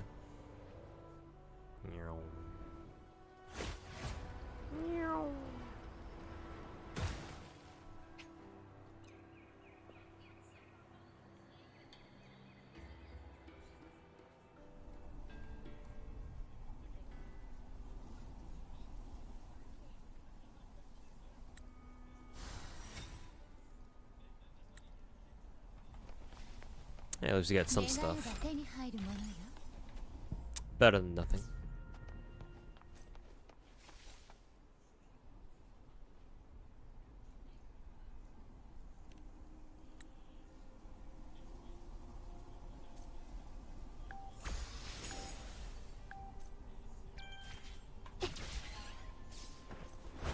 Let's see. This means that we probably can't touch our stamina meter at all. Just have Cantarella just fly in a straight line somewhere.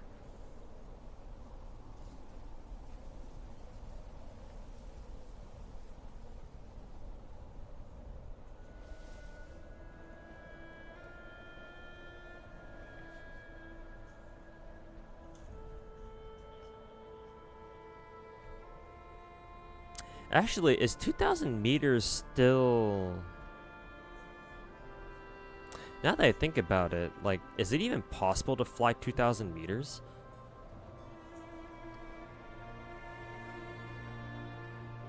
Because, like, my flight stamina is running out really quickly.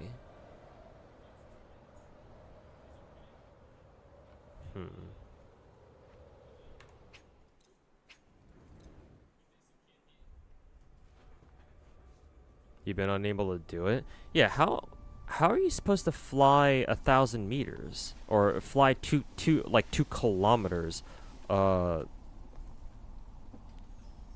with that amount of with only that amount of flight stam? Maybe there's like a trick that you gotta do? I don't know. Or maybe you have to find like these like air currents or something that like restore your flight stam or something like that. I have no idea. Like if there's not supposed to be any like device or like mechanic, like some sort of like stamina refreshing item out there that you can collect, and you're just supposed to do it all in one go. It's like, oh damn, okay, well that I'm not sure if I know how to do.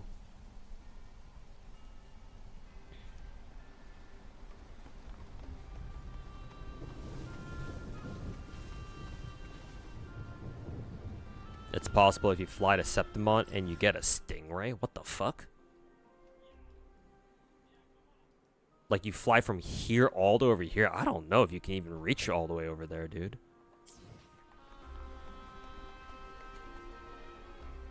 Yeah, I guess we have to find, like, a, like one of those, like, one of these stingray dudes, I guess.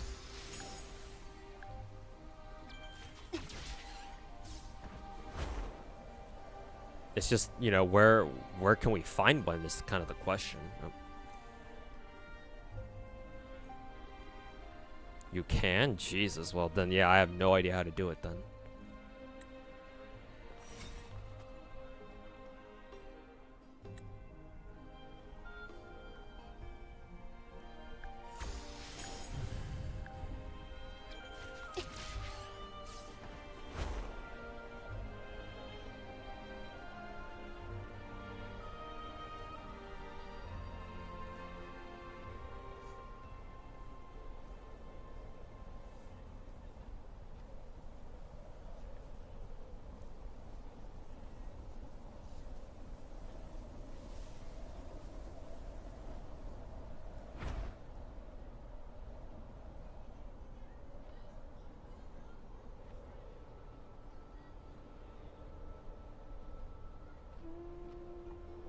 See.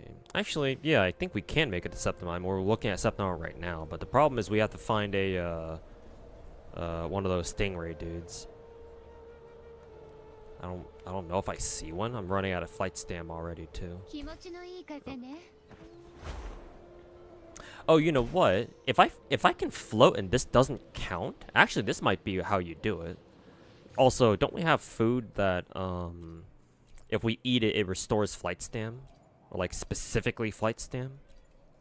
I don't know if I have any of it. I don't know if I have that or not. Like it reduces wall and swimming stamina, but not flight.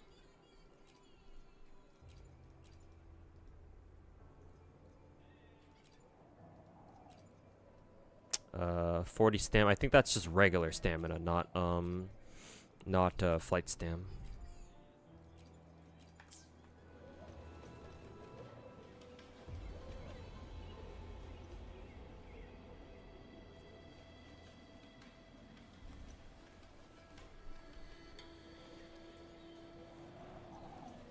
Oh, there's a stingray, yeah. Right there. Basic glider also counts. Oh yeah, you're right, it does. Hilarious.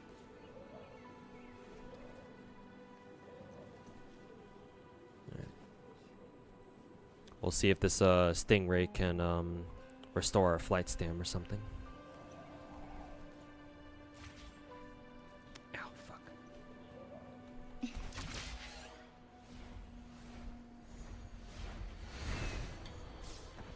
Yeah, it does. Hell yeah.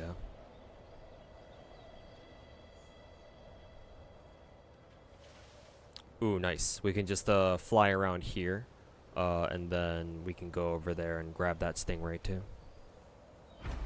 Gain some air real quick.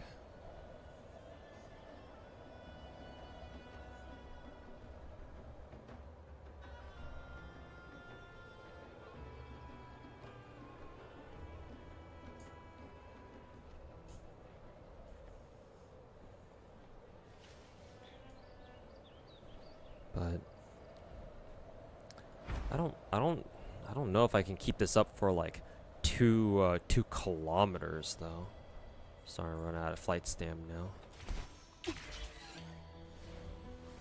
Because this means that we have to keep finding more stingrays.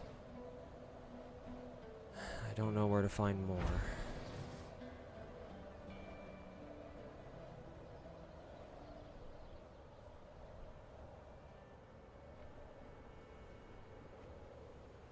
Also, why am I losing flight distance? Okay, I have no idea how that fucking challenge works. Okay.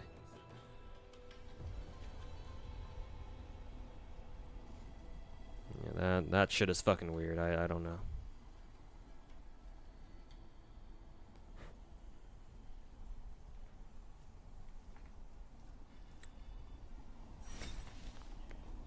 Pretty sure I even passed like 1,000 meters at some point, but like I lost distance. I don't know how the fuck that's supposed to work, but sure, whatever. Fucking weird.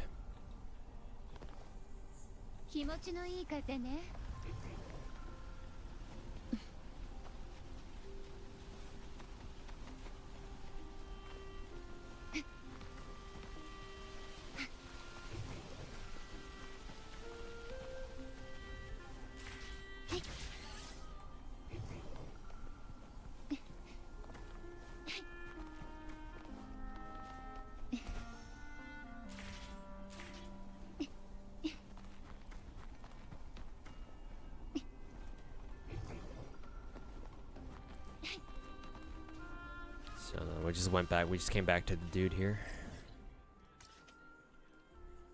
Yeah, all of these chests must be underground, so that's kind of fucking annoying.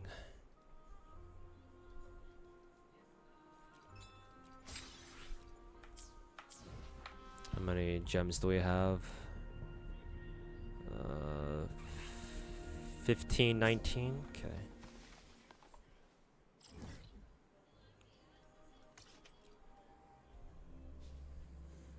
Distance can go backwards? Yeah, it seems like it. Really weird, but...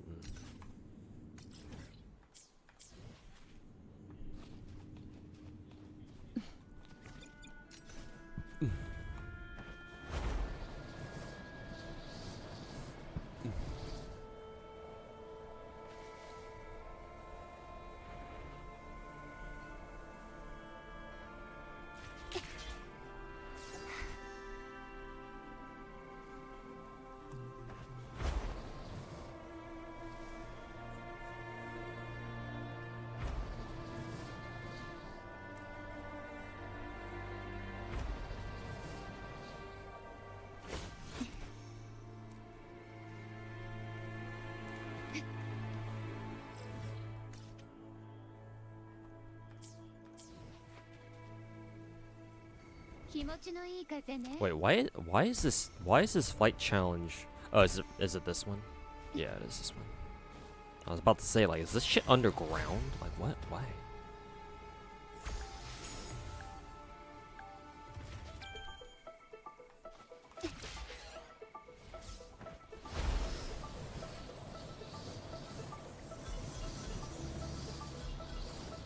Oh, what the fuck? That was a weird angle. Fuck that shit.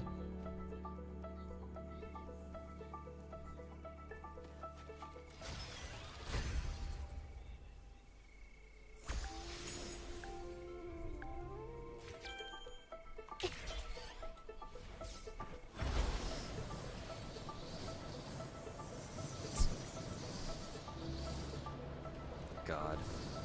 I did not miss this, I did not miss the how fucking janky flight controls are.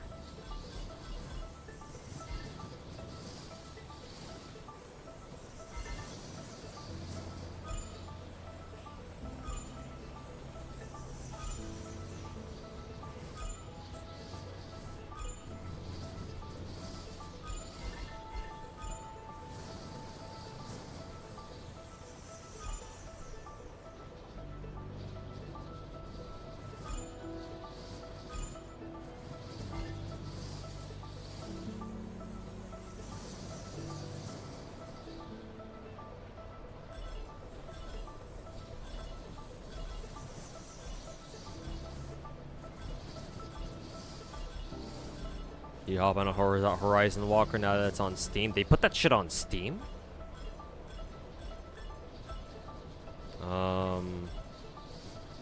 I'll see if I want to or not.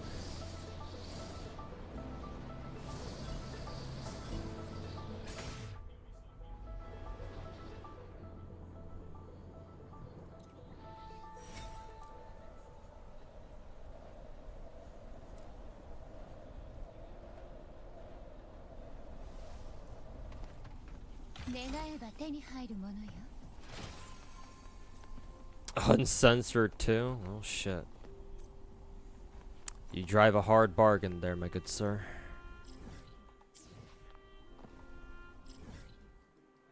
Oh, that's funny. The flight challenge took us straight back here. Funny. Okay, I just need 50 more asteroids, and I think we'll be good to go. Hoyo's new game looks interesting. That you saw the gameplay? Yeah, apparently some gameplay got leaked or something.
あなた海に沈みたいのかしら。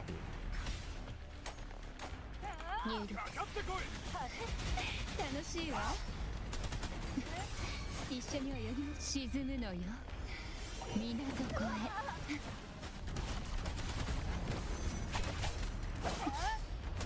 深淵で泳ぎます。 Gameplay is okay. I think GFL2, but without the grid style format. Their new game. I really don't want Hoyo to make a 4th game, but I guess it's too late for that now. Like, so is it just going to be like a what? Is it an auto battler thingy, like an auto chess thing? Because that's kind of what I assume.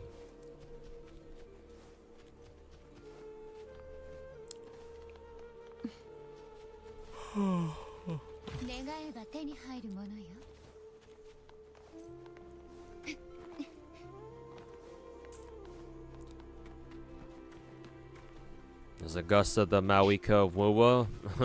in a way, kind of. Don't tell the Wuwa dick suckers we said that though. That might trigger them.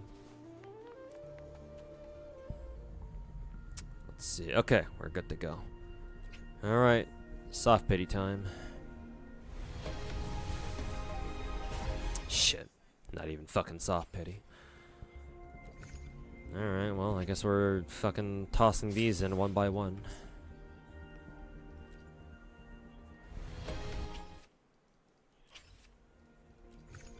Actually, I'm pretty sure I'm at soft pity. Character soft pity starts at 65 in this game, right? I'm not going insane, am I? Yeah, there we go. Well, let's see if we win the coin flip or not. Hey, we actually won. I think this is her, right? Yeah. Cool.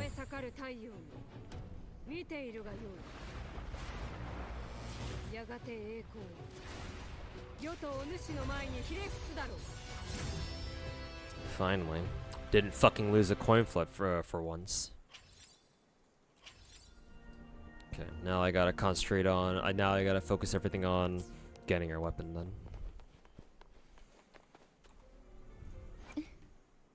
It's like, Jesus Christ, finally. Feels nice winning a fucking 50-50 for once.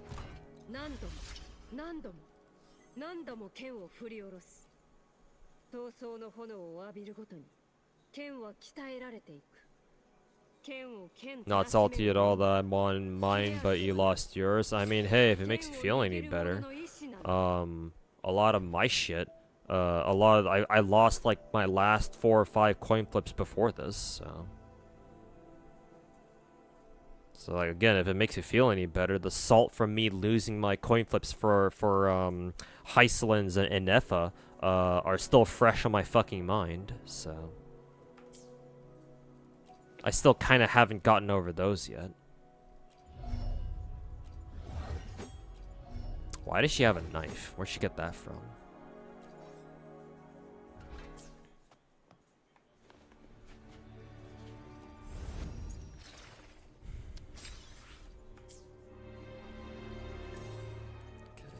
Extra, oh yeah, the Augusta skill training.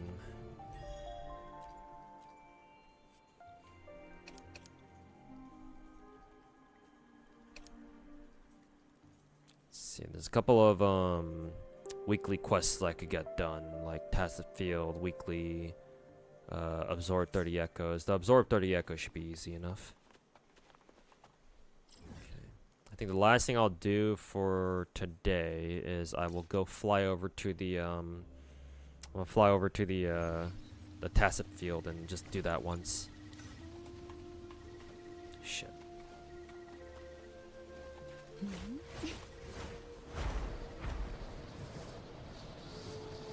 Oh, casket.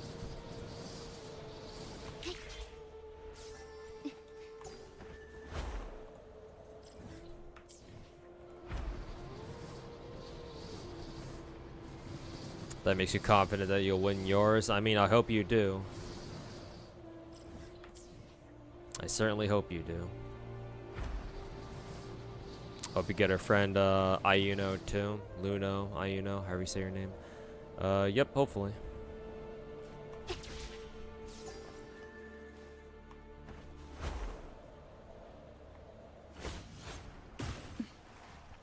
Why is she Electra though? No fucking clue. Ask Kuro. 入力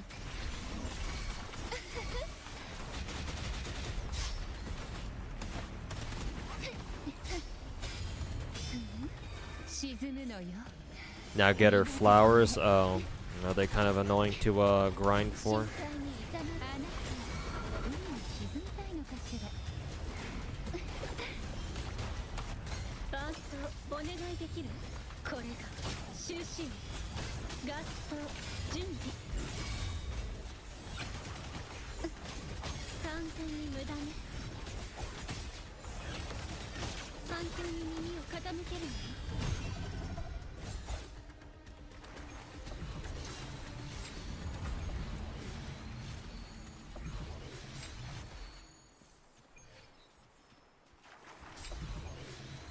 Augusta got the wrong vision.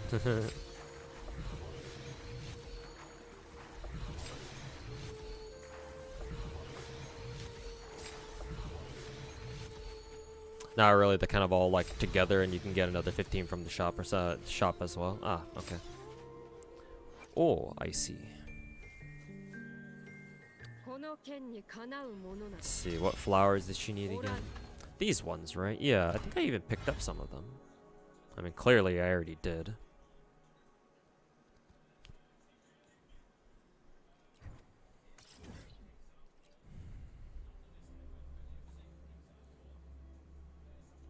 How many flowers did you need again? I think for all characters, they only need like what 60 of their like collectible material. Yeah, these ones right here.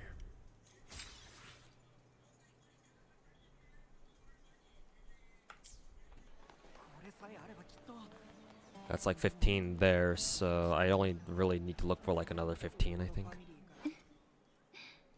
あなたのことは波が知らこの剣にかなうものなどおらん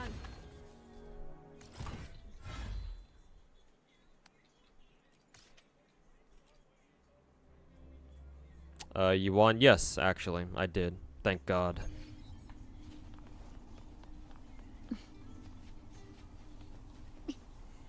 But yeah.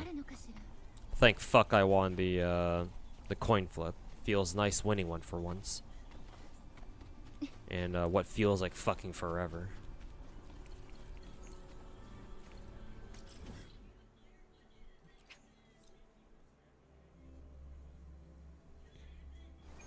Farm new boss mats too. Yep.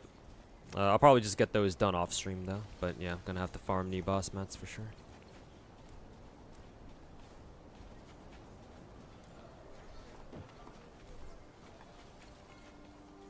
I'm assuming these flowers that I'm picking up are basically just sunflowers. They certainly look like them. 42, 46. Funnily enough, you need the same number of world boss mats as you do in Genshin. It just goes by faster in WoW because every time you farm a world boss, they have a chance of giving you either 4 or 5, which is so much better than Genshin's 3 or 4. Goddamn. In Genshin, you usually only get 3 anyway, so. Whereas in WoW, you regularly get 5, so much better. Ever noticed that?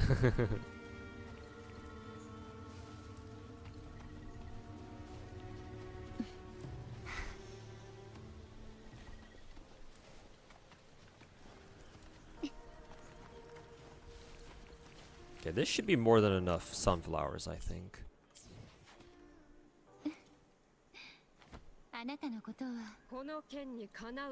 Yeah, this is way more. Yeah, that's way more flowers than I need. Technically, I didn't even need to buy the 15 out from the shop earlier. Okay. Well, Augusta is secured.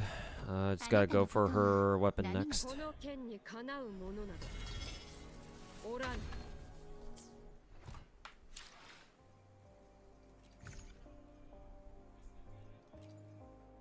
Let's see, how many can I exchange for? 8. How many weapon pulls do I have?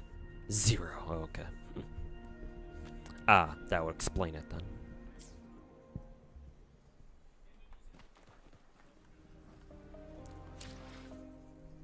Oh, I see.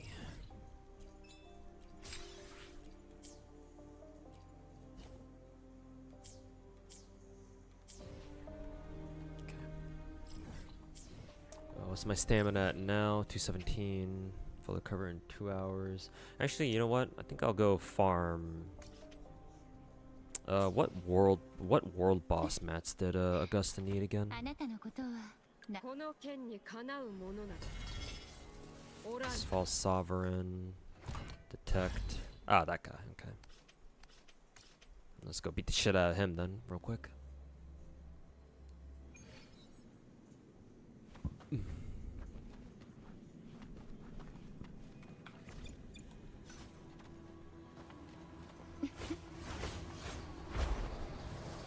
I will say, the aesthetic of these ruins is really fucking cool, I'm not gonna lie. Like, they did a great job on making this area feel fucking desolate and shit. Like, the ruins look like super creepy and shit. I fuck with this aesthetic really fucking heavy.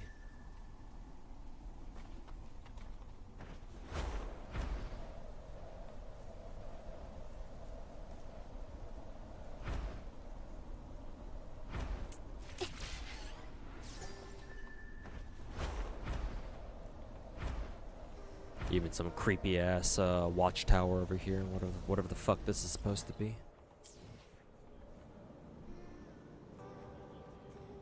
Honestly, this entire ruins area kind of feels like something straight out of what, World of Warcraft. Give me 1 second, guys.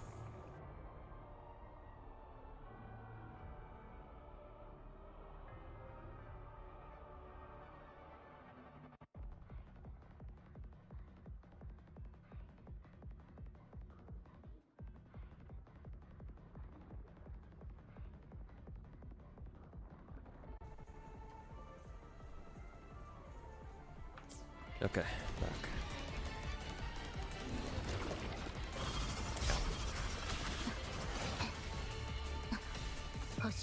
Ryuku would also love this.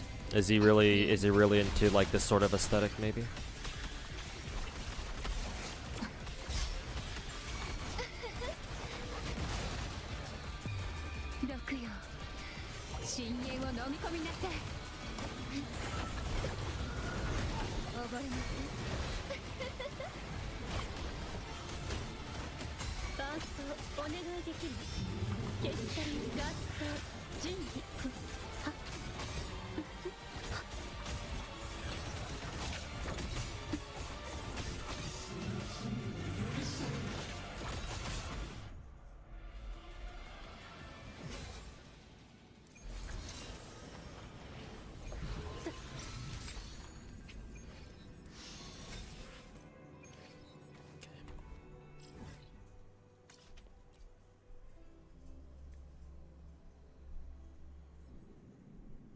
He brought it up with this 2.0 review video. Oh, like how he talked about how he would love to have like a new region where it kind of looks like this. I mean, well, he did get his wish. Literally Elden Ring highlight area. Shit's really cinematic.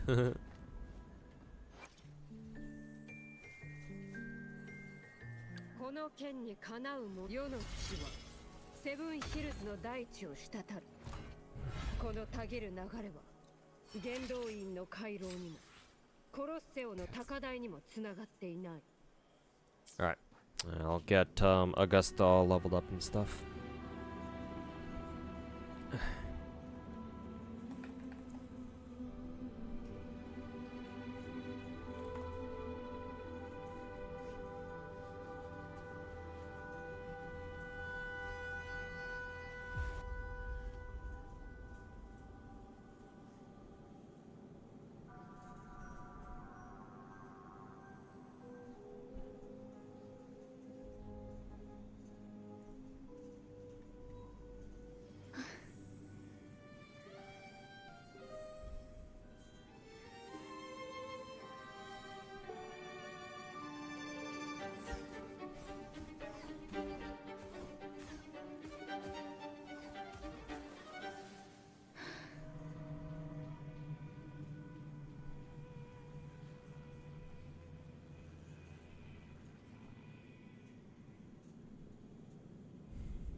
Glad you got a dub, Mr. 2. Yeah, I'm glad too.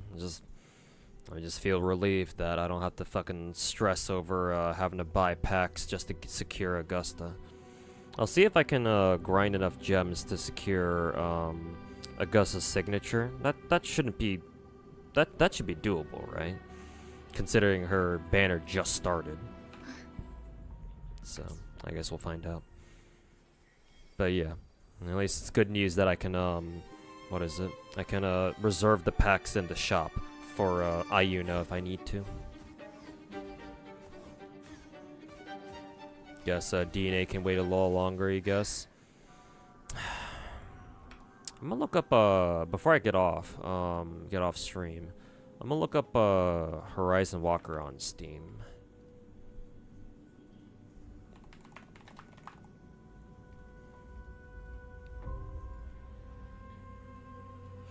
Secure the path to fly 3,000 meters. Really? Sheesh. Let's see. Oh, it's a 3D game. Interesting. I thought it was only. For some reason I thought it was only a 2D game, but nah, it's full fucking 3D. Shit, man. That last screenshot is fucking diabolical too.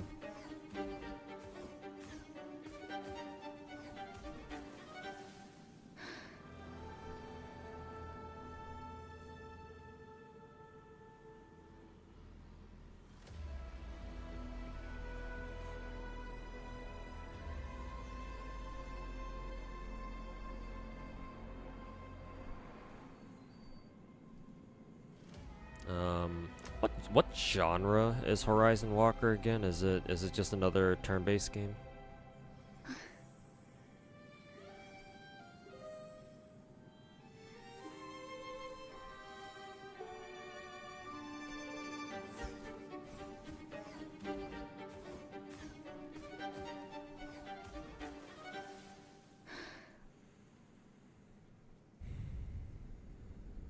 It's a 3D GFL2 type gameplay, just without the grid shit. Oh, I thought you said that about Hoyo's new game. Oh, I guess you were talking about Horizon Walker then. Unlike in GFL2, you get the sexier units. Really, it just has straight up segs. Well, shit, count me in then. Horizon Walker is a gacha, right? Just making sure. I'm assuming it's a gacha. Unless it's just a normal game, but if it's a normal game, why would it be free to play?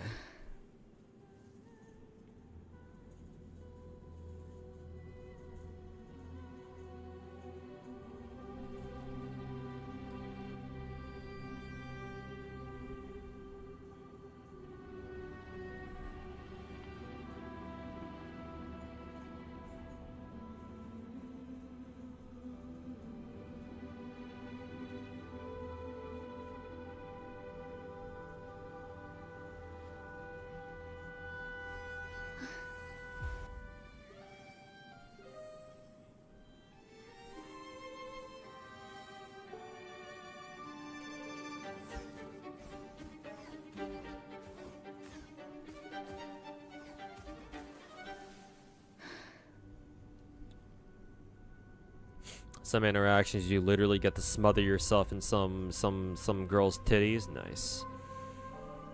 Some good old motorboating action. Straight up hentai. It's not quite there, but yeah. Okay. I guess I'll check it out maybe over the weekend. I should have time during the weekend. Maybe I'll check it out during the weekend. But yeah. If Horizon Walker is yet another gacha, then holy fuck.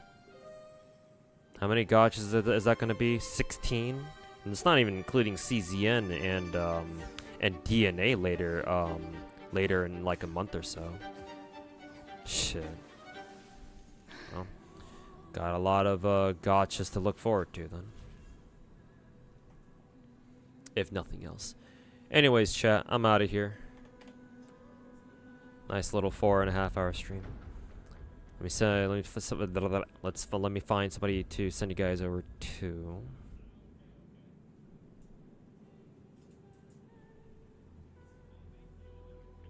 Oh, Genazot just started his stream. I'll send you guys over to him. Shit. There we go. Good night. Yep. Now I go sleep. Well, I gotta go take care of a few other things first before I go sleep. Finally got Merlin after all these years. Hey, congrats. Better late than never, I guess. The gacha infinity stones keep growing. Gacha, yes, but it's very free to play friendly as hell. Oh, hopefully that's true then. Good night, congrats on Augusta. Thank you, man. And you'll post the 3K route on Discord. Okay. Hopefully I remember to check it out. But yeah, thanks in advance, UI. But anyways, thanks everybody for hanging out, and catch you guys all tomorrow. And go tell Genesis I said what's up.